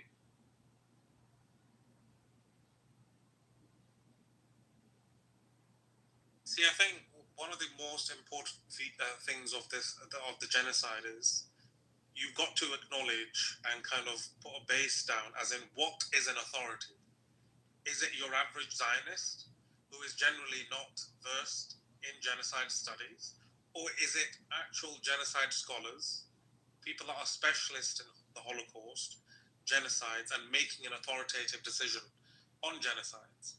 So who is our authority? We look at the genocide scholars, which majority of them, I would probably say, I think it's 95%, if not more, that agree it's a genocide. Some of the Israeli genocide scholars agree it's a genocide. We don't need to listen to these scumbags on Clubhouse to tell us it's not a genocide. They're not an authority. Simple. I'm not going to go to a gynecologist and tell him I've got a headache.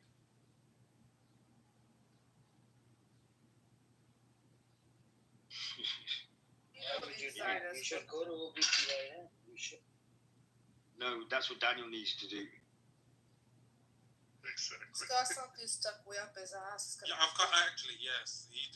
Both of those scumbags need to go to a gynecologist because they're both the biggest pussies I've come across. Exactly.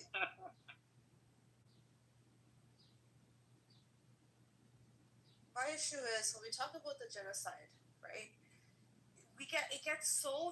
The whole argument goes left because the whole discussion about it, they get into the whole technicalities of it. Like you guys heard Samson, because someone else made it figurative. Like he was speaking figuratively, saying, "Hey, stuff happened October 6th, 5, blah blah."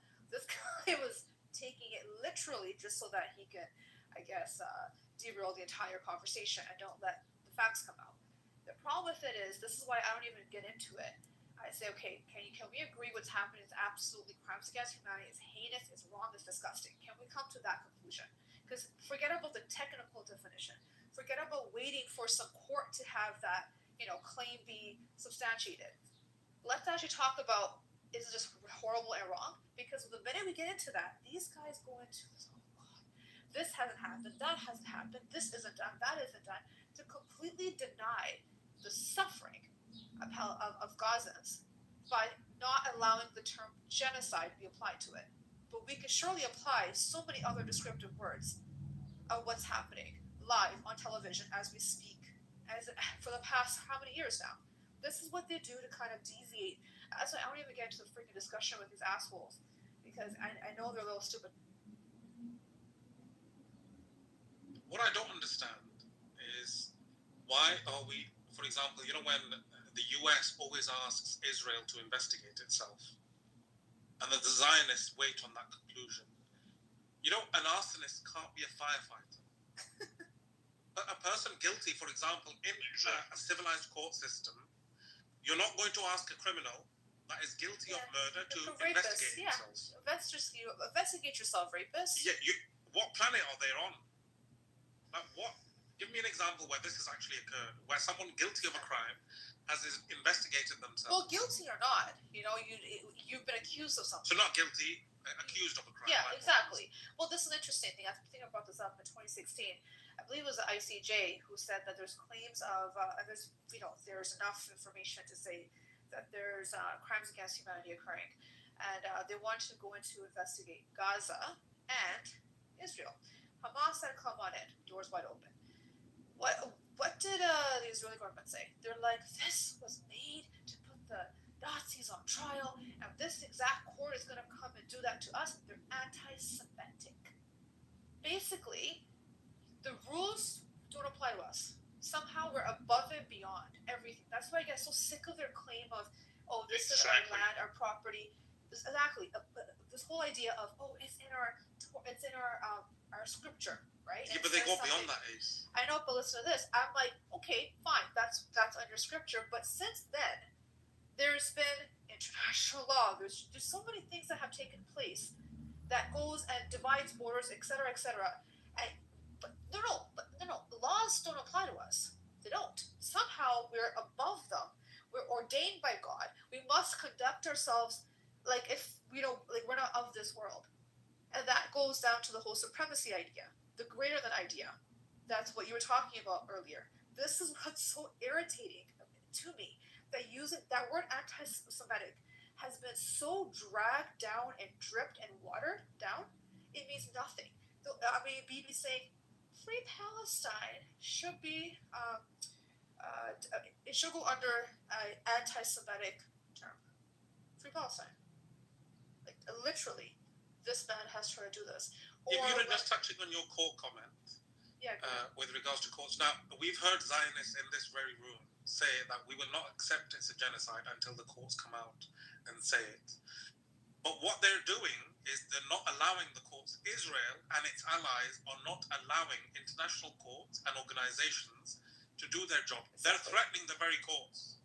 Exactly. They won't let the free press in. First time in history. What are they scared of? The truth. Exactly. They're not going to allow the international courts to do their job, but they're saying, okay, we're going to allow them to do their job. Okay, let them do their job. Wait for the result. I think about conversations that I've had with members of IDF where they've bragged to me. They've told me what they've done. The most heinous things that a human being could do to other human beings without regret, without any thought of humanity at all. And not even trying to even think of the word genocide or anything else, but just to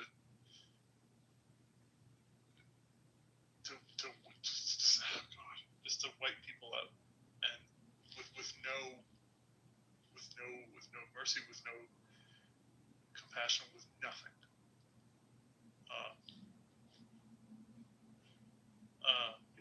The settlers are just as bad.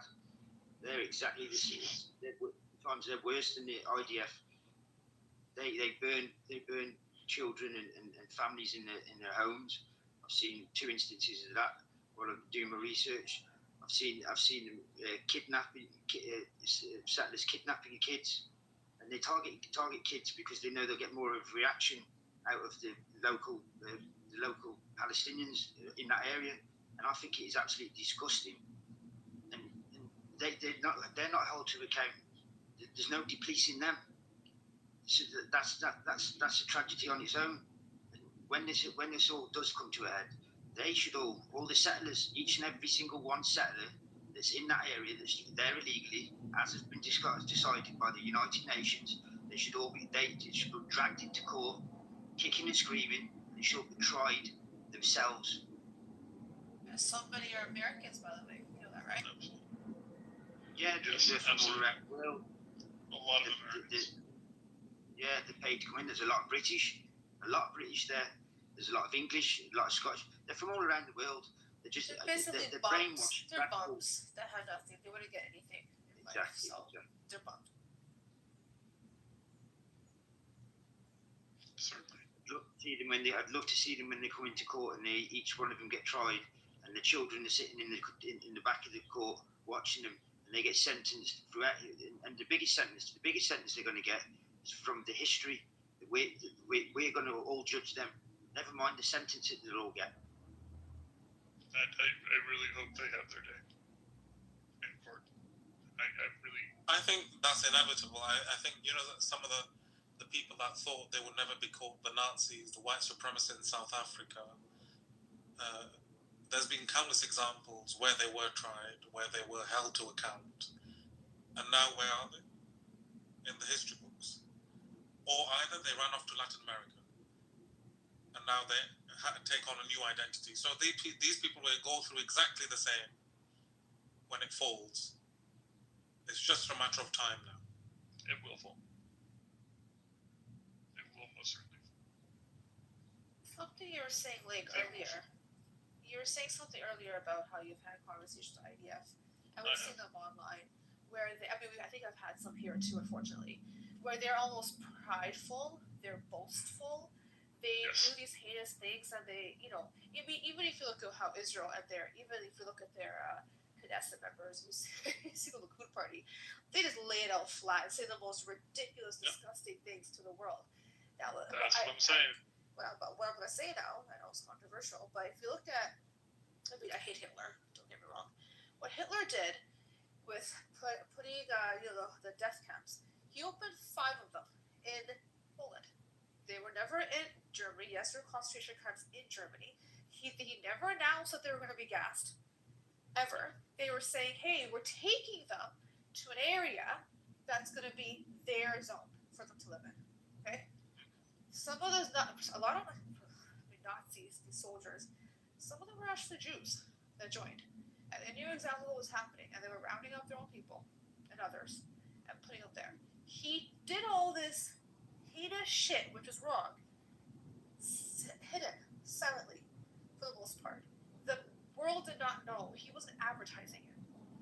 There were some allies he was speaking to, of course, but not the way in which the IDF speaks. The Nazis weren't walking around. They were hiding. They were doing disgusting, heinous things and hiding their crimes. Okay? The IDF in Israel is literally boasting about it. They're justifying it. They're celebrating it. Exactly. I've had conversations with folks who were in this room at one point, and Amir, at one point he's like, and there's no point in even trying to talk to this. It's like, there's no point. And he said, hey, I know this guy. Here's an article. I need you to read this article about this guy. I said, all right. And I read, and then I asked the person who I was talking to if what I read was true. And he didn't even try to deny. Was it Ariel? Anything. Yeah, it was Ariel. Yeah, he boasts.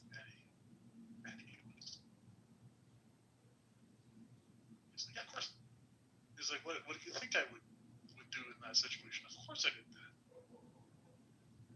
And since that day, I've thought about that conversation every single day. It has stuck with me that I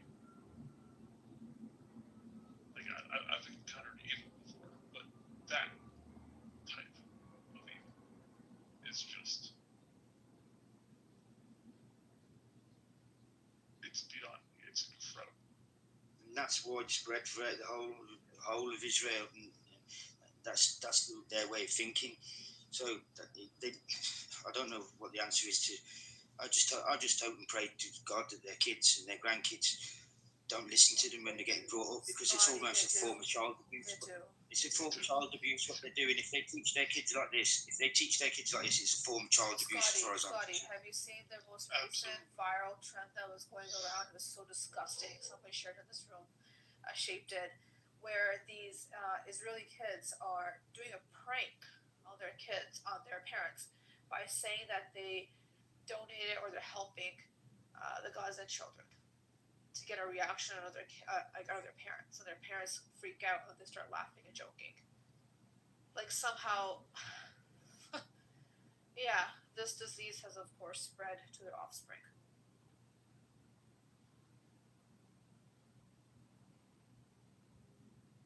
Form of child abuse, that's what that is. Child abuse, to teach your children that and their way of life. It's just disgusting.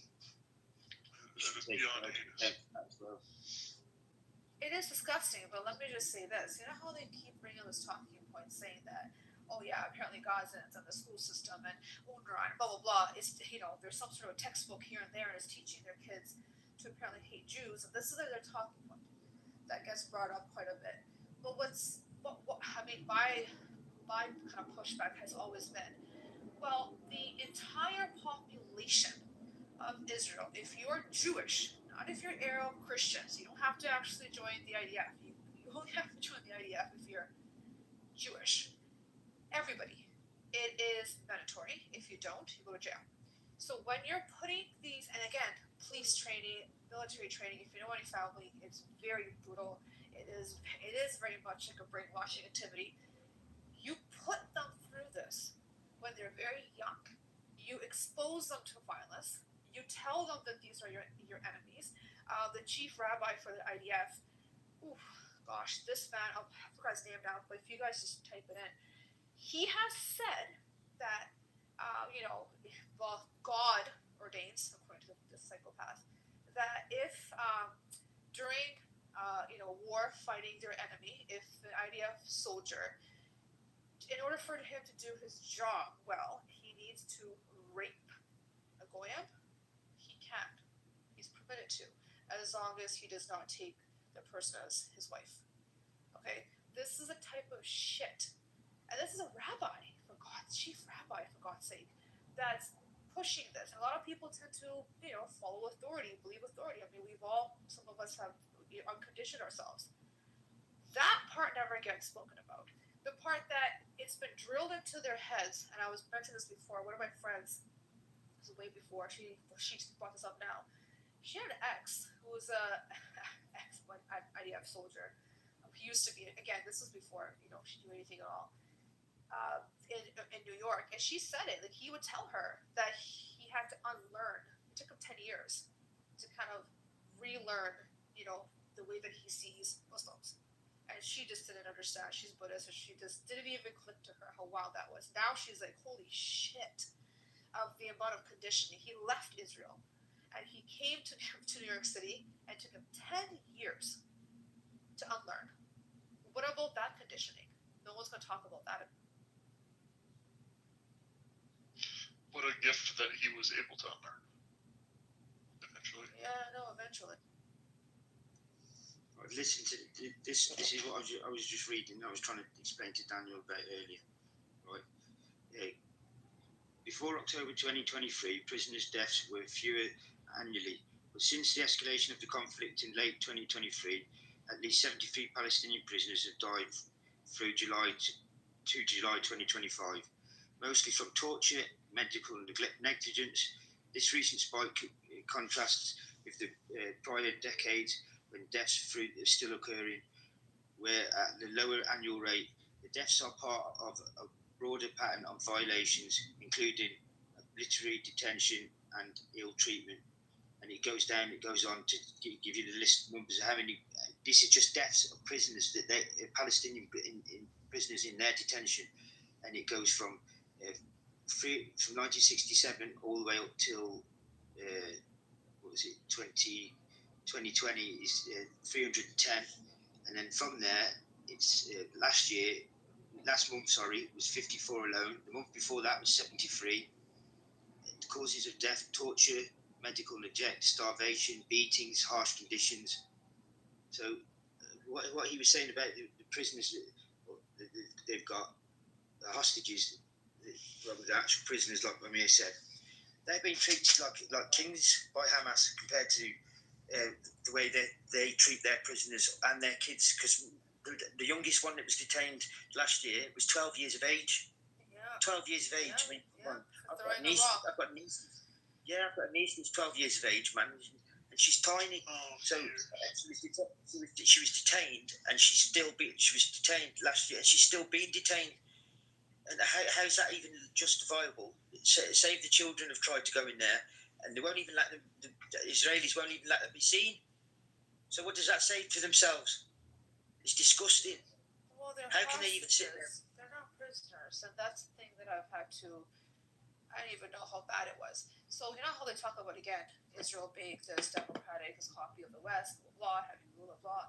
Well, you know what? When they take Palestinians as hostages, there's no due process. They sit there sometimes without any formal charges. They're never brought to court, and if they are, the types of laws that they apply to them is vastly different than to Israelis, so that's definitely. But it's a liberal democracy. It's such a great democracy. It copies the West. Democracy. Exactly, right? It's a joke. It applies a military court system to even kids, but it's a liberal democracy. It's so liberal. And then to go and arrest them, they go nightly raids. So they go in with nightly raids. We know. We know exactly what they do. They just don't see it, and they think they literally want to lie to the world. I don't understand the bulldozers that go in behind them. Yeah, they're supposed to be in and out operation, and then they send in a bulldozer behind them to dig up the roads, destroy the pipework, destroy all the electrics, destroy all the infrastructure on the way out, which is nothing. The only reason to do that is out of pure badness, because the operation's already been done and already successful. So why would they need to do that? That surely that's a crime, General. It's just being a nuisance of tearing the roads up. You're simply just doing that out of spite. Isn't that a war? Wouldn't that consist of a war crime? Would it? You can't argue it's a war crime because you're destroying civilian infrastructure. They do that on a regular basis. I've just been watching There's nothing new for that. They kill civilians, and destroying civilian infrastructure is a second thing. So I've had something on my mind. Something I can't get out of my head when I think about this genocide. And that is the generation, and especially I think about the IDF soldiers. I think what they're doing now to the people of Palestine, the indiscriminate slaughter of innocent people, is what the grandparents of these soldiers had to live through. I think I would disagree with you, Link. So a lot of these people that live inside Israel, they're not, they don't come from the lineage of the Holocaust survivors or whatever. All right, it's less than 300,000 that had to suffer, 300 or 400,000 that had to suffer from Holocaust. The rest of them, I don't know where the fuck they came from. And the other problem I have is this is how much they hate the Holocaust. You had the Israelis. They actually produced Holocaust porn to mock the Holocaust. This is how much they hate the Holocaust. You know what I'm saying? It's disgusting. And they have Holocaust jokes as well. This is how they, and I heard from a whole bunch of these people. It's crazy. There were only 300,000 No, I'm saying that live inside Israel, right? That these people, it's only less than 300,000 or 500,000 that are connected to the Holocaust. The rest of them are not. Yeah, after World War II, it's a misconception to say that they all came to Israel. What they actually did is they went to some displaced persons camps in Europe, a lot of them. They also went to the US, Canada, Australia, South Africa. Okay, these are the places, or some of them even went back to their homes that they had, if they still have them, in Western Europe. So it wasn't that they all right away. There was a small group that came. And some of them came from other parts of the world that had nothing to do with the Holocaust. So it is most definitely a minority.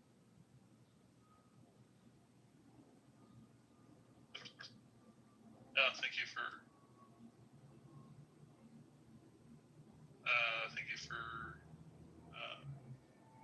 no worries. filling me in on that. But even then, like, this is the thing I have with this whole taking your ancestral, like, even if your ancestors went through something and trying to use that as if it applies to you, I have an issue with that as well, because you yourself didn't go through those, the Holocaust or live in those conditions. You are not a product of that at all. So even the ones that try to use that argument and they did not even go through it, I think it's selfish. And actual Holocaust survivors have said it. This one grandson of this Holocaust survivor, his grandfather passed. He's like, I'm glad my grandfather passed before what's happening now, because he goes, my grandfather said, if the world knew and there was this access to information like you have now, that would never have occurred. The Holocaust would never have occurred. A lot of the Holocaust survivors, that were even born in that time period, they're all against it. They're against it, 100%. They're not for what's happening in Palestine and what Israel is doing by any means. You see so many statements from family members and from themselves. It's just the others that so many of them were atheists, actually. But Ace, you know what the irony I find is, all these countries that are booty clapping for the Zionists right now are those very countries that looked the other way when the Holocaust occurred. The biggest one, the United States of freaking America. They were pushing them away. Ooh, I know. They were looking the other way. They were appeasing Hitler. Oh, I know. And now they have the audacity to point fingers. Absolutely fucking did, yeah. Oh yeah, I know. It's crazy because even those corporations, the computer system, IBM, they were helping Coca-Cola. Remember they said Fanta was a drink of the Nazis? That was made by Coca-Cola. Oh, these corporations, they came up with it for the Nazis. I know.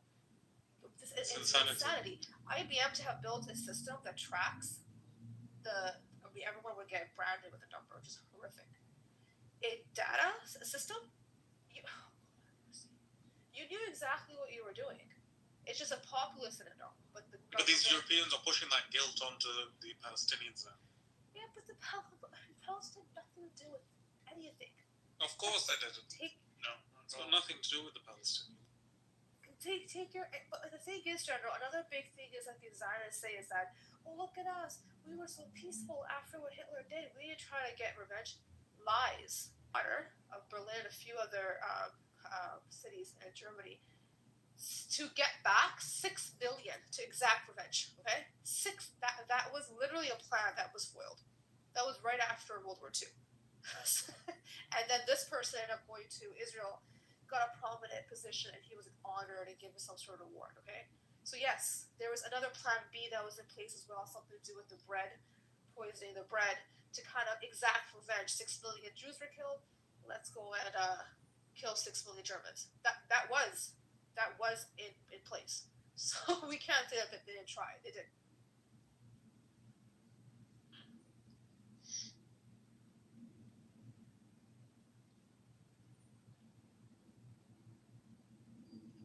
Yep. Apparently, I think. Let me see what we have. Do we have any good news? Gazans denounced Witkoff visit to aid sides as propaganda stunt. condemned U.S. envoy Steve Whitcomb visit to aid sailors as a propagandist demanding he witness the starvation and destruction caused by Israel.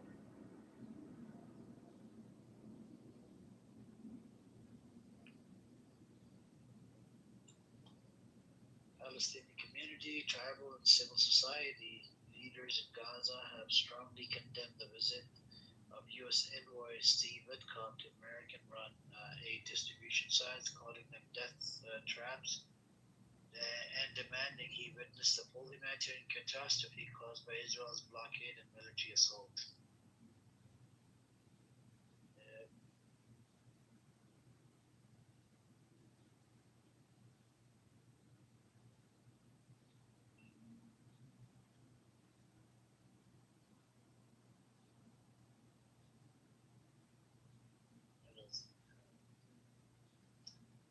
Yep, so Slovenia is the first EU state to ban arms trade with Israel. All right. Alana Hadid on why Palestine is her life's cause. She's a Palestinian. By the way, Alana Hadid was on this app a long time ago. I've spoken to her, I think, once or twice before.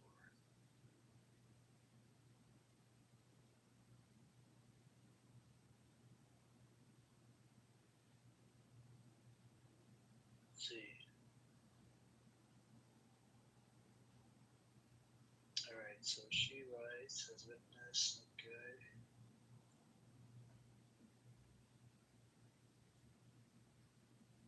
The model, human rights activist, podcaster, soon to be author and creative director for Watermelon Pictures, has long been using her platform to call for free Palestine. Okay.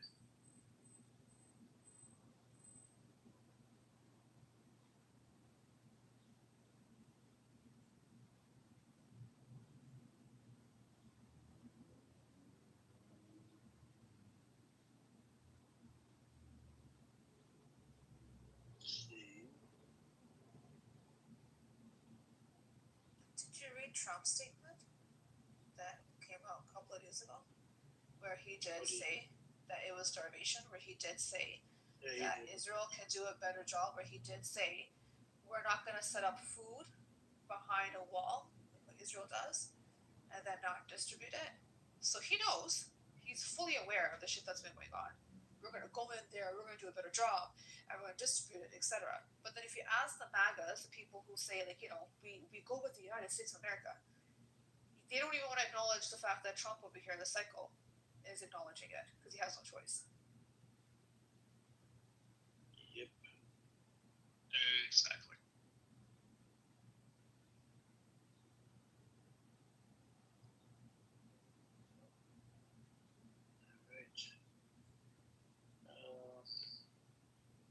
I'm just looking at the Lana Hadid thing.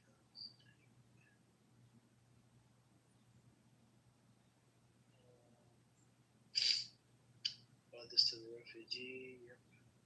Her story was one of the famous stories, by the way. How they got kicked out of their own homes, out of their own home. Wait, the daughters of Mohammed Hadid? Yeah. Oh, yeah. That's a famous story. I don't think I know that one.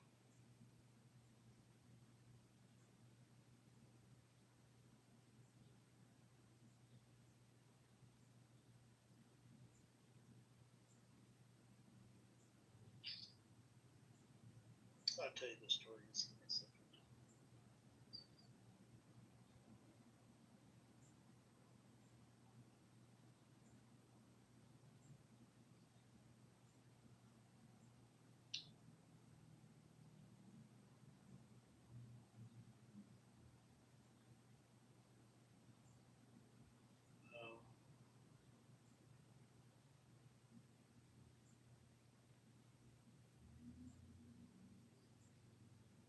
Yep. So her story was actually so in 19 what was it? I think 48. So her grandmother was pregnant with her father, right? And suddenly her water broke, so she went to the hospital to give birth to her father, Lana Ali's father. And when they came back, the people that they were, keeping them in their home, because these were like Jews that, they came in through Ukraine or whatever, so they took them in and they gave them refuge or whatever, clothed them, fed them, whatever. When they came back after the delivery of the baby, they weren't even allowed back into their homes. Like, the Jews, right? They actually took over the house and they didn't let them in, didn't even give the towel or something for the child, so they had to flee. I think they went to, I don't know, Jordan or Egypt or somewhere, and then they became refugees, and then from refugees, and then they migrated, I think, to America or something, and they became very successful. I mean, Bella Hadid, she's a celebrity. Alana Hadid is one as well. Well, Muhammad Hadid, I think his grandfather was actually quite successful in Palestine at that time, before everything was taken. Their father is very successful, Muhammad Hadid. I definitely know the last name.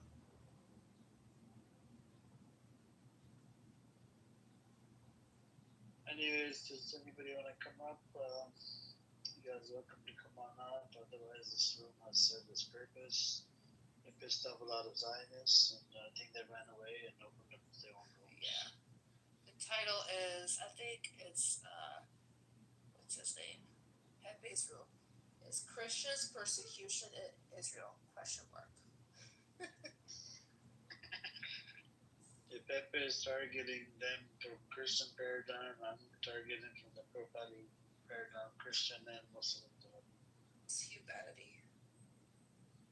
Yeah. Absolutely. Let me see how long this one's been running for. This one is running for.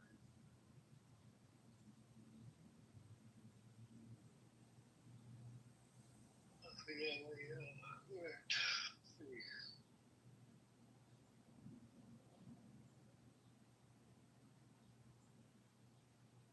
It shows you? Yeah, like I have to scroll up all the way to the messages, and then it tells me. Oh, from there. When was the first message?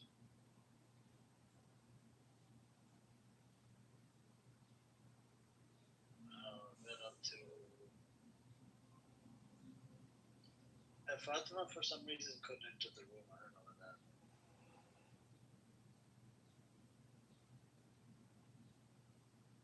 So the room has been running for. It's past 13 hours. Let's see. Fantastic. It's about, I think it's about 14 hours or something. Yeah, actually 15 hours. I'm honored I got to be a part of it. Yep, I think I'll end it because somebody's coming up, Ace. Yeah, for sure. I think the room's so. Hey, what's up, Free Palestine? I'm gonna end the room. Inshallah, I'll open a fresh one later today. All right. Yeah, guys. I'll talk to you guys later. Thank you for coming, and inshallah, we'll have some different type of people in here. Hopefully, take care. Have a good one. But in the same way that I'm far removed. So, like again, my argument is, How about this? hey man, my people are 300 years away from the person that probably lived in West Okay, Africa. but the Ashkenazi have a portion thousands of years Oh my away God. from the motherfuckers that lived in Israel. I Yeah, get it, you but cannot- You cannot just show up, Jimmy, because it's not like that how the dynamic works. But Israel, the government of Israel, the institution, let's say, of Israel, and every single Jew can claim the nationality or the land or whatever. I mean, they have something called Aliyah that they do. I want to make my full argument, though. My full argument is Israel fought and they won. Now it's fair game. That's actually my true argument, right? I'm not. Yeah, I would agree with that. I think it's trolling. just Mike is right. Yeah. The Look, United half of it is States, trolling. United States, California used to be Mexico. Look, half of what I'm doing is trolling. Like I do believe that. Okay, after the war, after the two wars, all right, fine. You fucking won the fight. That's the same way America did it. You know, we fucking won our fight. We took the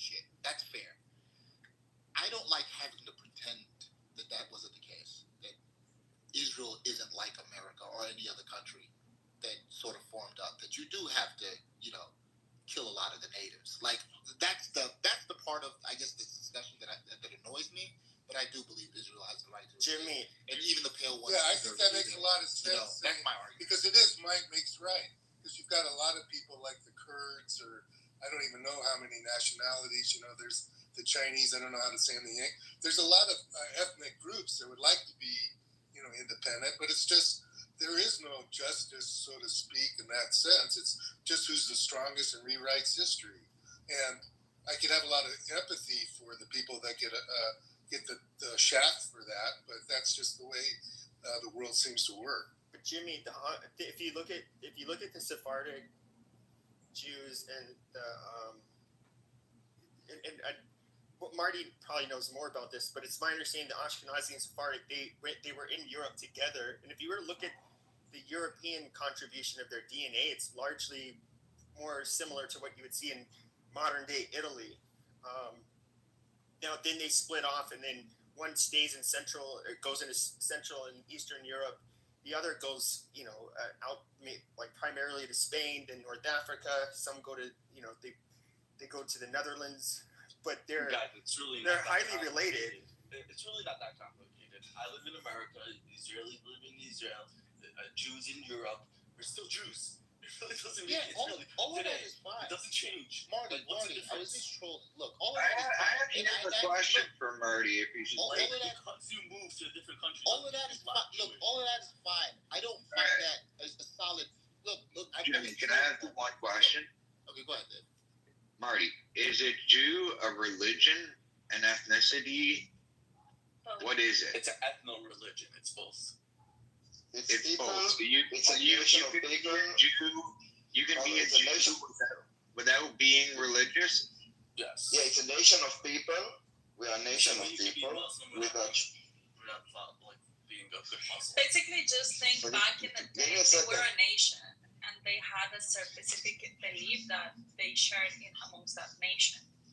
Look, it's a nation of people, and we have a religion.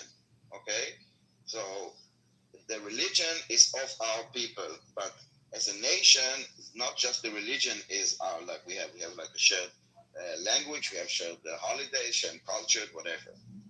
So it's like an ethnicity with its religion. Can I just say one thing? I find that and correct me if I'm wrong, I find it very difficult for Israelis to accept that, hey man, you've got to be the bad guy in the same way that American settlers were the bad guy. That's the process of creating a nation. No, I tell you why it's different.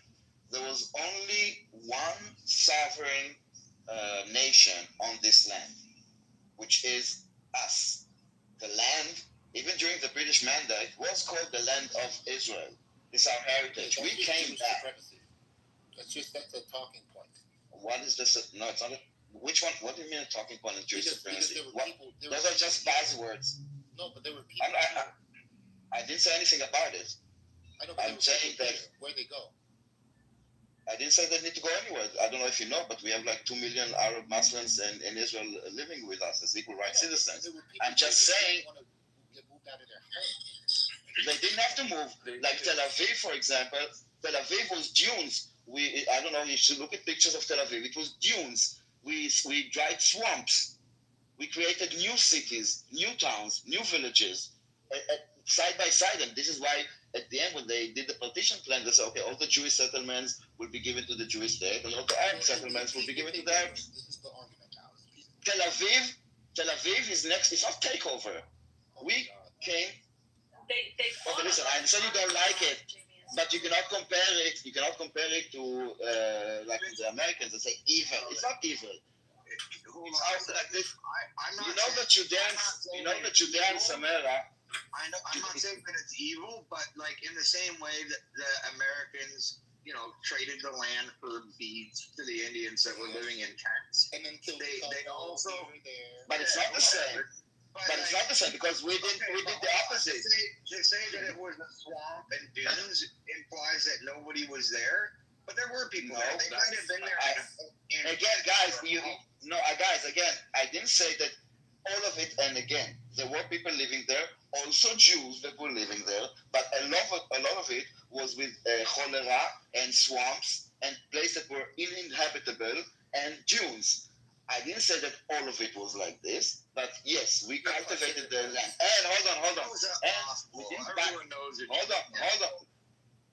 Hold on. And we didn't buy it with beans. We actually bought land in triple the price from Arab landowners that were absentees, that were not living on the land. Okay. So No. Hold on 1 second. Let me just, because Ace kind of just wanted to throw this. 6%, you are comparing privately owned to the entire land. But the rest of the land was not owned by anyone else. It was owned by the British or the church or by the state. Like the Negev desert, that is like, I don't know, a third of Israel, which is a desert, is part of your calculation. But you didn't own it. No one owned it. Okay, so A lot of it was purchased. Yes. From who? So let's clarify. By the way, I posted 2 links in the chat because this is how the conversation was originally. So if you look, the Times of Israel, so it says what Huckabee was mad about, and then it goes into the recent things in, I forget, it's Yabe, I can't pronounce the fucking Arab town name. But yeah, that's, as far as what's actually happened recently with Christians, that's it, that's in the link. Okay, thanks. Yeah, so Issa, shush. The argument, Daniel, that it sort of confirms my analogy here is there were a couple of transactions which happened in America as well. We gave a couple of these Native American seashells or some whatever bullshit they wanted to take. We had a couple treaties on lambskin. We ended up breaking those treaties, which I believe also happened because this was all recorded. I don't want to be gaslit in this room about the Arabs that had Jewish people take their homes. And look, all of that, I don't even say I'm against it. I'll never say I'm against it because motherfuckers won the fight. And if you won the fight, fair game. All right? Because there was a fight. It was a war. That's what the war was about. If it was all peaceful and the counterparty agreed with the deal, there would have been no war. No, actually, so I think that they are wrong. So first of all, the difference between the United States and what happened here, I don't know if you noticed the word absentees that I said. What I meant by it, that the landlord owners didn't actually live on the land. They were living in different countries. They just owned the land, so we need to buy it for them. And not for, I don't know what you used for comparison, not for beans and whatever, but for triple the price. And the war, Tel Aviv was created in 1908. The war started in 1948, a day after that Israel declared it, after the partition plan, and we declared independence on our land, and offered all the Arabs in the land inside to be equal rights participants in our land, and all the neighboring Arabs to cooperate with us. And their response is like, no, we prefer to drive you to the sea. That is what the war is about. How could a goy ever have equal rights within a Jewish state? How is that even possible? Bro, where's your problem? When you said these guys were offered equal rights, how could a goy ever have equal rights within a What do you mean? How? I don't know if you understand. First of all, how do you mean how? In Israel, everyone have equal rights. Yes. Jimmy, are you listening to words that are coming out of my mouth? In Israel, there is equal rights for everyone. If you are Baha'i, if you are Jews, if you are Muslim, if you're Christian, if you're Jewish, if you're atheist, if you're religious, if you're black, if you're white, if you're Chinese, okay? Equal right for everyone. So I'm trying to understand what's in your mind about Israel that you ask such a weird question. In fact, using also the word goy that you don't really understand what it is. In fact, they have more rights because Arab Muslims are not required to join the IDF because it's understood that they would be going against their own interest. And so the Jews have to join the IDF. It's mandatory. Not religious. Guys, it's voluntary. It's so much worse than that. Like, not the religious one. Israel has the biggest DEI in college. Like, you know how hard it is for a Jew to actually get into these elite Israeli colleges? They'll welcome Arab from the West Bank and educate them and give them the free education. Because they're intelligent. Arab Muslims It's the most can country run in the for world. office. In fact, they are in office because they can't get access to the exact same education. It's everything. It's equal, Jimmy. So I'm interested in Jimmy. Doctors are Arabs. 40% of So Jim, Israeli pharmacists are Arabs. Because they're brilliant, they're intelligent. No, hold on, guys. Before we deflect and ACS, they're getting all the opportunities, so they can also be supreme judges. But I'm still trying to understand Jimmy, because he asked, how could a goy have equal rights in Israel? And now, after you heard all this, even Ace, she didn't say that it doesn't happen. Yes, they are participating.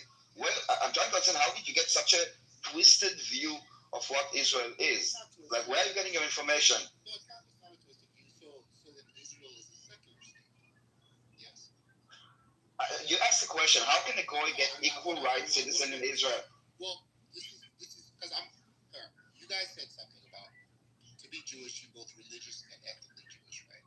So religious also plays a part in this, right? No. Hold on. A dog is a type of an animal. It doesn't mean that every animal is a dog, okay? It doesn't go both ways. You can be Jewish and not religion, okay? But you can be also both. All right, cool. So Israel is a secular state if goys have equal rights. First of all, I don't think is a secular state. They have secular laws. No, Israel separates church and state. That's the only way. So it's a secular state. Like America. It's separated. It has its Yeah, the church is separate from the state. Yes, it's a secular country. It's a secular state. Let me explain to you. Israel that a lot of the guys, the Zionists, say that they're going back to. Are they referring to a secular state or the religious state of Israel in the Bible? It's the same thing. Secular religion in Israel. Wow. So the Israel of the Bible is a secular state? No, it's a place, okay? Israel is a place. It's a geographic place that all. Jimmy, can you listen to me? So all the places, Jimmy, listening with your ears. So all the places that are mentioned in the Bible, okay, I could go to, okay? I could now go out, go down, and walk to. If it's Bethlehem, or if it's Jerusalem, or if it's like Mount Zion, or whatever, okay?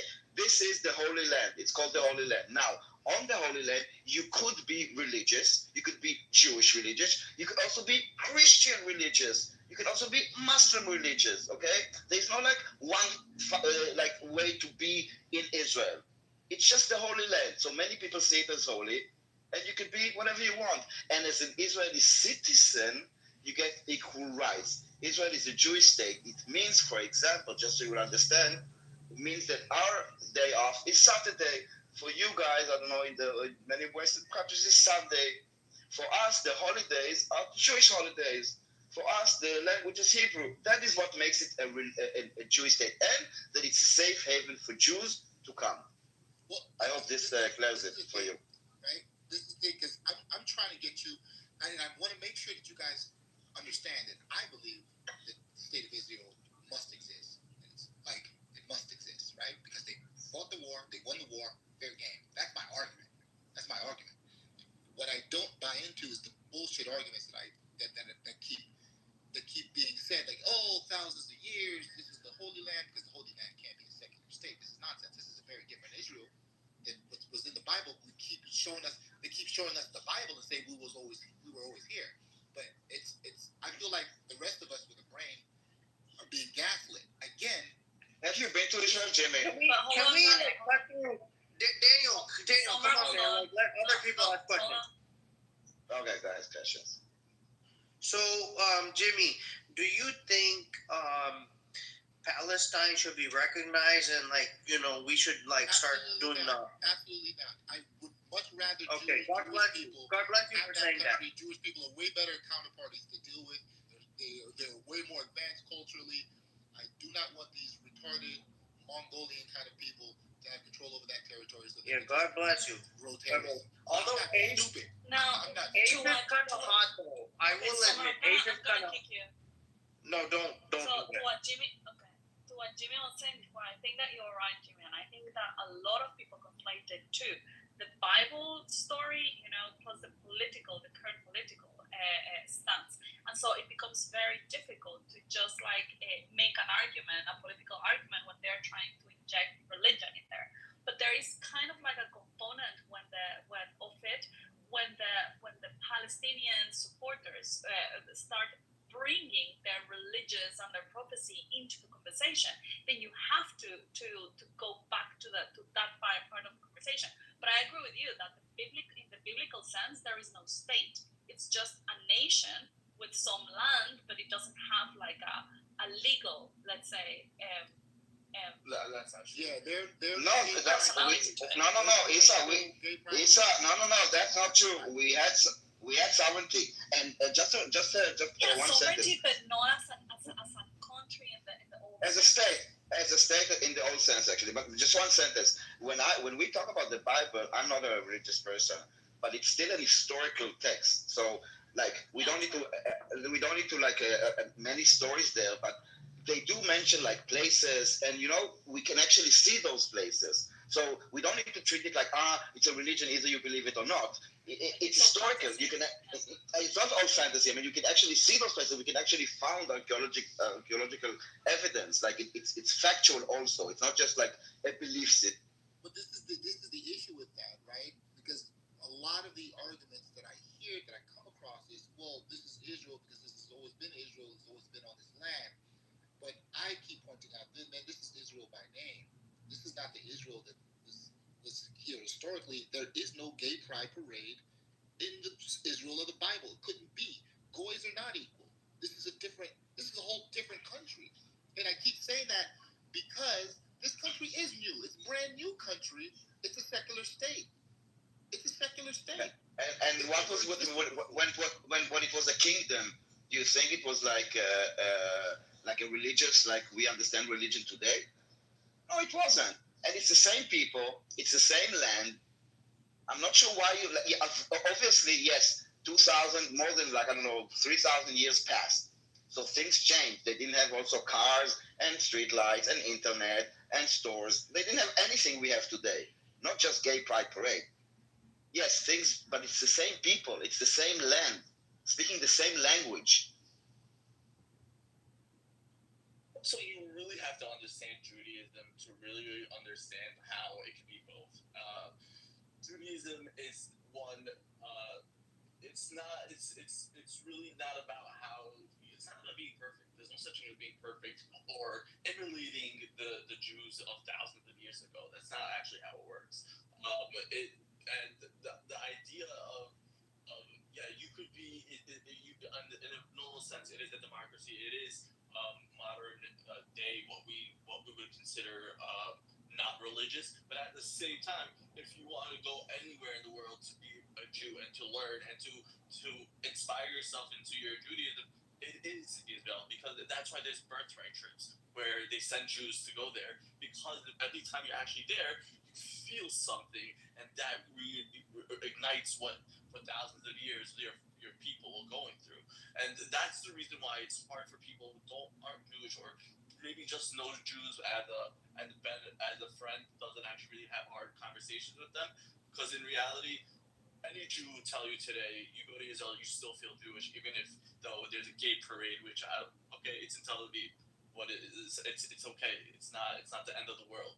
We're not gonna start murdering people for that, and that's what you think should be happening. And yes, you're right. That's not what we do. But at the same time, you still feel Judaism. There's not a kosher McDonald's. There's not even one kosher McDonald's in America, but there's kosher McDonald's in Israel. And just to show you how you can still have the best of both worlds. Bro, McDonald's is Jewish owned, regardless of kosher or not. That's not true. McDonald's not Jewish. We own a lot of things, but McDonald's isn't one of them. You own a shit ton of things. A lot of non-kosher things too.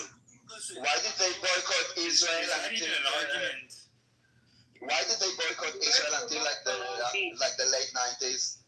If they are Jewish, why did they boycott Israel? That's the psyop, Daniel. Come on.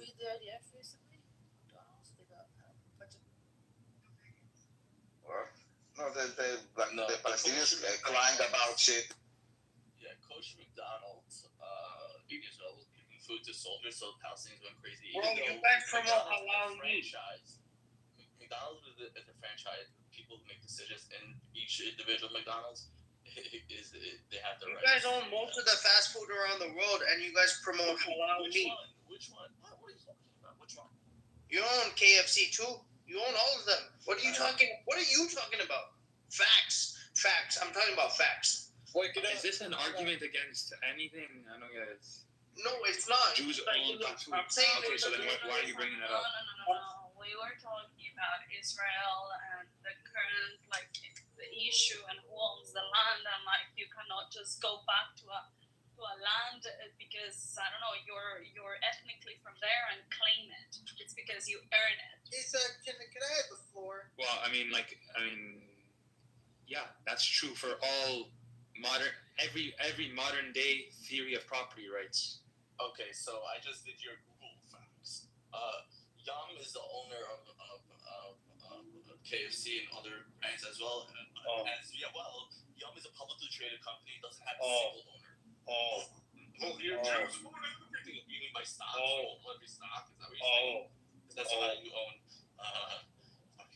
So you guys don't own BlackRock? You guys don't own BlackRock? Like, is that a lie? Is that a... You guys, when do I get my share?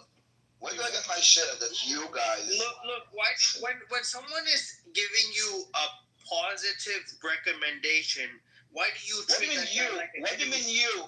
What do you mean you? May I have the floor? Guys. Yeah, go ahead, Keegan. It's a publicly traded company. No single person or entity owns Let Marty finish. That's all it is. That's the answer. Nobody owns it. Okay.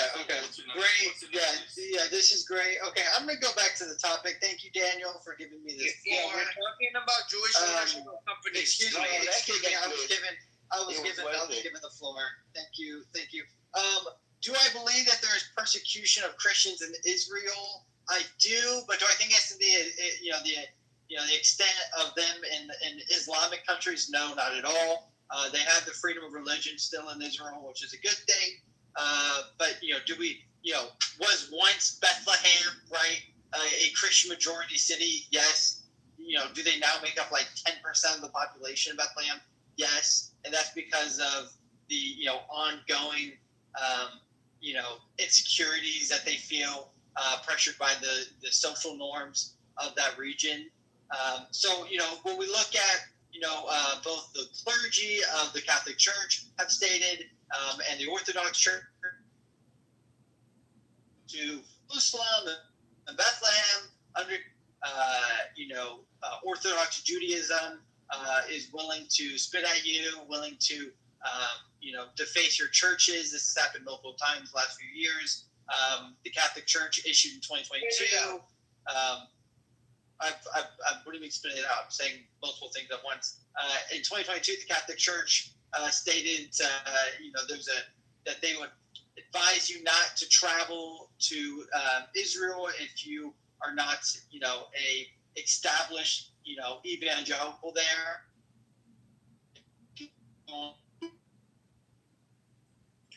Then the holy cities. So those are things I would say. Whether again, persecution is pretty hefty word. But would I say that do they face scrutiny in Israel? Especially if we want to compare it to like Jews coming to like the West. Jews coming to the West don't experience the same scrutiny. Keegan, to be fair, let's be fair about this. Do you have any Israeli homies?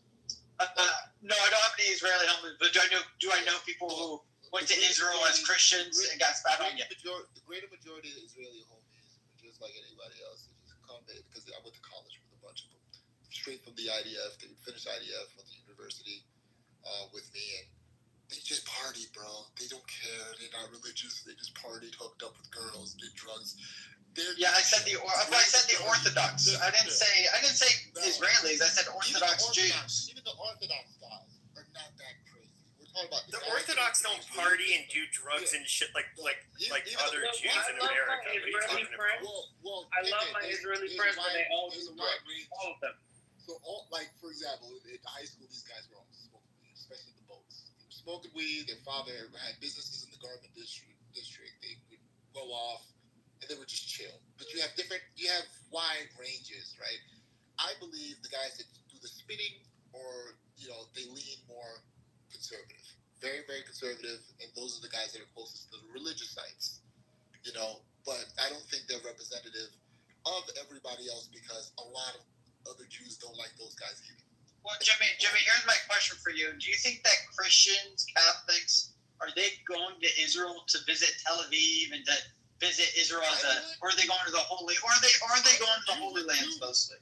But I'm asking, because those are where the girls are at. But I'm asking you, but most Christians who are going to Israel, they're going to the Holy Land. They're experiencing a. They do both. They don't do one or the other. They mostly do both. Guys, every Christian I know, and I know why, even people in my own family who went to Israel, they all go to Jerusalem and Bethlehem. They don't go to Tel Aviv and party. Yeah, imagine going to Florida and go to Fort Lauderdale. Bro, go to Miami, Playboy. You know what I mean? Well, not everyone, Jimmy. Not everyone does drugs and drink. I don't do drugs and drink. They don't do it for a long time, Keegan, but they do it for a good time. They do it for. But again, these are Christians, guys. You're acting like you're saying Christians are going to go do cocaine in Tel Aviv. Hey, like, what are we talking about? Jesus died for no my one said sins. I'm going to Tel Aviv. No one said cocaine. Right? It doesn't matter. It doesn't matter. It doesn't matter what you guys are talking about. I'm saying that you guys are really misrepresenting. You're misrepresenting what Christians are doing when they go to Israel. They're going to go to the Holy Land. They're going to the holy places. Jimmy, you're not listening to him. He's talking about evangelical Christians who go there to evangelical. Okay, yeah, but these are entirely different from just somebody like myself who I guess I'm technically Christian. Christians that go there, and they always include at least 1 or 2 nights in Tel Aviv in their itinerary. There's always 1 or 2 nights in Tel Aviv in their travel plan. And that's the fact. We don't know where people are going, how long they're staying. No. I know these people. I know these people, Chef. You don't know millions of people and their travel plans. That's one of the dumbest things. I've been respectful and enjoyed conversation this morning, but that's just an unintelligent thing to say. I missed what he said that happens in Tel Aviv. It's not what's happening there. It's that he's trying to quantify where people are traveling to, that as if he knows where everyone's going. I don't think there's anything wrong with it. Where do you think people are? Are people flying straight to Jerusalem? No, they're flying to Tel Aviv. That's the point. Tel Aviv doesn't have an airport, dude. That's my whole point. Summer flies to Tel Aviv. That's my whole goddamn point. Is people fly to Tel Aviv and then fly out. Can we not use the Lord's name in vain while we're talking about the Lord's people? Thank you. We don't have we don't have an airport in Tel Aviv. You do have an airport near Tel Aviv. It's in Lod, okay? It's called TLV. Basically, it's the only airport that we have in Israel. It's we have no Meron, but it's like 40 to an hour drive to Tel Aviv. Shall we open an airport in Gaza? Well, yeah, my conclusion, again, is that there is not really a persecution where there's life-threatening events going on for Christians in Israel. But do Jews treat Christians nice in Israel? Not usually. And again, Orthodox Jews. And again, these are the people who are in the holy cities. And then the final statement again is that Europeans treat Jews better than Jews.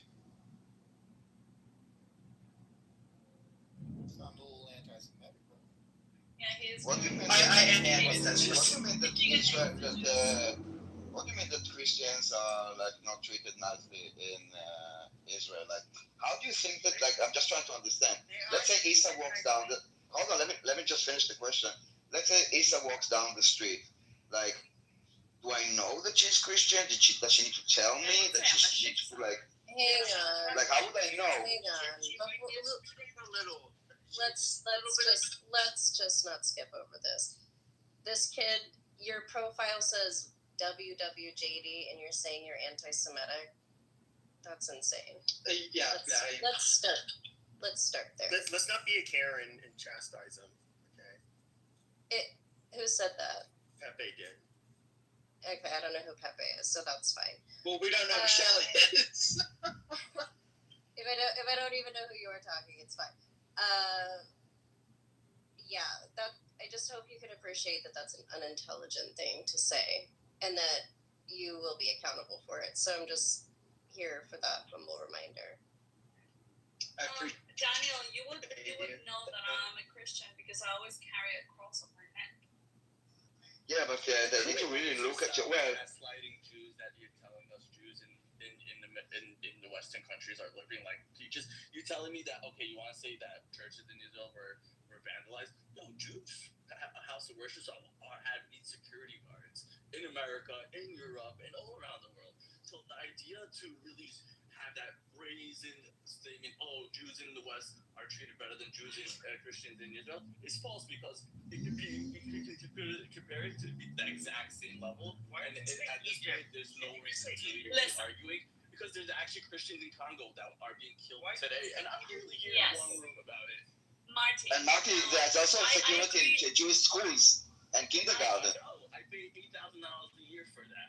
I know. I agree. You cannot say that because some Jews treat Christians badly or vandalize shit or attack people. That doesn't mean that all Jews do that or that all Israel does that. Exactly. But now the question here, just like in the West, right? Just because there are some people like Keegan, that hate the Jews.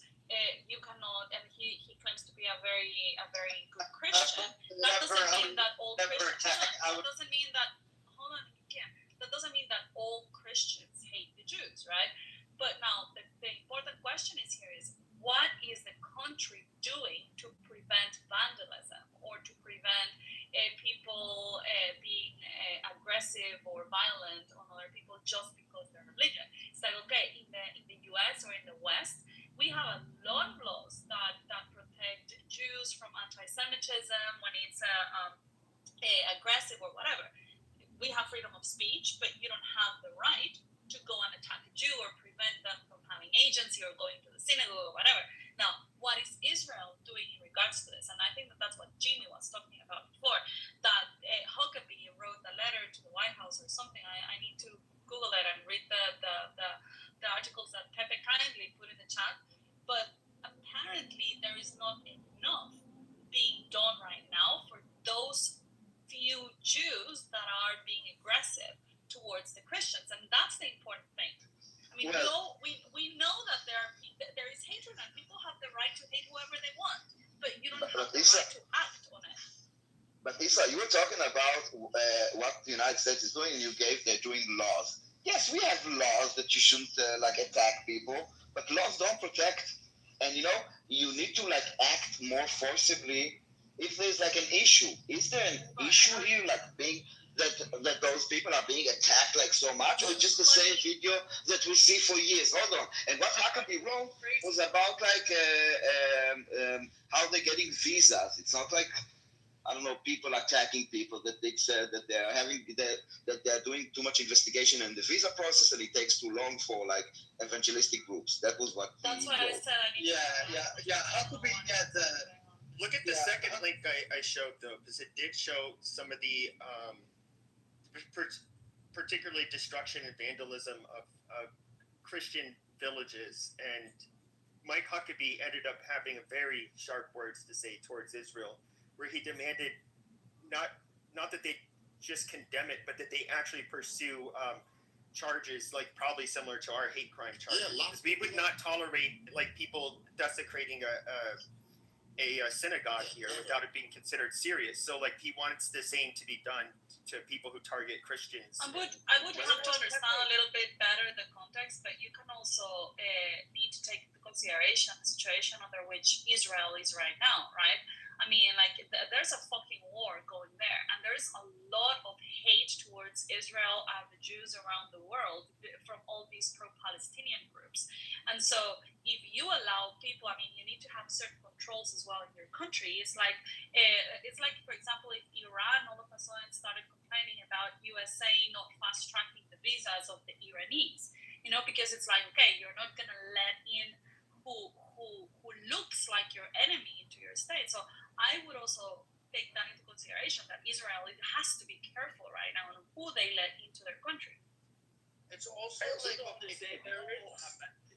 months. Marty, you have spoken a lot. as well. Like, this is war. You guys are nitpicking and making something bigger than it actually is. Look, Marty. So you have spoken a lot. What I would say, you cannot compare like Jewish discrimination against Christians in Israel to like the Muslim discrimination towards Christians. There's no comparison. You know, Muslims, like, they will rape, abduct the women, behead them, gang rape them, make the Christian women sex slaves, right? Jewish people do none of this, right? Jewish people, like, their discrimination. Destroy your homes, you know. Hold on. Burn it down, you know. There's no problem. Hello, Jimmy. I'm not raping. Can I finish my sentence? Yeah, just a crusade. Hey, Jim, can I finish my sentence? Crusades were justified. Can I finish my sentence? So what Jewish people will do, right? They will spit on the Christians, right? They will spit on, especially the evangelical variety of Christians. Yeah, they will spit on them, right? They will. No. They will not. They will not spit on them. They will spit on the floor when they see one, which I believe it's nasty, but still spitting on them. So I can show just to say it correctly, Summer. No, I can show you a video. I am saying it, and if you could shut your fucking mouth while I'm speaking. Jesus Christ, Summer, control yourself. Whoa. Easy now, Tiger. Shut your Muslim fucking microphone while I'm speaking, Aziz. No, but you don't need to do It's actually a Jewish microphone. It's just a Muslim using it. Aziz will interrupt, but you don't need to select the Muslim. Like. Okay. Thank you, Aziz, for muting your mic, Make your point. Both of you are gonna get your kicked out. No, Isa, don't kick me out. Okay, then control yourself. Don't be a woman. Okay, so what I'm saying is that you cannot compare the levels of persecution between, of course, I'm just summarizing. So, you know, what Muslims do towards Christians, right? They literally, like, rape, gang rape, like what Aziz's cousins and stuff do. They literally... Yeah, what your mother done to me. Yeah, look, your mother's a whore. Yeah, she got that walk 3,000 double hand twist. Mother is the cheapest one in the brothel, motherfucker. She sucked my soul up. Okay. You're Muslim? None of these arguments. Either shut the fuck up or you're going down. Jimmy, a question. Yes, please, Martin. Jimmy, so let me give you an example since I think we live in the same area. When pro-Palestinians came and marched outside of a Jewish synagogue in America, in New York, how many hours of jail did the people that was causing violence, how many hours were they sitting in jail? Are they still in jail? Or they were released 5 to 20 minutes after being booked? You told me, Playboy. But most of them were let go and told to leave. And then the other half went to just put on some fingerprints an hour and a half. Legal assembly, yeah. Legal assembly. How it's legal to protest outside of a synagogue? Yes. It's called America. Yeah, Why would it not be legal? What the hell?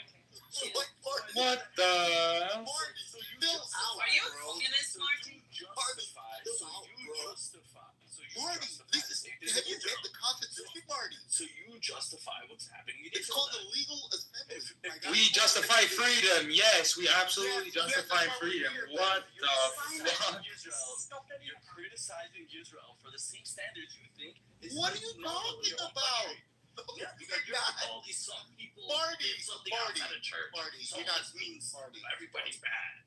Marty, you can protest outside of church, Marty. Yes, but the Christians. Okay, first of all, let's not act like this spitting on the ground in front of Christians is a big fucking deal. Like, it's not. That's not even what. No, you know, there's a story from 2020. Hello? Go ahead.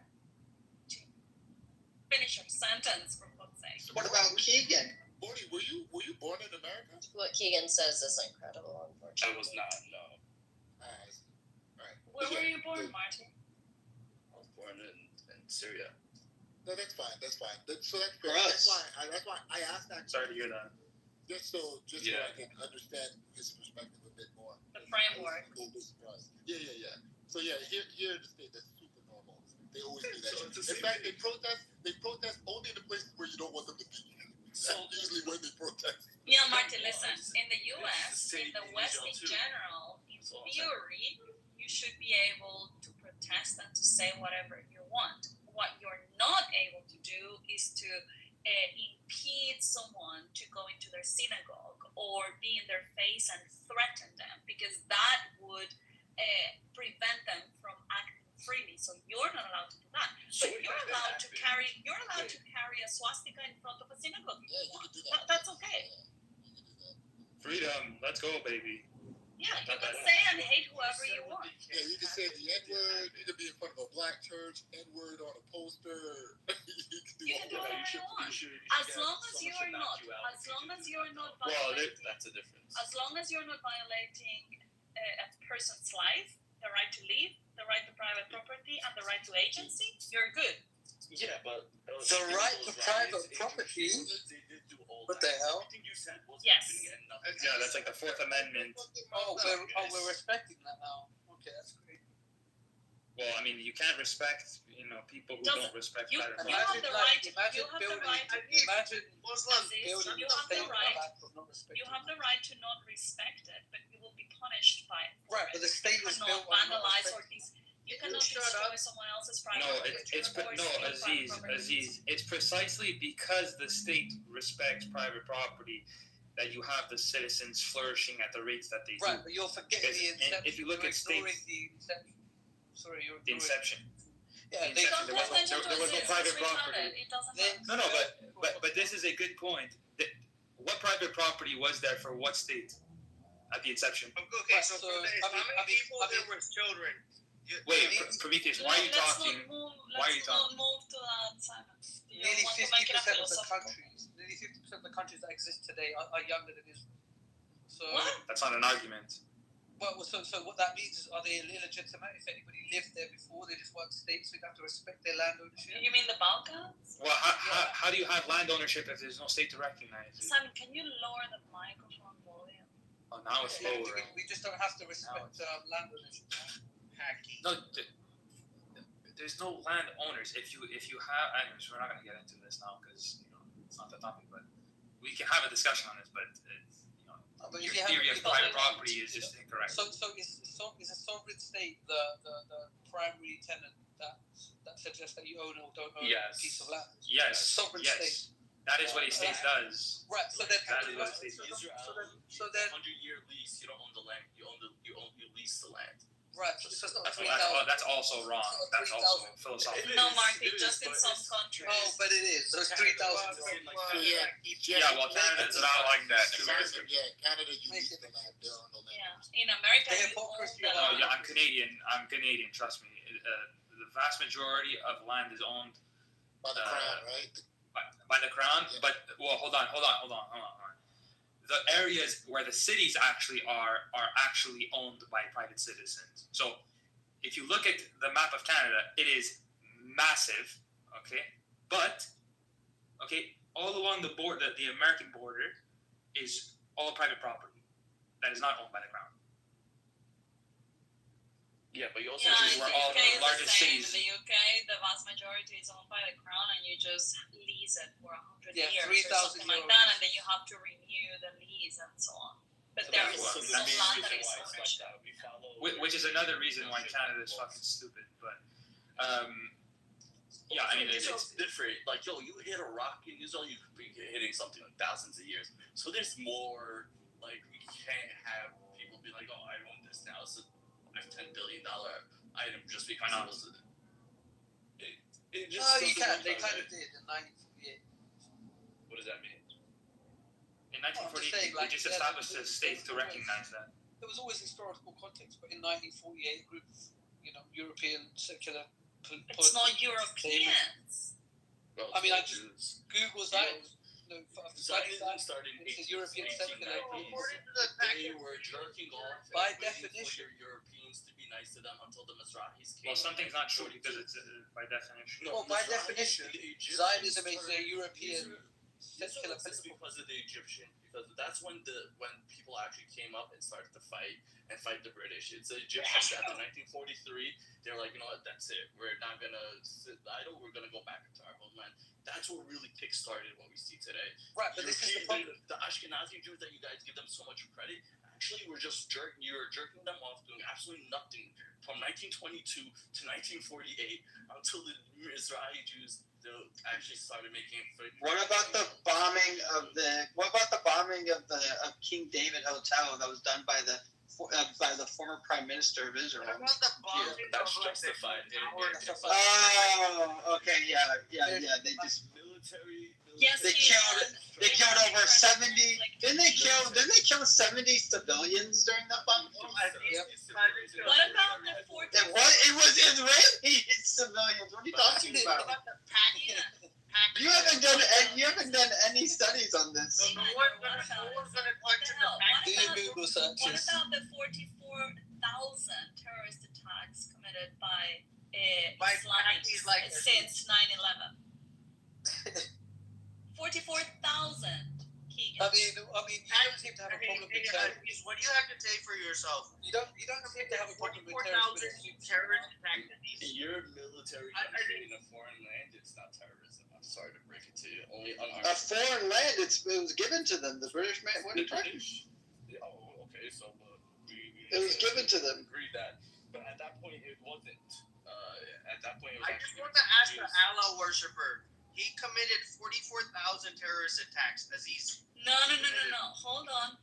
Don't. I mean, I'm not a fan of Islam. I mean, it was not the Muslims. It was the Islamists, which is different. The Islamists are pushing for Islamic State, colonialism, and all of that. So yeah, this is the hypocrisy. Let's hear the hypocrisy from Islamists. You don't actually.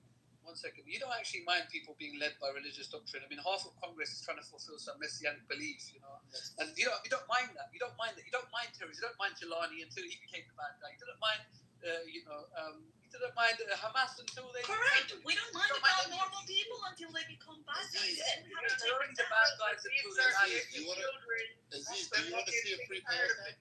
Aziz, do you want to see a free Palestine? I want to see free everything. No, but you can't see a free Palestine. Okay. All right. Well, Britain doesn't agree. Aziz, neither does France. I was speaking to somebody that was Palestinian descent. My family comes from Haiti. I was born in America, but my family comes from Haiti. And Haitians were sort of in the same position that Palestinians were a long time ago, and they won. But I explained to him, I don't want to see a free Palestine because at the end of the day, Haiti is the result of a free Palestine. Mm-hmm. You don't have anybody that's going to run your education system. You don't have anybody that's going to make sure your health care is good. You don't have anything. You have enough to be violent, and they continue to be violent, but when it's all said and done, you're not going to be able to build this country because everybody that was worth anything already left. Well, they you know what it is? Left. Maybe they won't have... So a free Palestine is just going to lead to more dead Palestinians. It's going to be a warring state, just like how. Well, Jimmy, maybe they won't have a Chick-fil-A, right? But if the people just don't want to be starved and bombed to death, who am I to say they're wrong? Who am I? They're going to starve. Exactly. Maybe the Palestinian dollar isn't that strong. If you don't want to be let's talk about this. you should not start. But who am I? No, but Aziz, if you care about the starving people, I never heard you talking about. Let's talk about Yemen for a second. How do we help the poor Yemenis? Absolutely terrible. I'm not. What do we do? No, what do we do with it? Forget about it. I understand. What do we do with this? So I actually think what we need to do is we need to trace back. There's typically a paper trail with these things. There's a money trail. Who's profiting? So you're on it, right? Yeah. Which organization is on it? So tell me, which organization is now working on helping those poor Yemenis that are dying for like children that are actually dying? Well, many of the images that you see from Gaza are actually from Yemen. So how do we help them? No, that's not true. But the war machine is turning, right? And it's a shame, So we have to follow the paper trail. What is the war? So we walk into children. This is the reality. Listen. Low IQ imbecile in the corner, shut up, speaking. So the reality is, right, we have to follow the paper trail. These wars won't stop as long as they're profitable. I mean, if you guys think there's some kind of moral understanding, that's why we do what we do around the world, then you need to wake up a little bit. You know, this is all profiteering. Everybody's benefiting from this. This isn't a coincidence. I can probably guess what will happen in the Yeah, last but that's America. I can guess France, what will happen in the next 15 years. Iran. I could probably guess. Right? What do you have bad to say about Iran? What do I? So you know, Iran, let's follow the money. I'll tell you. I'll give you. And Qatar. So Iran. Listen, I don't have an issue questioning Muslim countries. You know that, right? I think a lot of Muslims actually don't have issue. In fact, ask a Muslim. You're asking a question. I don't care about Muslim. I'm not Islamophobic. I really don't care. Okay, so I respect. I'm talking about two different countries. Because in reality, they're two different. One's Shia, one's Sunni. So right, exactly. But you know, people like that, they think we're monoliths. So I just want to. I'm glad you addressed that. I know there's a lot of different identities in the Middle East. That's all lumped into one. I know. Yeah. I respect you for having an IQ. Respectable IQ. So go on, carry on.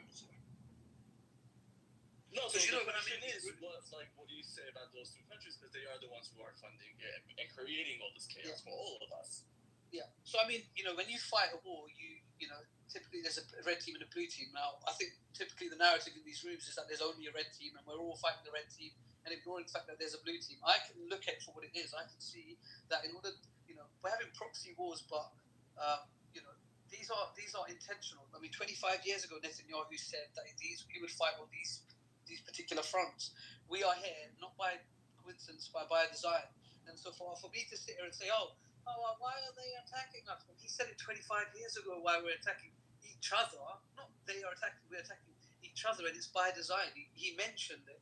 You know, so forgive me for just listening to the man in charge telling us what he planned to do 20 years ago. I don't blame the Jews. I blame Netanyahu. I think he's hijacked. Bibi? Yeah, Bibi. I think he's hijacked the Jewish identity.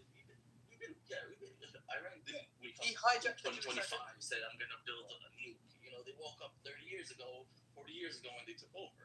Right, and he's been saying that they have the nuke. Is the nuke built? I'm sorry. No, right, is the nuke built now? Is the nuke built? It's destroyed now. But why did it take, you know, how long it actually takes to build a nuke? Like 7 to 10 years. Well, you know Bibi why said it's taking, it's been 30 years? Yeah, but, and we've been hitting it. That's just how bad the technology is.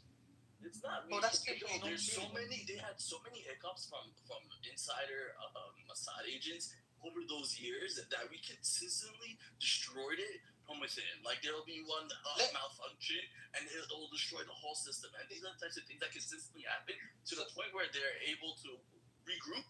And now they were like weeks away from. So Marty, I'm not sure if you're aware, right? We've been told on numerous occasions about leaders in the Middle East having weapons of mass destruction, right? But Iran is against Iraq. Iran is a unique case, right? I'll tell you why Iran is a unique case, and I'll tell you why. Because it goes back to the first Shah. You know, there was a Shah before the Shah, and Mossadegh was in between them.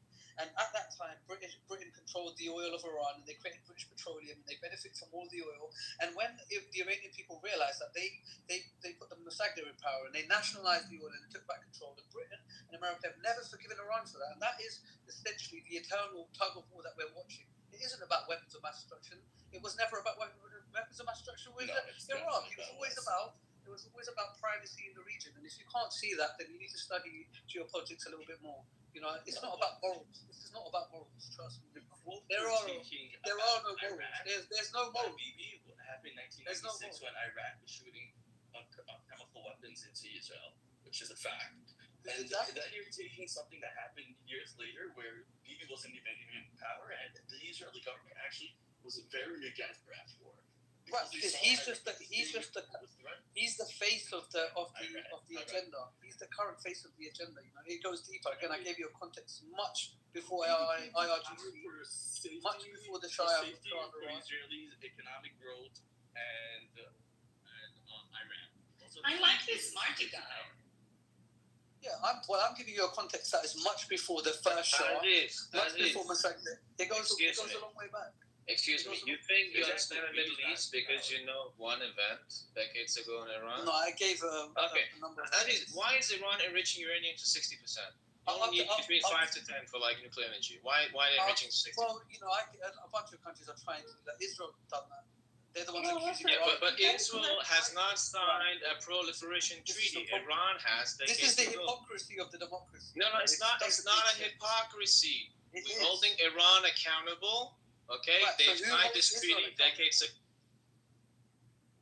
Who holds Israel? Hey, I'm asking you a question. Iran signed this treaty decades ago. Okay, Israel.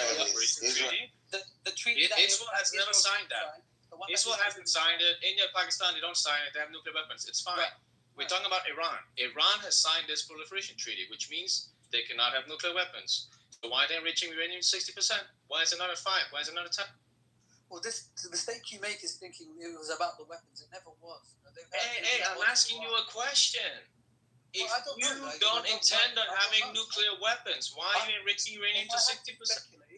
Because obviously you don't have the answers and neither do I. But if I had to speculate, I get the impression that they need it as a bargaining chip against Israel because they constantly, try to destabilize them and have been since the first Shah was here.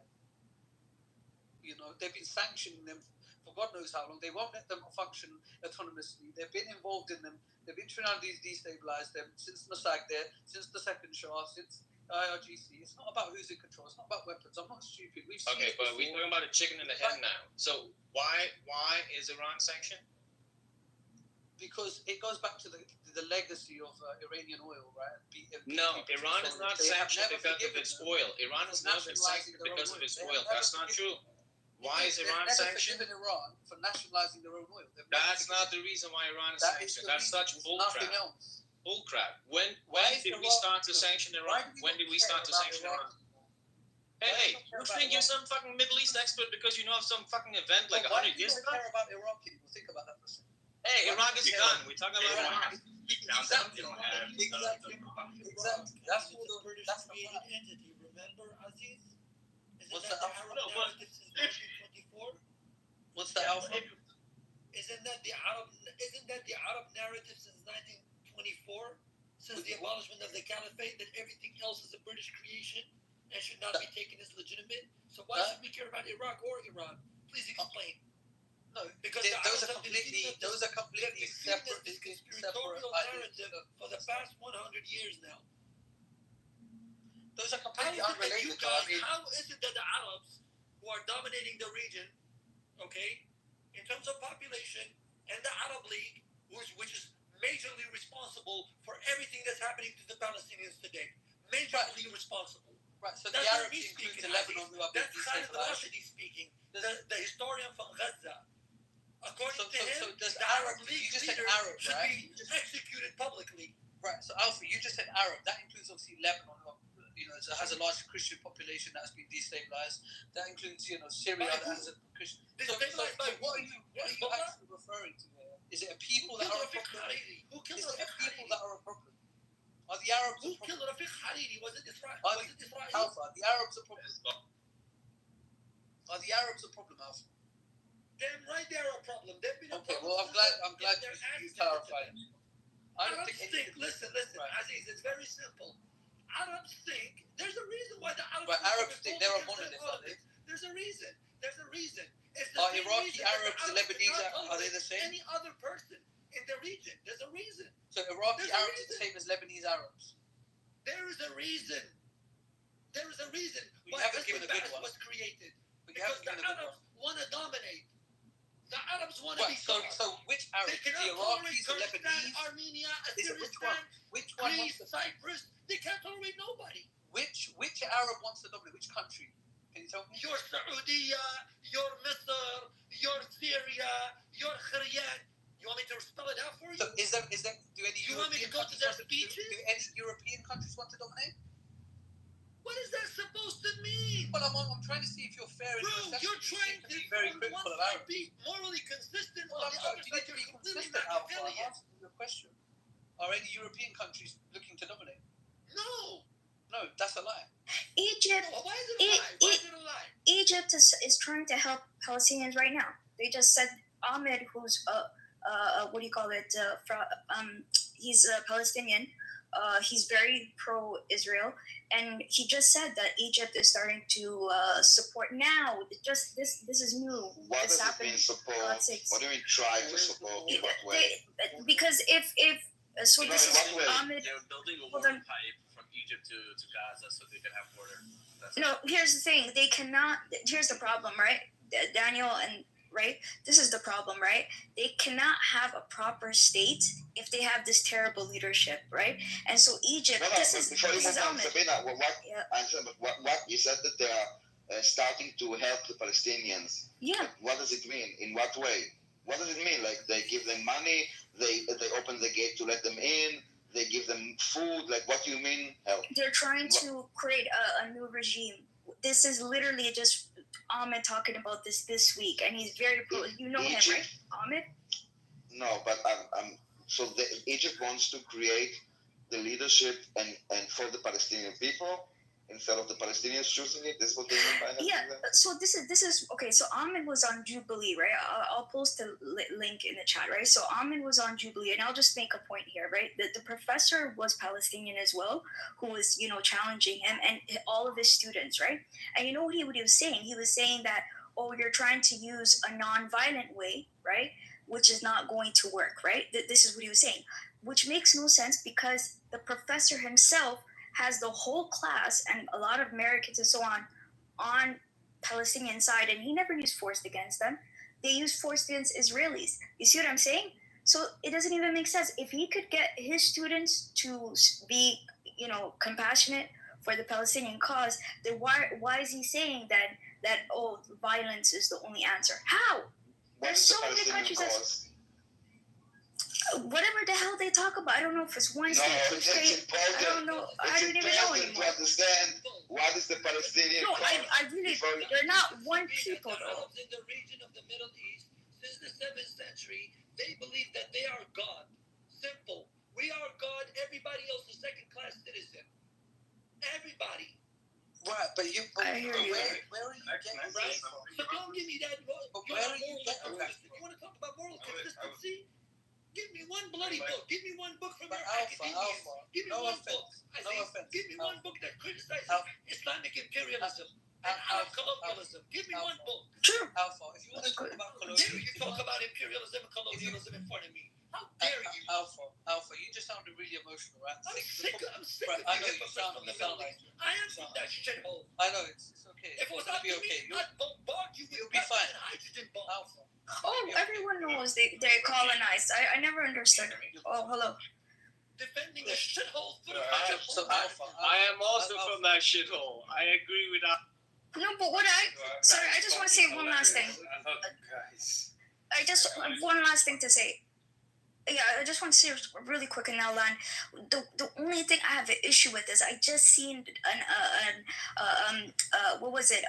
Amusement park crash in Saudi Arabia, and you have people in the comments saying, "Oh, well, Palestinian people are suffering, so good for them." And I'm like, the Gulf needs to start standing up for themselves because they do give back, and it's a lie to say that they don't ever help Palestine. This is a money laundering scheme that they've been pulling off for a long time, right? Where people just put money into it. And to say that the Gulf does not help is bullshit.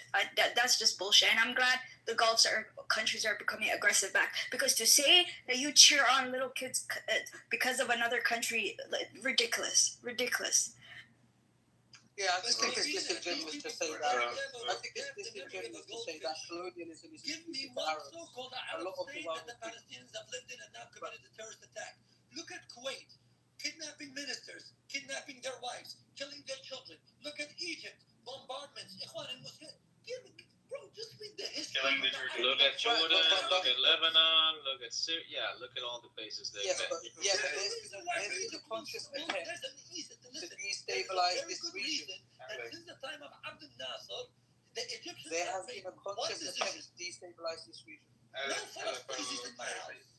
There has been a I'd like to say conscious something in attempt. defense of what you just said. The oil is a gift and a curse. I just saw a Palestinian leader who was the head of Al Jazeera, Iraq. His name is Wada something. I forget his last name. But I put the link in the chat. Which country is that? He was born. He's a Palestinian. He was born in Ramleh or something like this. I forget which city he was born in like the Palestinian area. But he was the head of Al Jazeera Iraq. He's like the director of Al Jazeera Iraq. And lot of, I guess, media consulting for the Muslim world. But he's also they consider him a thought leader on the topic. And if you look at the links in the chat, the two of them, he effectively said that the Muslim world needs to think of itself as the Ummah, right? They need to think not in the idea of nation states as we have them today, but in the Ummah, and they should think of themselves as that way, just with passports to different places. And to some extent, he was saying that the Gazan crisis, quote unquote, was to be used as a method of like fulfilling the needs of the Ummah, because no one individual Muslim is greater than the whole of the state of the nation. You know what's funny, Sam? You know what's funny, Sam? Has anybody heard about the Ottoman Balfour? Anyone? Yeah, of course. What about it? I thought so. But Turkish people are not Arabs, though. This is what people get confused by. These guys are just disingenuous. Yeah. They're not even Arabs. They're not all Muslim either? Yeah, this is intellectually dishonest. Your comment, Sam, You just don't know what you're saying. You're conflating so many ideas with a vision that you have in your mind, and it's clear. I can see your delusion combining these concepts together. The Ottomans were good for the region. This is insane, bro. This is insane what you're saying. Like, by the way, colonialism is not exclusive to Arabs. The whole world is benefiting from colonialism. No, that's the problem. Right. We read about Portuguese colonialism and Spanish colonialism. Right, it's and everyone. colonialism and American books. I always say this in academia. Yep. Islamic colonialism. Where is it? Yeah. It's true. It's common knowledge. You won't shut up about it. Christian civilizing mission. Well, let's not conflate. Let's not conflate like colonialism with like the British. The guy in the video is saying that like where is it? In many ways, they're using the Gazan war to like bring down American colonialism, and the reason is that they're able to do this is through the values and morals of the West, because the West values certain things, and they don't really he doesn't really care. The West are gullible. They're just dumb, man. Like, they're very, very gullible. Like, they believe in this money. Look, my country has this scheme too, okay? Are you telling me that a country gets billions of dollars, right, of money, and they're telling you that they cannot defeat a small militia? Like, come on, you have to be really dumb. Like, this level of incompetency is a lie, you know. So this is actually a money laundering scheme. I don't understand how people don't notice this, right? Are you telling me a country cannot defeat? You know, they you know how many countries have created these groups now, and they'll say this group exists here, and we need money to take. And guess how much money they're taking from the West? Billions. And the West knows. Just war theory is. Yeah. Okay. Well, just war theory. Okay. Well, just war theory is exactly why every modern country cannot win a war today. So I mean, like. I heard the term. Another country to take over it and take over the will of the people. The people vote that government in. If it's democracy, they vote the government in of the time, and it's only them. Only they should be responsible for changing that government. Not no outside powers and no outside influence. Oh, you're right. You're right. When Saddam Hussein was busy murdering the Kurds, right? People should have said, you know what? Fuck the Kurds. Fuck 182,000 Kurds dying. Let them change Saddam. No weapons. No apparatus. Man, shut the fuck up, man. Shut the fuck up. Shut the fuck up. Listen to you, mate. We need to make a deal. Shut your fucking mouth. Just you know, let's be. Can we please be respectful? We need to work with the East. Can't even have a conversation. You're an idiot, bro. No, it's okay. It's okay.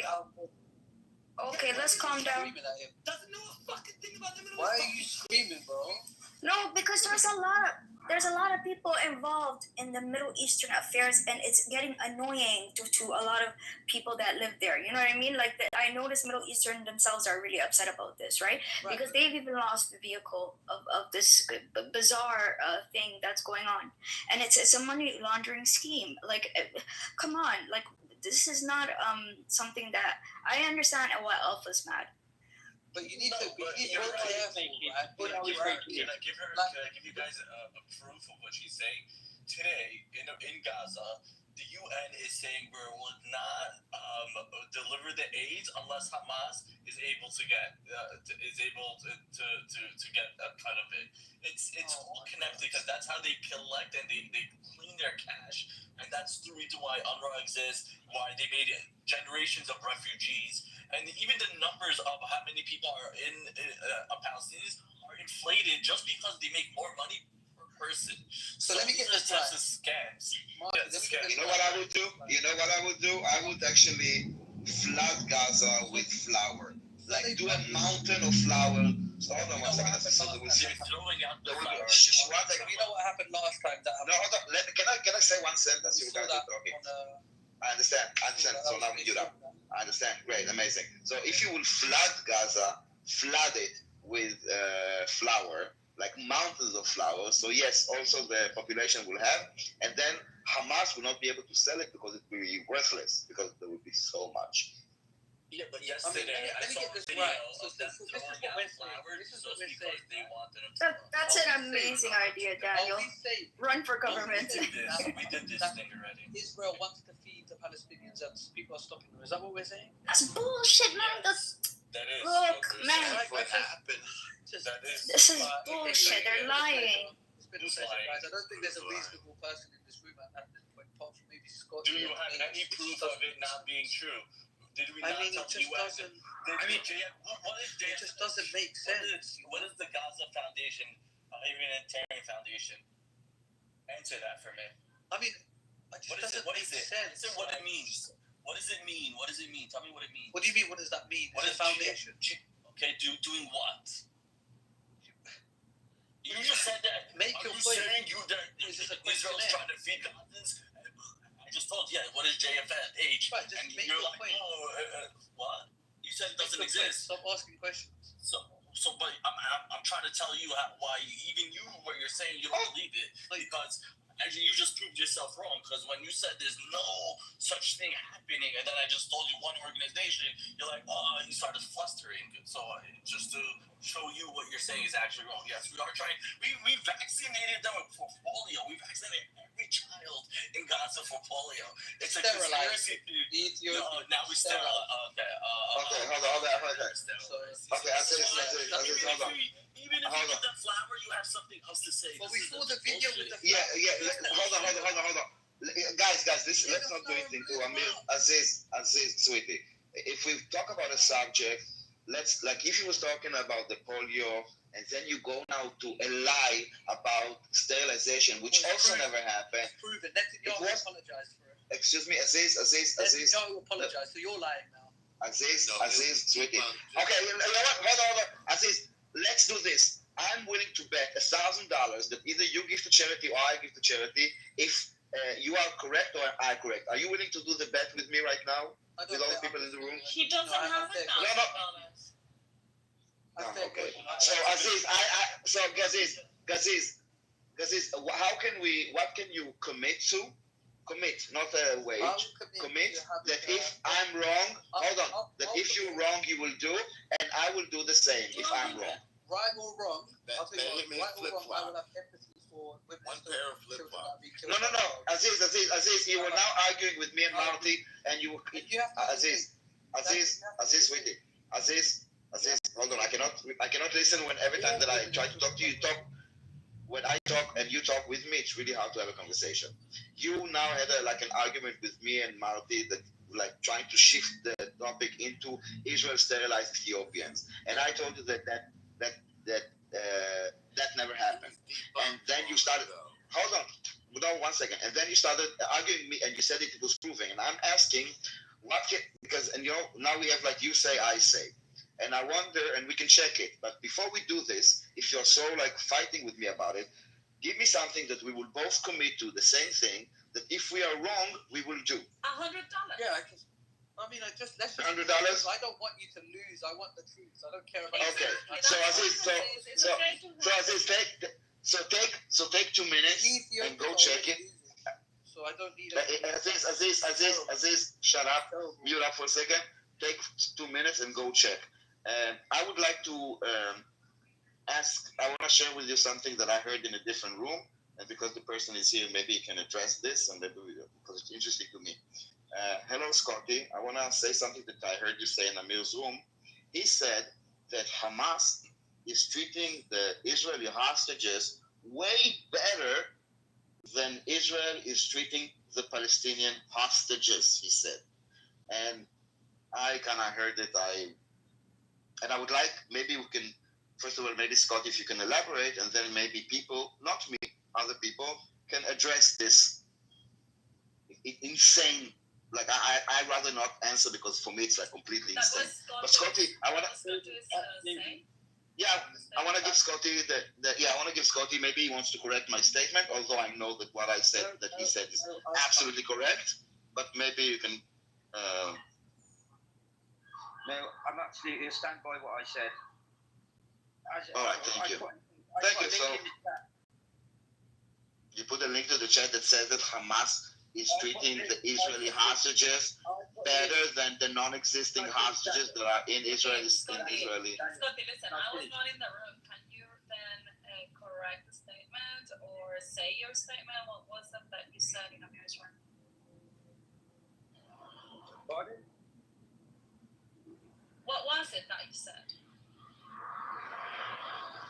I said that Hamas is treating their prisoners a lot better than what the hostages are being treated by the Israelis. And the reason I said that... So Hamas has prisoners and Israel... I will let him speak. But Hamas, I will let him speak. I just want to point out that he said Hamas has prisoners and Israel has hostages. He got it backwards. Maybe he's nervous. He's a little nervous. Oh, God. Scotty, you realize that You're gonna let me Hamas are not... Can he speak? Aziz, if you interrupt again, you're going to go down. Yeah, fuck it. Send me down your If you phone. interrupt again, you're going to go down. Send me down. There's no point me being here. Don't be rude to her. She's a mod. Like, come on. I'm just asking to let Scotty finish. Aziz, shut up. Let Scotty speak, please. Scotty, go ahead. Right. I put in the link, Daniel. I put a link in the chat, Daniel, that showed you that the Israelis have got twice as many prisoners, hostages, whatever you want to call it. They've got twice as many. I put in there a link of how many since October the 7th. How many have starved to death? How many have died in detention? What they've died of, and it's all documented by your. Where is the link? I don't see anything in the chat. I will get the link to you now, and I will put it in this chat. I will get the link Okay. down. Okay, let's go. Sure. Got it. Scotty, do you own a? That's the point I was making. Okay, got it. But hostages, the hostages should be released straight away at once. Which hostages? Hold on, you didn't say that. You didn't say that Hamas has. You said Hamas treats his prisoners better than Israel treats its hostages. Yeah, that's what I've just told you why. Even the language, yeah. Guys, can you give me a second? Guys, can you give me a second, please? Guys, Scotty, 1 second. Scotty, 1 second, please. I'm trying to get to a point with you. Do you know the meaning of a hostage and do you know the meaning of a prisoner? You're using those words. Do you understand them? Can you explain to me and give us a definition? 1 second. 1 second. Can you not talk over me? Let me finish. It will take me like 30 seconds if people will not talk over me. I'm asking you, forget about the entire conversation. Give me, please, the definition of a hostage, regardless of Israel, Gaza, whatever. Just a clear definition of a hostage and of a prisoner. And then we will move on. They're not prisoners. When you go into an area and kidnap in the middle of the night, people from their houses, they are not prisoners. They are hostages as well. You kidnap them. Scotty, please, I ask you, Scotty, for a definition. I forgot. I will repeat my question. Hold on, please. Maybe if you don't speak when I speak, you can hear my question. I'm asking you to forget about it. I'm asking you a question, okay? Try to answer my question. I'm asking you, forget about Gaza, forget about Israel. I'm talking about as a clear definition, so we will have like a understanding of language. I want a definition of the word hostage, and I want a definition of the word prisoner. Not like an example of like, if you do this and do this. No, the definition of a hostage. Can you form a definition? Well, he's the one using it, so I would like to understand what he thinks. I mean, obviously, we know the definition. You just will not let me finish. If you do me one favor, just Google yourself. Does your government, not mine, does your government see them as hostages or do they see them as prisoners? Because they changed the definition of what they are only last week. Please just Google it for me and tell me if I'm right or if I'm wrong. I don't think you're wrong. You're wrong, and you didn't answer my question. Ace. Okay, so I will let Ace. Scotty, I asked you like 3 times. You are unable, and I think that I hope that Ace will give the honest definition. So when you take prisoners, they're charged with some sort of a crime. So if there's no due process and no formal charges, who said there's no due process? There's been multiple cases of cases that are going to the courts, just like in America, when you get arrested, you see a judge. You see a judge. If there's a criminal case on you, you do not go straight to jail. You go through a detention center before your judgment is called.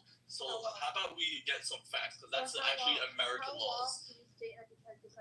It could be years and years. Murderers don't years. It could be years, depending on the case. That's completely and do you guys don't remember Abu Ghraib? Ace, you don't remember Abu Ghraib? People see people go to jail once. No.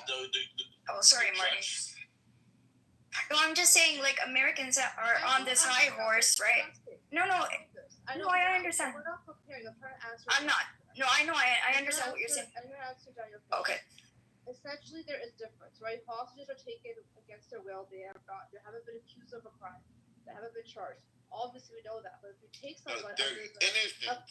Hostages are innocent. Of course, they're innocent, but also, right? It doesn't actually prove guilty, even if you're charged with a crime. Just keep that in mind. Also. Well, not on the field of battle. You're allowed to outside of your country. So when you're 7 years old, and you're a kid, or you're 12 years old, you're in battle somehow. Come on, if you throw a rock at a 12-year-old, you do get charged. We're speaking to prior to 2023. Okay.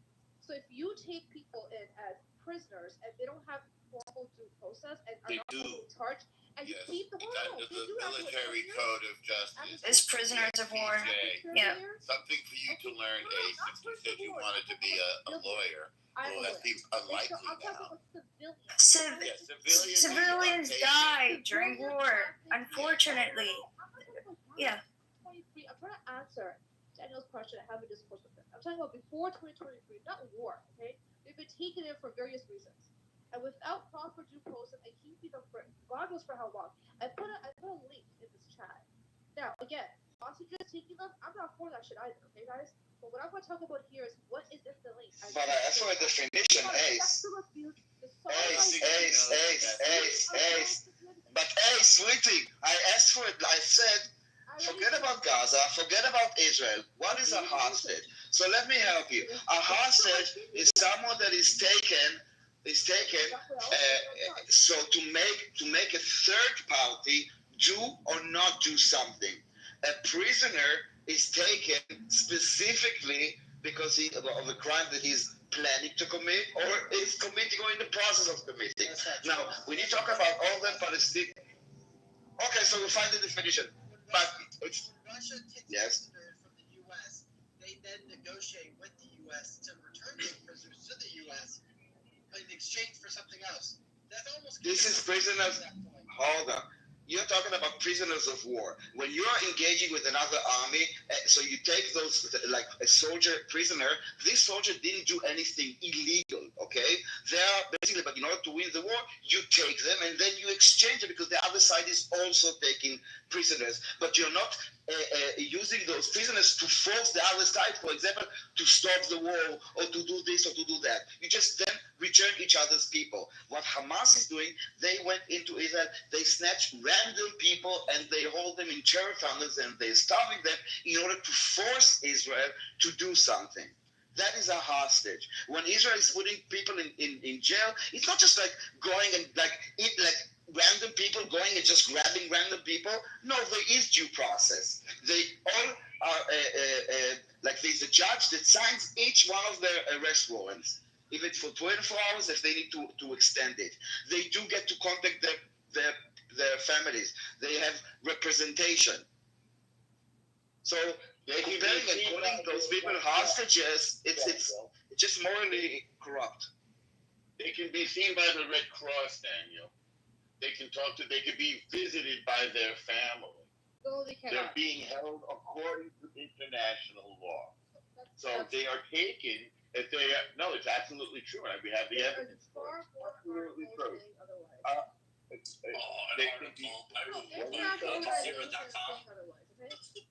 It's not true because it's fake. There's also a New York Times article saying there's a starving and they use a child, and then they use a child that lives in Italy for the last 2 years. Like, get out of here, bro. Like, get out of here. It's fake. They go through due process. You want to learn? At least hear what's opposing. If you have a hard time believing one side, then it might be just your bias. It's not my bias. Your lack. Yeah, it is, because what we're telling you is not true. There is due process. You're There's no such thing. That doesn't happen. Now you're just making up lies. Show me a case where 20 years he's waited for his due process. Show me it. What are you talking about? Most of them are freaking caught by committing this terrorist attack themselves. Like, these ideas that they don't get charged is ridiculous. Because they're committing the crimes, and we have video of the crimes happening. I just want to jump in, not interrupt Ace, but I wanted to say something because, sorry, Ace. Yeah, you're making a comment about this, right? I think there's propaganda from both sides. Definitely. So I could understand how it could get confusing because it's really hard to know. No, but Daniel, you live there, right? No, but you have more information.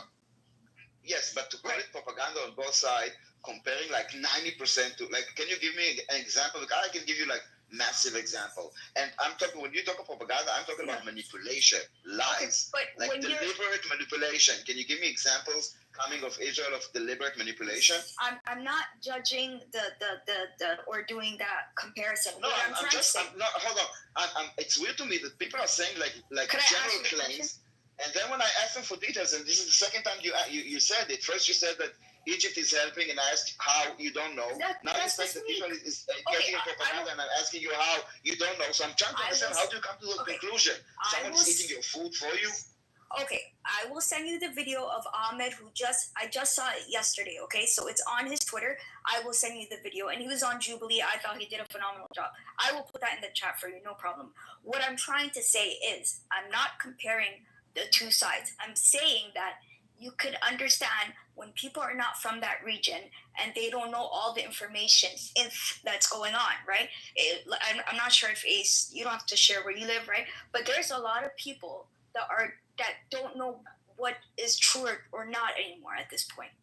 And I don't blame them because, look at, for example, the case with the Ethiopian woman, right, with the sterilization. That was reported by the UN. Are we crazy to believe the UN? Like, you know what I mean? Like, it's like, cut people some slack. They might not know. To believe the UN? Yes, okay, then let's not trust anything then, okay. Okay. What do you mean? Hold on. You said that the UN is an unbiased and reliable source of truth. This well, is you your used claim. to believe that, yeah. Dear God. Okay. So let me ask you. Do you know what Agenda 7 is? 7 or 6? 7. We're in a new world now. Everything is confusing. Yeah. Are you listening to me? But there is a disinformation war, Daniel. Hi, hello, hi. Are you with me? I'm asking you a question. Do you know what Agenda 7 is? No. Okay, so in the UN Human Rights Council, there's a schedule of what they're talking about, okay? Like, we'll talk about this, and then we'll talk about this, and then we'll talk about what's happening in China, and then we'll talk about the Yemen starvation. But there's one fixed agenda, only one, okay? Meaning that it's always on the schedule, it will always be number 7, and it meaning that there will always be a condemnation. Can you guess which country has a permanent seat, and the only country that has a permanent, when I mean seat, it means that there will be a resolution about it? Yes, you've got it. It's Israel. Meaning that every time that they meet, there will be a condemnation of Israel of human rights violation. Not on Syria, not on Yemen, not North Korea. Don't talk about bias. You want to talk about UNRWA? Tell me, in all of its existence, to how many Palestinians did they really help in resettlement? The answer is 0. None. They are just growing in numbers, more jobs for UNRWA, and more people that are on welfare. And then they vote to keep UNRWA alive because there's a lot of money going on.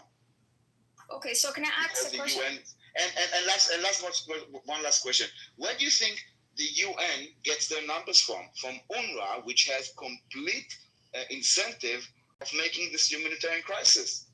The UN is not helping anyone. They are part of the problem. No, I agree. Yeah.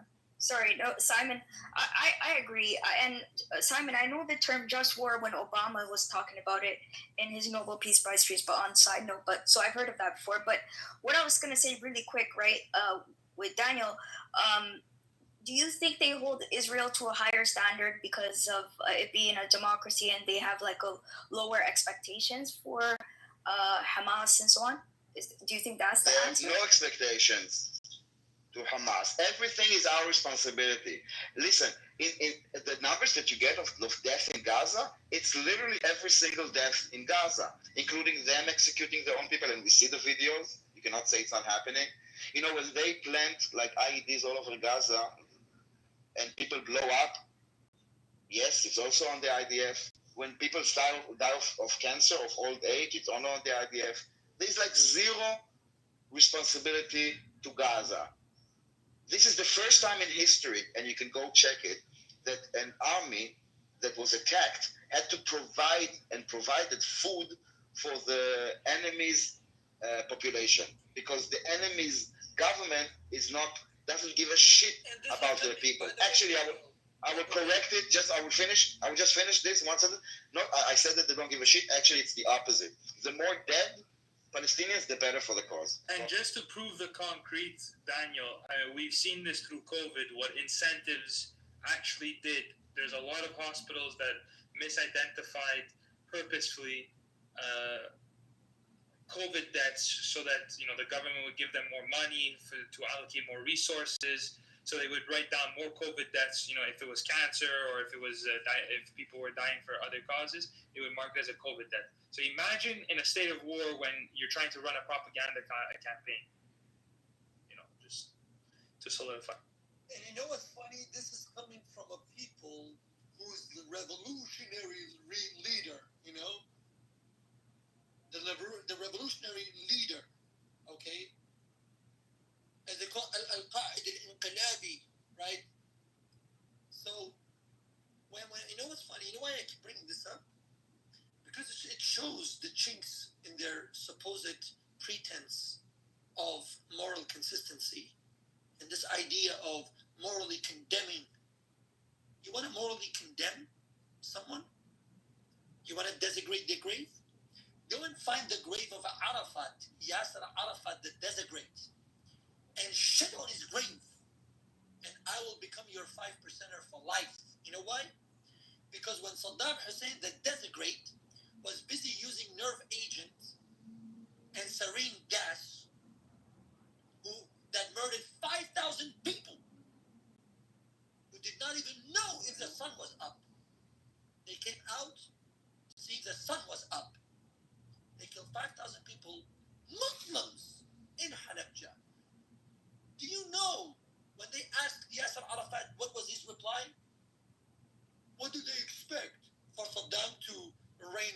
crown them, shower them with roses. So when Gaza voted for Hamas as an alternative to the corrupt and thuggish Fatah, and then Hamas decided to say, we're not going to invest money in the lives of these people. No, we're going to gamble with these people and attack an army that even God himself does not dare to attack. You forgot your lessons. You will learn another lesson.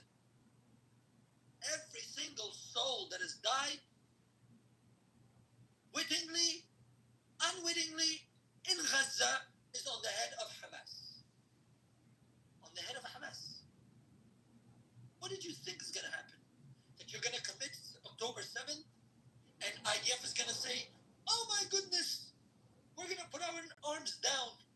Bibi Netanyahu is going to come and say, I apologize, right?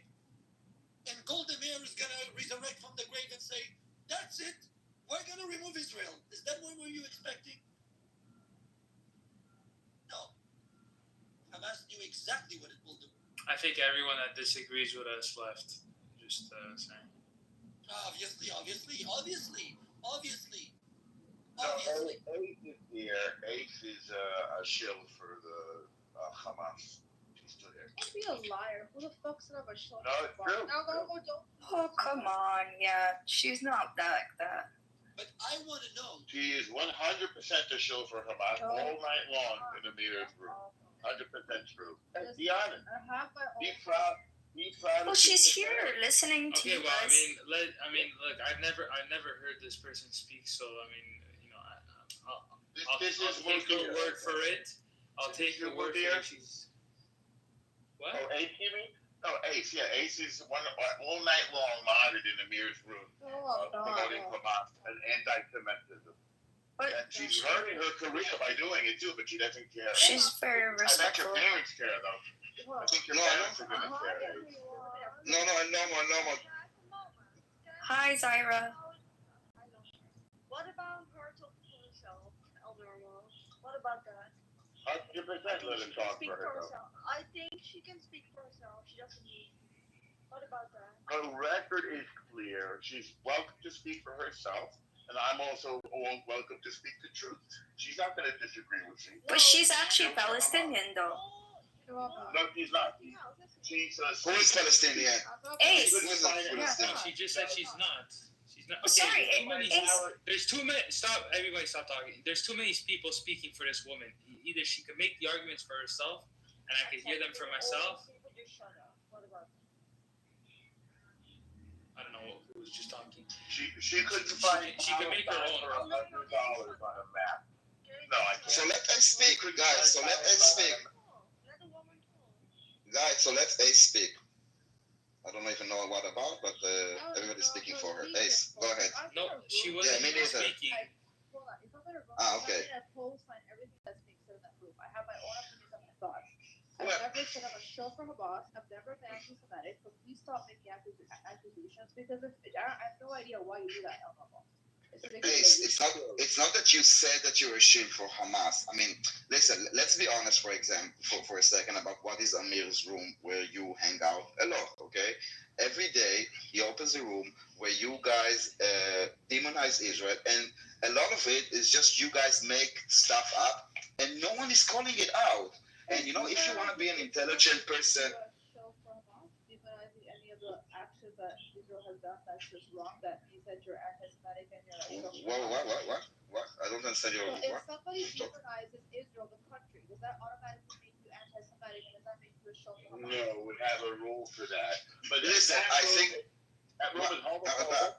They scream about gay stuff all day long. That room is but okay, go ahead.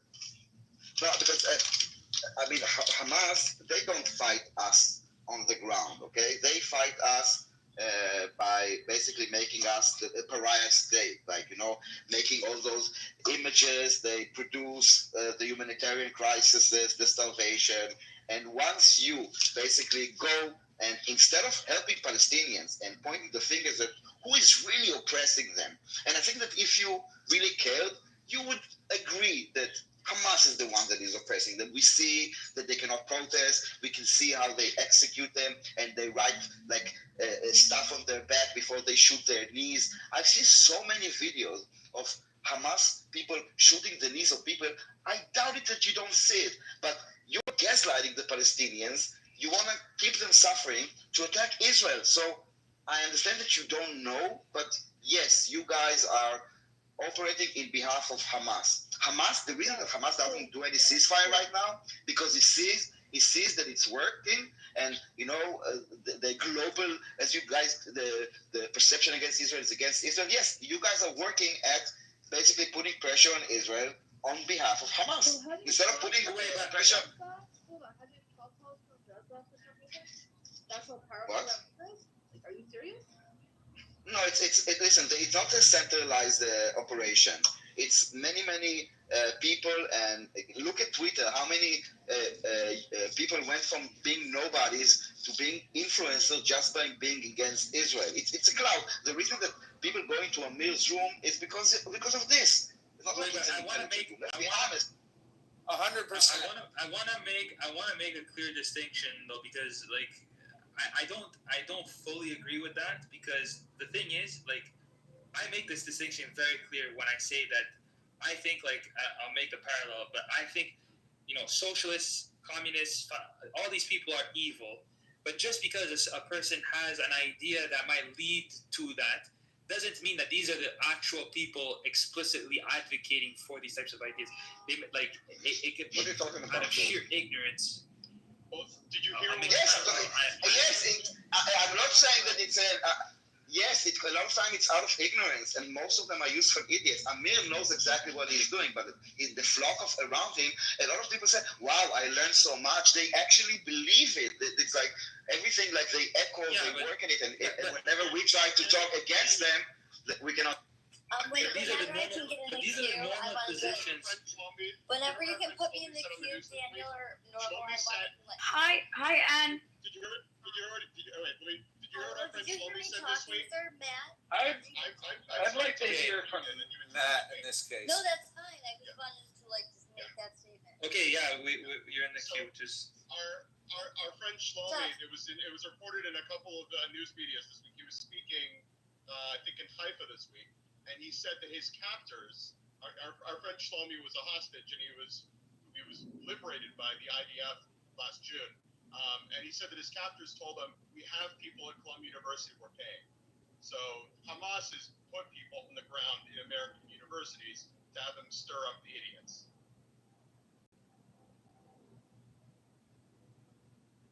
all I'm saying is I'm not gonna put people who actively support Hamas in the same camp of just like ignorant people. That's all I'm saying. Well, that's why he said the shame for Hamas. Well, you can tell the difference between the rhetoric and them and people explicitly saying, "I'm pro Hamas." Right, but I think that there's a point that's being missed here, which is that they don't know that they're pro Hamas. But that's my point. That is exactly my point. Unless you explicitly say and advocate. That's a problem. That's a problem. No, Simon. No, it's not. It's not. Like, Simon, can I say that economically illiterate and socialist? They support everything Hamas does, but they are against Hamas because it's illegal and they are kind of protecting their assets. Daniel, even more, if I could just flesh it out a little more. Simon, right now where I live in Portland, Maine, since October 7th, over the past 2 years, Anne is calling me, but Anne, I can't talk right now. Can you guys still hear me? Yeah. Okay, Anne, I'm going to call back. She's calling me right now, but I'm going to call her back. So she's crying because I kicked her out. Okay, she's probably crying because you kicked her out. So I'm going to talk to her in a minute, but let me just stay focused here because I don't want to waste your time. We should have kicked people out, though, guys. Okay. Let me just finish my idea. I'm getting more and more distracted by the second. So my point is this: over the past 2 years, what is your point? I'm making it. Over the past 2 years. Okay, fuck you. Over the past 2 years, there have been a lot of protests, and all the people, Simon, in my town who are protesting, they're doing mostly two things. They're shouting at people on the street, and they're writing to the local Congress people. They're writing things like, "Please divest from Israel. We care about Palestinians," blah, blah, blah, blah, blah. If you ask these people, do you support Hamas? They would say, no, I'm opposed to Hamas. Hamas is a terrorist organization. But because they're standing on the street shouting Hamas propaganda, which has been debunked, and because they're spending their time, hours and hours of time, writing dozens of letters to congresspeople, even though it's been debunked, they are, as Daniel's saying, they are doing the work of Hamas, even though if you ask them, they don't support Hamas, and I think that that is problematic. Well, again, so that's another distinction we could draw. If you're actively taking steps to do that, then I would put you in that camp, because now it's not just rhetoric, right? It's you're actually taking steps to promoting that.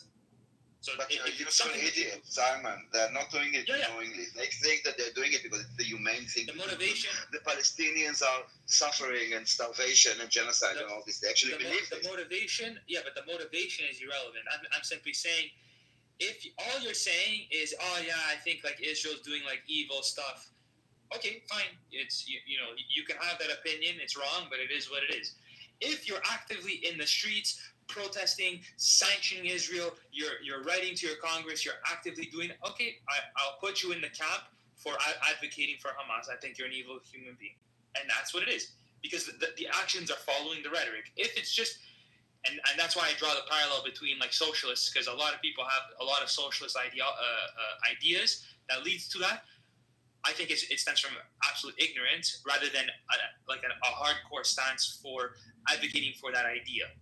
So I draw the same parallel between people who just, Israel's bad because of X, Y, Z, versus, well, Israel's bad, I'm going to go vote, I'm going to go out, I'm going to advocate against this, because if you're going to stand on business on that type of idea, well, then you better know what you're actually doing. And that's why I make that distinction between the rhetoric versus the actual action. You're giving them too much moral credit and too little intellectual credit. They know very well that they're lying, and they're doing it deliberately. Their anti-Semitism is coming through. They see an opportunity to lie about Israel, and they take it. Any person who knows 1 + 1 = 2 knows the difference between people who have, detained for criminal activity like throwing rocks at cars or being involved in terror, and some old ladies and little babies who were taken in their pajamas after their family was slaughtered out of their home and are being held in a terror tunnel under the ground in Gaza. And they won't let the Red Cross even see them or tell their family that they're alive or not. And not know this distinction. Go ahead, Frank. No, go ahead. I'll finish. To not know this distinction defies the imagination. And these are not people who are, not all of them are uneducated. Some of them are indoctrinated with one agenda only, to hate Jews and to hate Israel. And you hear this in Amir's room, certainly anybody modded in Amir's room, Ace, you hear this all day and all night. There's one purpose only, and that is to hurt Jews and to hurt Israel. And they say this in this room all day long. They also use the N-word. They scream it at the top of their lungs for hours at a time. They also, yes, they do. And they also hate black people, and gay people. Oh, you are a liar. No, it's true. I can quote it. Listen, the rooms are all recorded. The rooms are all recorded, Ace. It's absolutely true. I've been there for it. And I've seen you on the stage. Not a lie, it's the truth. It's the truth. I've seen it. I yell against them because I correct their lies. That's why. I correct their lies. I go up on either in the chat. Yes, I am. Either in the chat. No, I'm not lying. I'm telling the absolute truth. If you keep interrupting me, I correct. Black Rabbi is my brother. I correct their lies in the chat or when they have me on stage with my mouth. That is what I do there. And you do the opposite. You endorse their anti-Semitism, homophobia, and racism. And I've been there for it. That's a fact. You're a liar. No, I'm not a liar. Nope. line. Okay, but look, all I we wish have I to do, were. Norm, all we have to do, listen, are you against homophobia? Homophobia. Are you against gay people? Do you have a problem with their acts? Me, no. Of course not. Well, okay, so there you go. She's not. So I want to know something this is very strange. In no other kinds of protests or any kind of demonstrations or any kind of supposed cause have I seen so many different quote unquote causes simply become an amalgamate of one cause. I simply don't understand how you can be a homosexual person and advocate for gay rights, but at the same time you support a movement that literally and publicly calls for your death. Are you referring to like Queers for Palestine? Like that kind of queers or gays or lesbians? I mean, look, the fatwas of Sabri Akrama are still there. Okay? Sabri Akrama. The fatwas of Hassan Yusuf and Ahmed, and what's his name? And Ahmed Yassin are still there. The father of Mus'ab Hassan has fatwa, legal rulings against gay people. If you're going to go out there and say you're against a war against anybody, then make it clear. Make it clear. Use your brain. But don't go out there and say gays. I want to know, what does that mean? What is that supposed to mean? What is gays for Palestine? What is that supposed to mean? I want to know. Well, these are the contradictions that people, engage in. There was a guy I was speaking to. He was a gay Iranian guy this week, and he was like, "Oh, I changed my entire position on Palestine. I used to support them to the death, and he's like, now I'm very, very pro-Israel." I was like, "Oh, that's interesting. Like, why did you?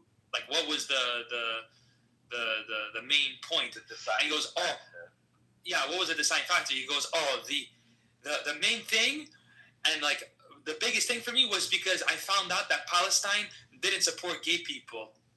I was like, "That's the fucking that's Simon so retarded. Like, out of all the things it could be, what is that supposed? It's just because they're gay." Palestine doesn't support gay people. I don't understand the relevance and the relationship here. No, but my point is that it's such a like nothing point. I mean, there's like so many other things but because he's gay, because he holds like some like personal thing, it's not because of like some principle of freedom or some principle of like like Israel like is a fantastic state for human beings just in general.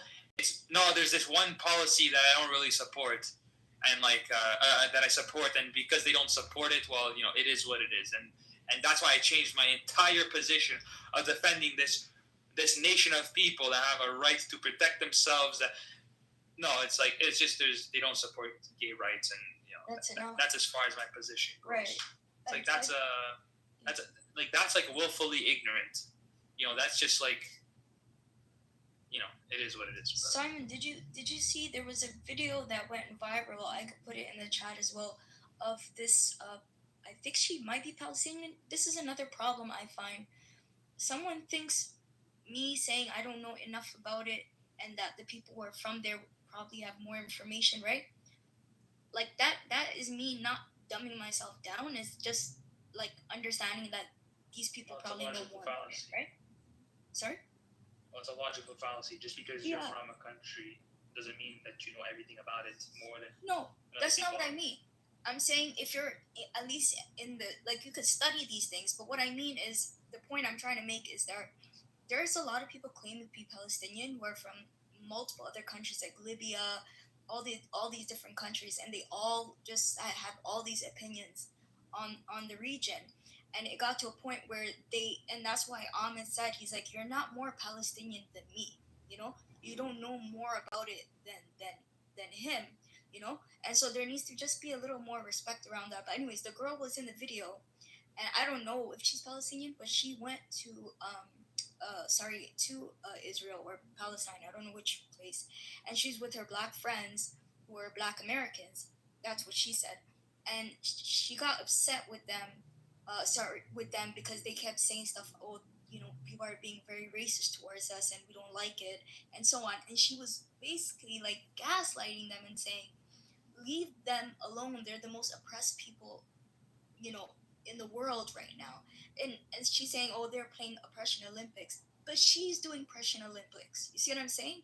Like, leave their racist comments alone because they're oppressed when the black students were going on a trip to help them. You get what I'm saying? I was like, I don't know if you saw that No, video. it's not clear. Why don't you use a topic sentence? I'm not really following, to be honest. Take one sentence, Sabina, and express what you're trying to say. Okay, so you know how that person... Okay, so Simon said that there was a person who was queer, right? And he changed his entire opinion on the region because of that, right? Yes. I'm saying that same thing happened with Black Americans. And an Arab, I guess, Palestinian woman... I don't know what she identified herself as. Right? She's using racism. Is that what you're saying? Yeah, exactly. Thank you. Okay. You summed it up. Okay. Yeah, so she's excusing it. Yeah. Well, racism this is the thing. If you're like a single issue voter, which there are many in America, like, I'm putting that in the camp of just like sheer ignorance. Like you're just not informed of like what's actually happening in the world. That's why you'll cling to this one issue that some political party is doing, and it's all you know. And as long as like they say, oh, my party didn't do this, oh, I can't support them anymore. Which is bizarre. So I put that in like the woefully ignorance. And it's fine, like you don't have to be educated on this type of stuff, if it bears no mind. But I would say like don't vote in that instance then, because sit it out. You don't actually know. Right. You know what we're alluding to, Simon, is that there is a pretense that this is a progressive cause, when in fact it is extremely reactionary. The people who are claiming that this is a progressive cause are in fact, they're anti-Semitic, they're racist, they're homophobic, they are regressive. Hamas is a fundamentalist jihadist, meaning violent struggle against non-Muslims group that has a fatwa against homosexuality. They kill gay people. They push them off buildings. They're racist against black folks. They're anti-Semitic against Jews. Acid in the face of women who did not wear hijab. Let's not forget that too.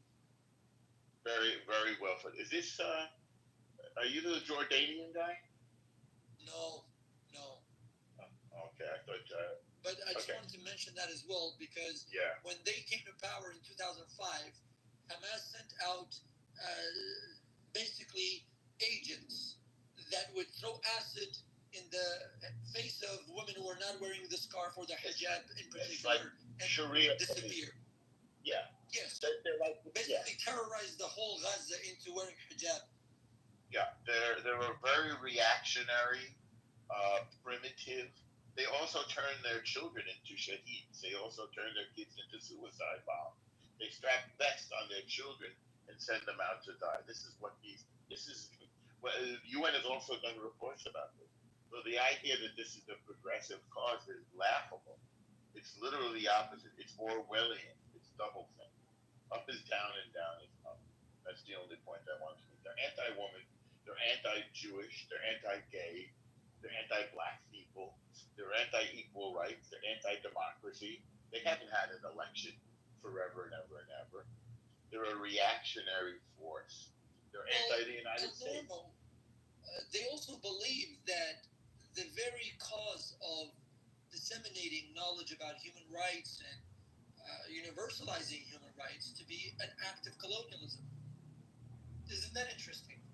Well, I mean, if you look at like the intellectuals like spearheading these types of movements, I mean, it's all of like these insane leftist like communist people. Oh, you mean the retard called Judith Butler? Yeah, she's a retard. Yeah, a retard. I mean, it's even worse than that. I mean, like you have like Marxist Leninists. You have. What about the guy who was busy, who the P Diddy of the '60s in the medical garb, Michel Foucault? Who's friends exactly. with kids in cemeteries in Algeria. Oh God. Yes, that's the spirit. I hate Foucault. Yeah. Exactly. It's people like Foucault. It's people like Sartre. It's people. You have a bunch, and then you have like governments that actually also go. Like you had the Russian government in the '60s sending some of their best trained militia, not militia, their top military leaders to Palestine to train them. And you even had Russia.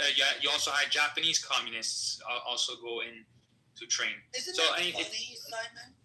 Isn't that funny that the quote-unquote Arab world has been feeding the ignorant public, or should I say the gullible and susceptible public, to a narrative, to absorb a narrative and ingrain a narrative in their mind that the Soviet Union was simply a work of Jewish conspiracy, but at the same time, these same governments that disseminated this propaganda and as a veneer to guise their anti-Semitism, of course, they're the same leaders that praised and commended and welcomed the training of the Soviets.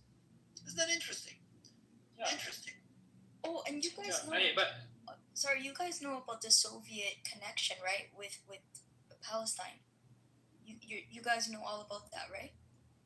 Like everything. You just referred to it. Yeah, I know. You just literally said it. No, but I didn't know how much, like the scarf, all that whole like they were told that if you create yourself into some kind of resistance movement that would be similar to Mandela or whatever, like Westerners would be eating off the palm of your hands. That's literally what they were told. But that's and my it's point. Just gone. And this is why it's not a war. It's not a dispute over. It's not really a dispute over religion. It's not a dispute over land. This is a dispute versus primitivism versus civilization. It's barbarism versus civilization. This is what these people defend: barbarism, primitivism. If you're anti-Western civilization, you cannot be on the side of Israel. Oh, you mean like you cannot. You mean like the overpaid defunct? I call him defunct because he's a fucking retard. He has no academic credibility or integrity. People like Terry Eagleton, who recently published an article calling civilization violent. Really, Eagleton? Why don't you live in Afghanistan for 10 years? And that's actually funny. Yeah, really, civilization requires non-violence. That's what like the principles you can abstract from what civilization requires is the barring of physical violence. I just seen civilization by definition cannot be violent. I just seen this white guy saying that Sharia law would be good for Canada and this for America, and it's like, did you miss the part where they don't like that they'll kill infidels? Like, did you forget that part? Go to Kabul. Go to Riyadh. Well, I mean, Canada is fucked. I mean, realistically, Canada is fucked. Right I know, sorry. Yeah, but not like figuratively. I mean, like literally fucked. Like there is no turning this around for Canadians. Like the amount of people on Facebook that I see crying about, or even on Instagram, crying, "Oh my God, I can't believe I can't afford groceries." Well, you're literally voting against like your own interests. Like the same people crying are the same people voting for the people to do this to them. One thing, by the way, in late July, the Times of Central Asia reported that Kazakhstan actually banned the face coverings in public. Now, in the same way that these retards, yes, I'm talking to you, progressive, you're not even leftists, because the people who sit on the left side of Louis XVI, right, they wanted liberty, right? You support reactionaryism, so you're really a disgrace to the very tradition of left, okay? You're a disgrace to people like Jabotinsky. You're a disgrace. You just are a disgrace, okay? But I'll say this, Simon, while we're on the subject. Kazakhstan recently banned the burqa and the niqab, right? And in many places the hijab or the jilbab, right? Where is the protest in front of the Kazakh consulates? In the same way that they protest against the French for banning these Arabic balaklavas from the public schools? Where's the outrage against the Kazakhs? Or when Turkey did it, and I know they Right? took it back, but yeah, no one said shit when Turkey. I mean, I don't see these. I don't see these heaven-promised Muslims and their useful idiots parading the streets on a weekly basis against the hijabi prostitutes in Istanbul. Alpha, it gets even more crazier when you realize that you're not allowed to wear a burqa in Mecca. When you go into Mecca to do your Hajj. Of course not, because the Saudi government is still paranoid that the person in the burqa might be another IRGC agent ready to take over the Kaaba. I mean, you guys do remember, right? 1979 when the Kaaba was taken over, right? And the Saudi had to appeal to the French infidels to come rescue the Kaaba, remember?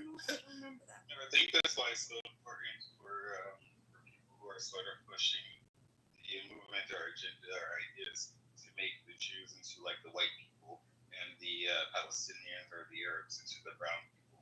Because especially to get people like Black Americans on their side or whatever, other sort of progressives that are quote unquote tired of the West because they believe that that if people believe that, then because they're people, especially from the Black perspective, they're kind of tired of being told that their ancestors were barbarians and that they were quote unquote civilized by the white people. And I think by bridging those connections together, they're garnering sympathy from the greater world. And a lot of people, even poor white people or whatever, white people in America that educated white people have to think about some of them. They are also sort of anti this Western colonialization. They don't want to be seen as being part of like spreading colonization. Although they don't realize that some of these people also want to spread colonization, but just more like Arabized colonization to the West. So basically, if let's say if an Ethiopian mother decides to name her child Serena, then we should call that internalized cultural imperialism. But if an Afghani calls her daughter Aisha, what do we say to that? Organic evolution of culture? What do we That's say? the way they try to make this out. And this is why I call that bullshit. Right. This is why I call that Middle Eastern bullshit. Because there's no such thing as Muslim names, right? Like if you want to call your kid, Muhammad, that's fine. My sibling, name is Muhammad. I don't have anything wrong, and some of the names are, pretty names, So I don't have. You just doxed your brother. Oh no, there's literally it's the most common name, Simon. How would they find him? Anyways, I'm not scared of these people. That's the thing. I'm not a coward, right? And this is the issue I find really offensive, right? The first thing that I got really upset about coming on this app was that if you had different opinions about this region, you were automatically called a murtad, which is a disbeliever, right? That is so insane, right? That they think that if you are not supporting this nation state, that you might as well not even be Muslim. Are they serious? Since when, Because it's conditional. Tribalism. It's conditional. The very idea of the bay'ah or the allegiance to Muhammad is predicated on the idea of you being subservient to Arab culture. It's simple as that. It's simple tribalism. That's why this divulges into very quickly just primitivism. Because tribalism conditions you to think in a certain way that the tribe is, this ultimate being that you can't go against, and everybody who's against the tribe is this evil, do-gooder. Simon, by the way, just to let everybody know, you can fact check this because I know fact checking has become such a dashed word for everybody to just blurt out, most of the time out of context. But fact check me on this. The Ottoman Balfour, as they call it, Daniel Pipes did a wonderful job by publishing an article on this, a very credible. Can you post the link to the article, please? I'll definitely do that in a moment, Sam. There's something called the Ottoman Balfour. Now, when I did a comparison between the Balfour Declaration and the proposal of the settlement of Jews in ancient Israel, the land of ancient Israel, which was known as the Holy Land for a very long period of time in human history. Now, when I did the comparison, there in many documents, there's not a single word such as colonialism used by the Jews or the British. But the Ottomans explicitly used the term colonization. That we forfeit the land as the mandatory power of the land, which they were. We forfeit the land and the Jews to colonize this land. I'll put the link in the chat. Do a comparative study? And maybe these progressives and these so-called irredentists, right, and these genealogists, if you do a little bit of genealogy, you should be protesting the Turkish consulate. So the next time that Recep Tayyip Erdogan comes to your city, you make sure you get your crowd and you beat the living shit out of him. You make sure you do that. You beat him up, you beat his security up, right? And maybe you should call Mamdani before he becomes mayor, right? Maybe Mamdani can do an intifada against Erdogan the next time he visits New York. Because Erdogan's ideological ancestors explicitly told the Jews to come and quote unquote colonize, right? Their own land. Funny. You coming home, right? You come home after 2,000 years, after Roman imperialism, after Roman genocide, Roman ethnic cleansing, and Islamic imperial ethnic cleansing. You do all of that, and you still come home so resiliently. And it's funny. I really find this stuff funny. That they have the audacity to tell Jews, right? How dare you intermingle with Europeans, right? You're a European Jew. Go back to Poland. Really? So who did you mingle with?